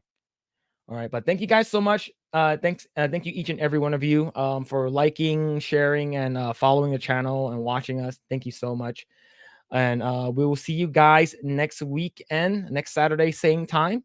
Hope you guys take care of yourself, and take it easy. See ya. Bye.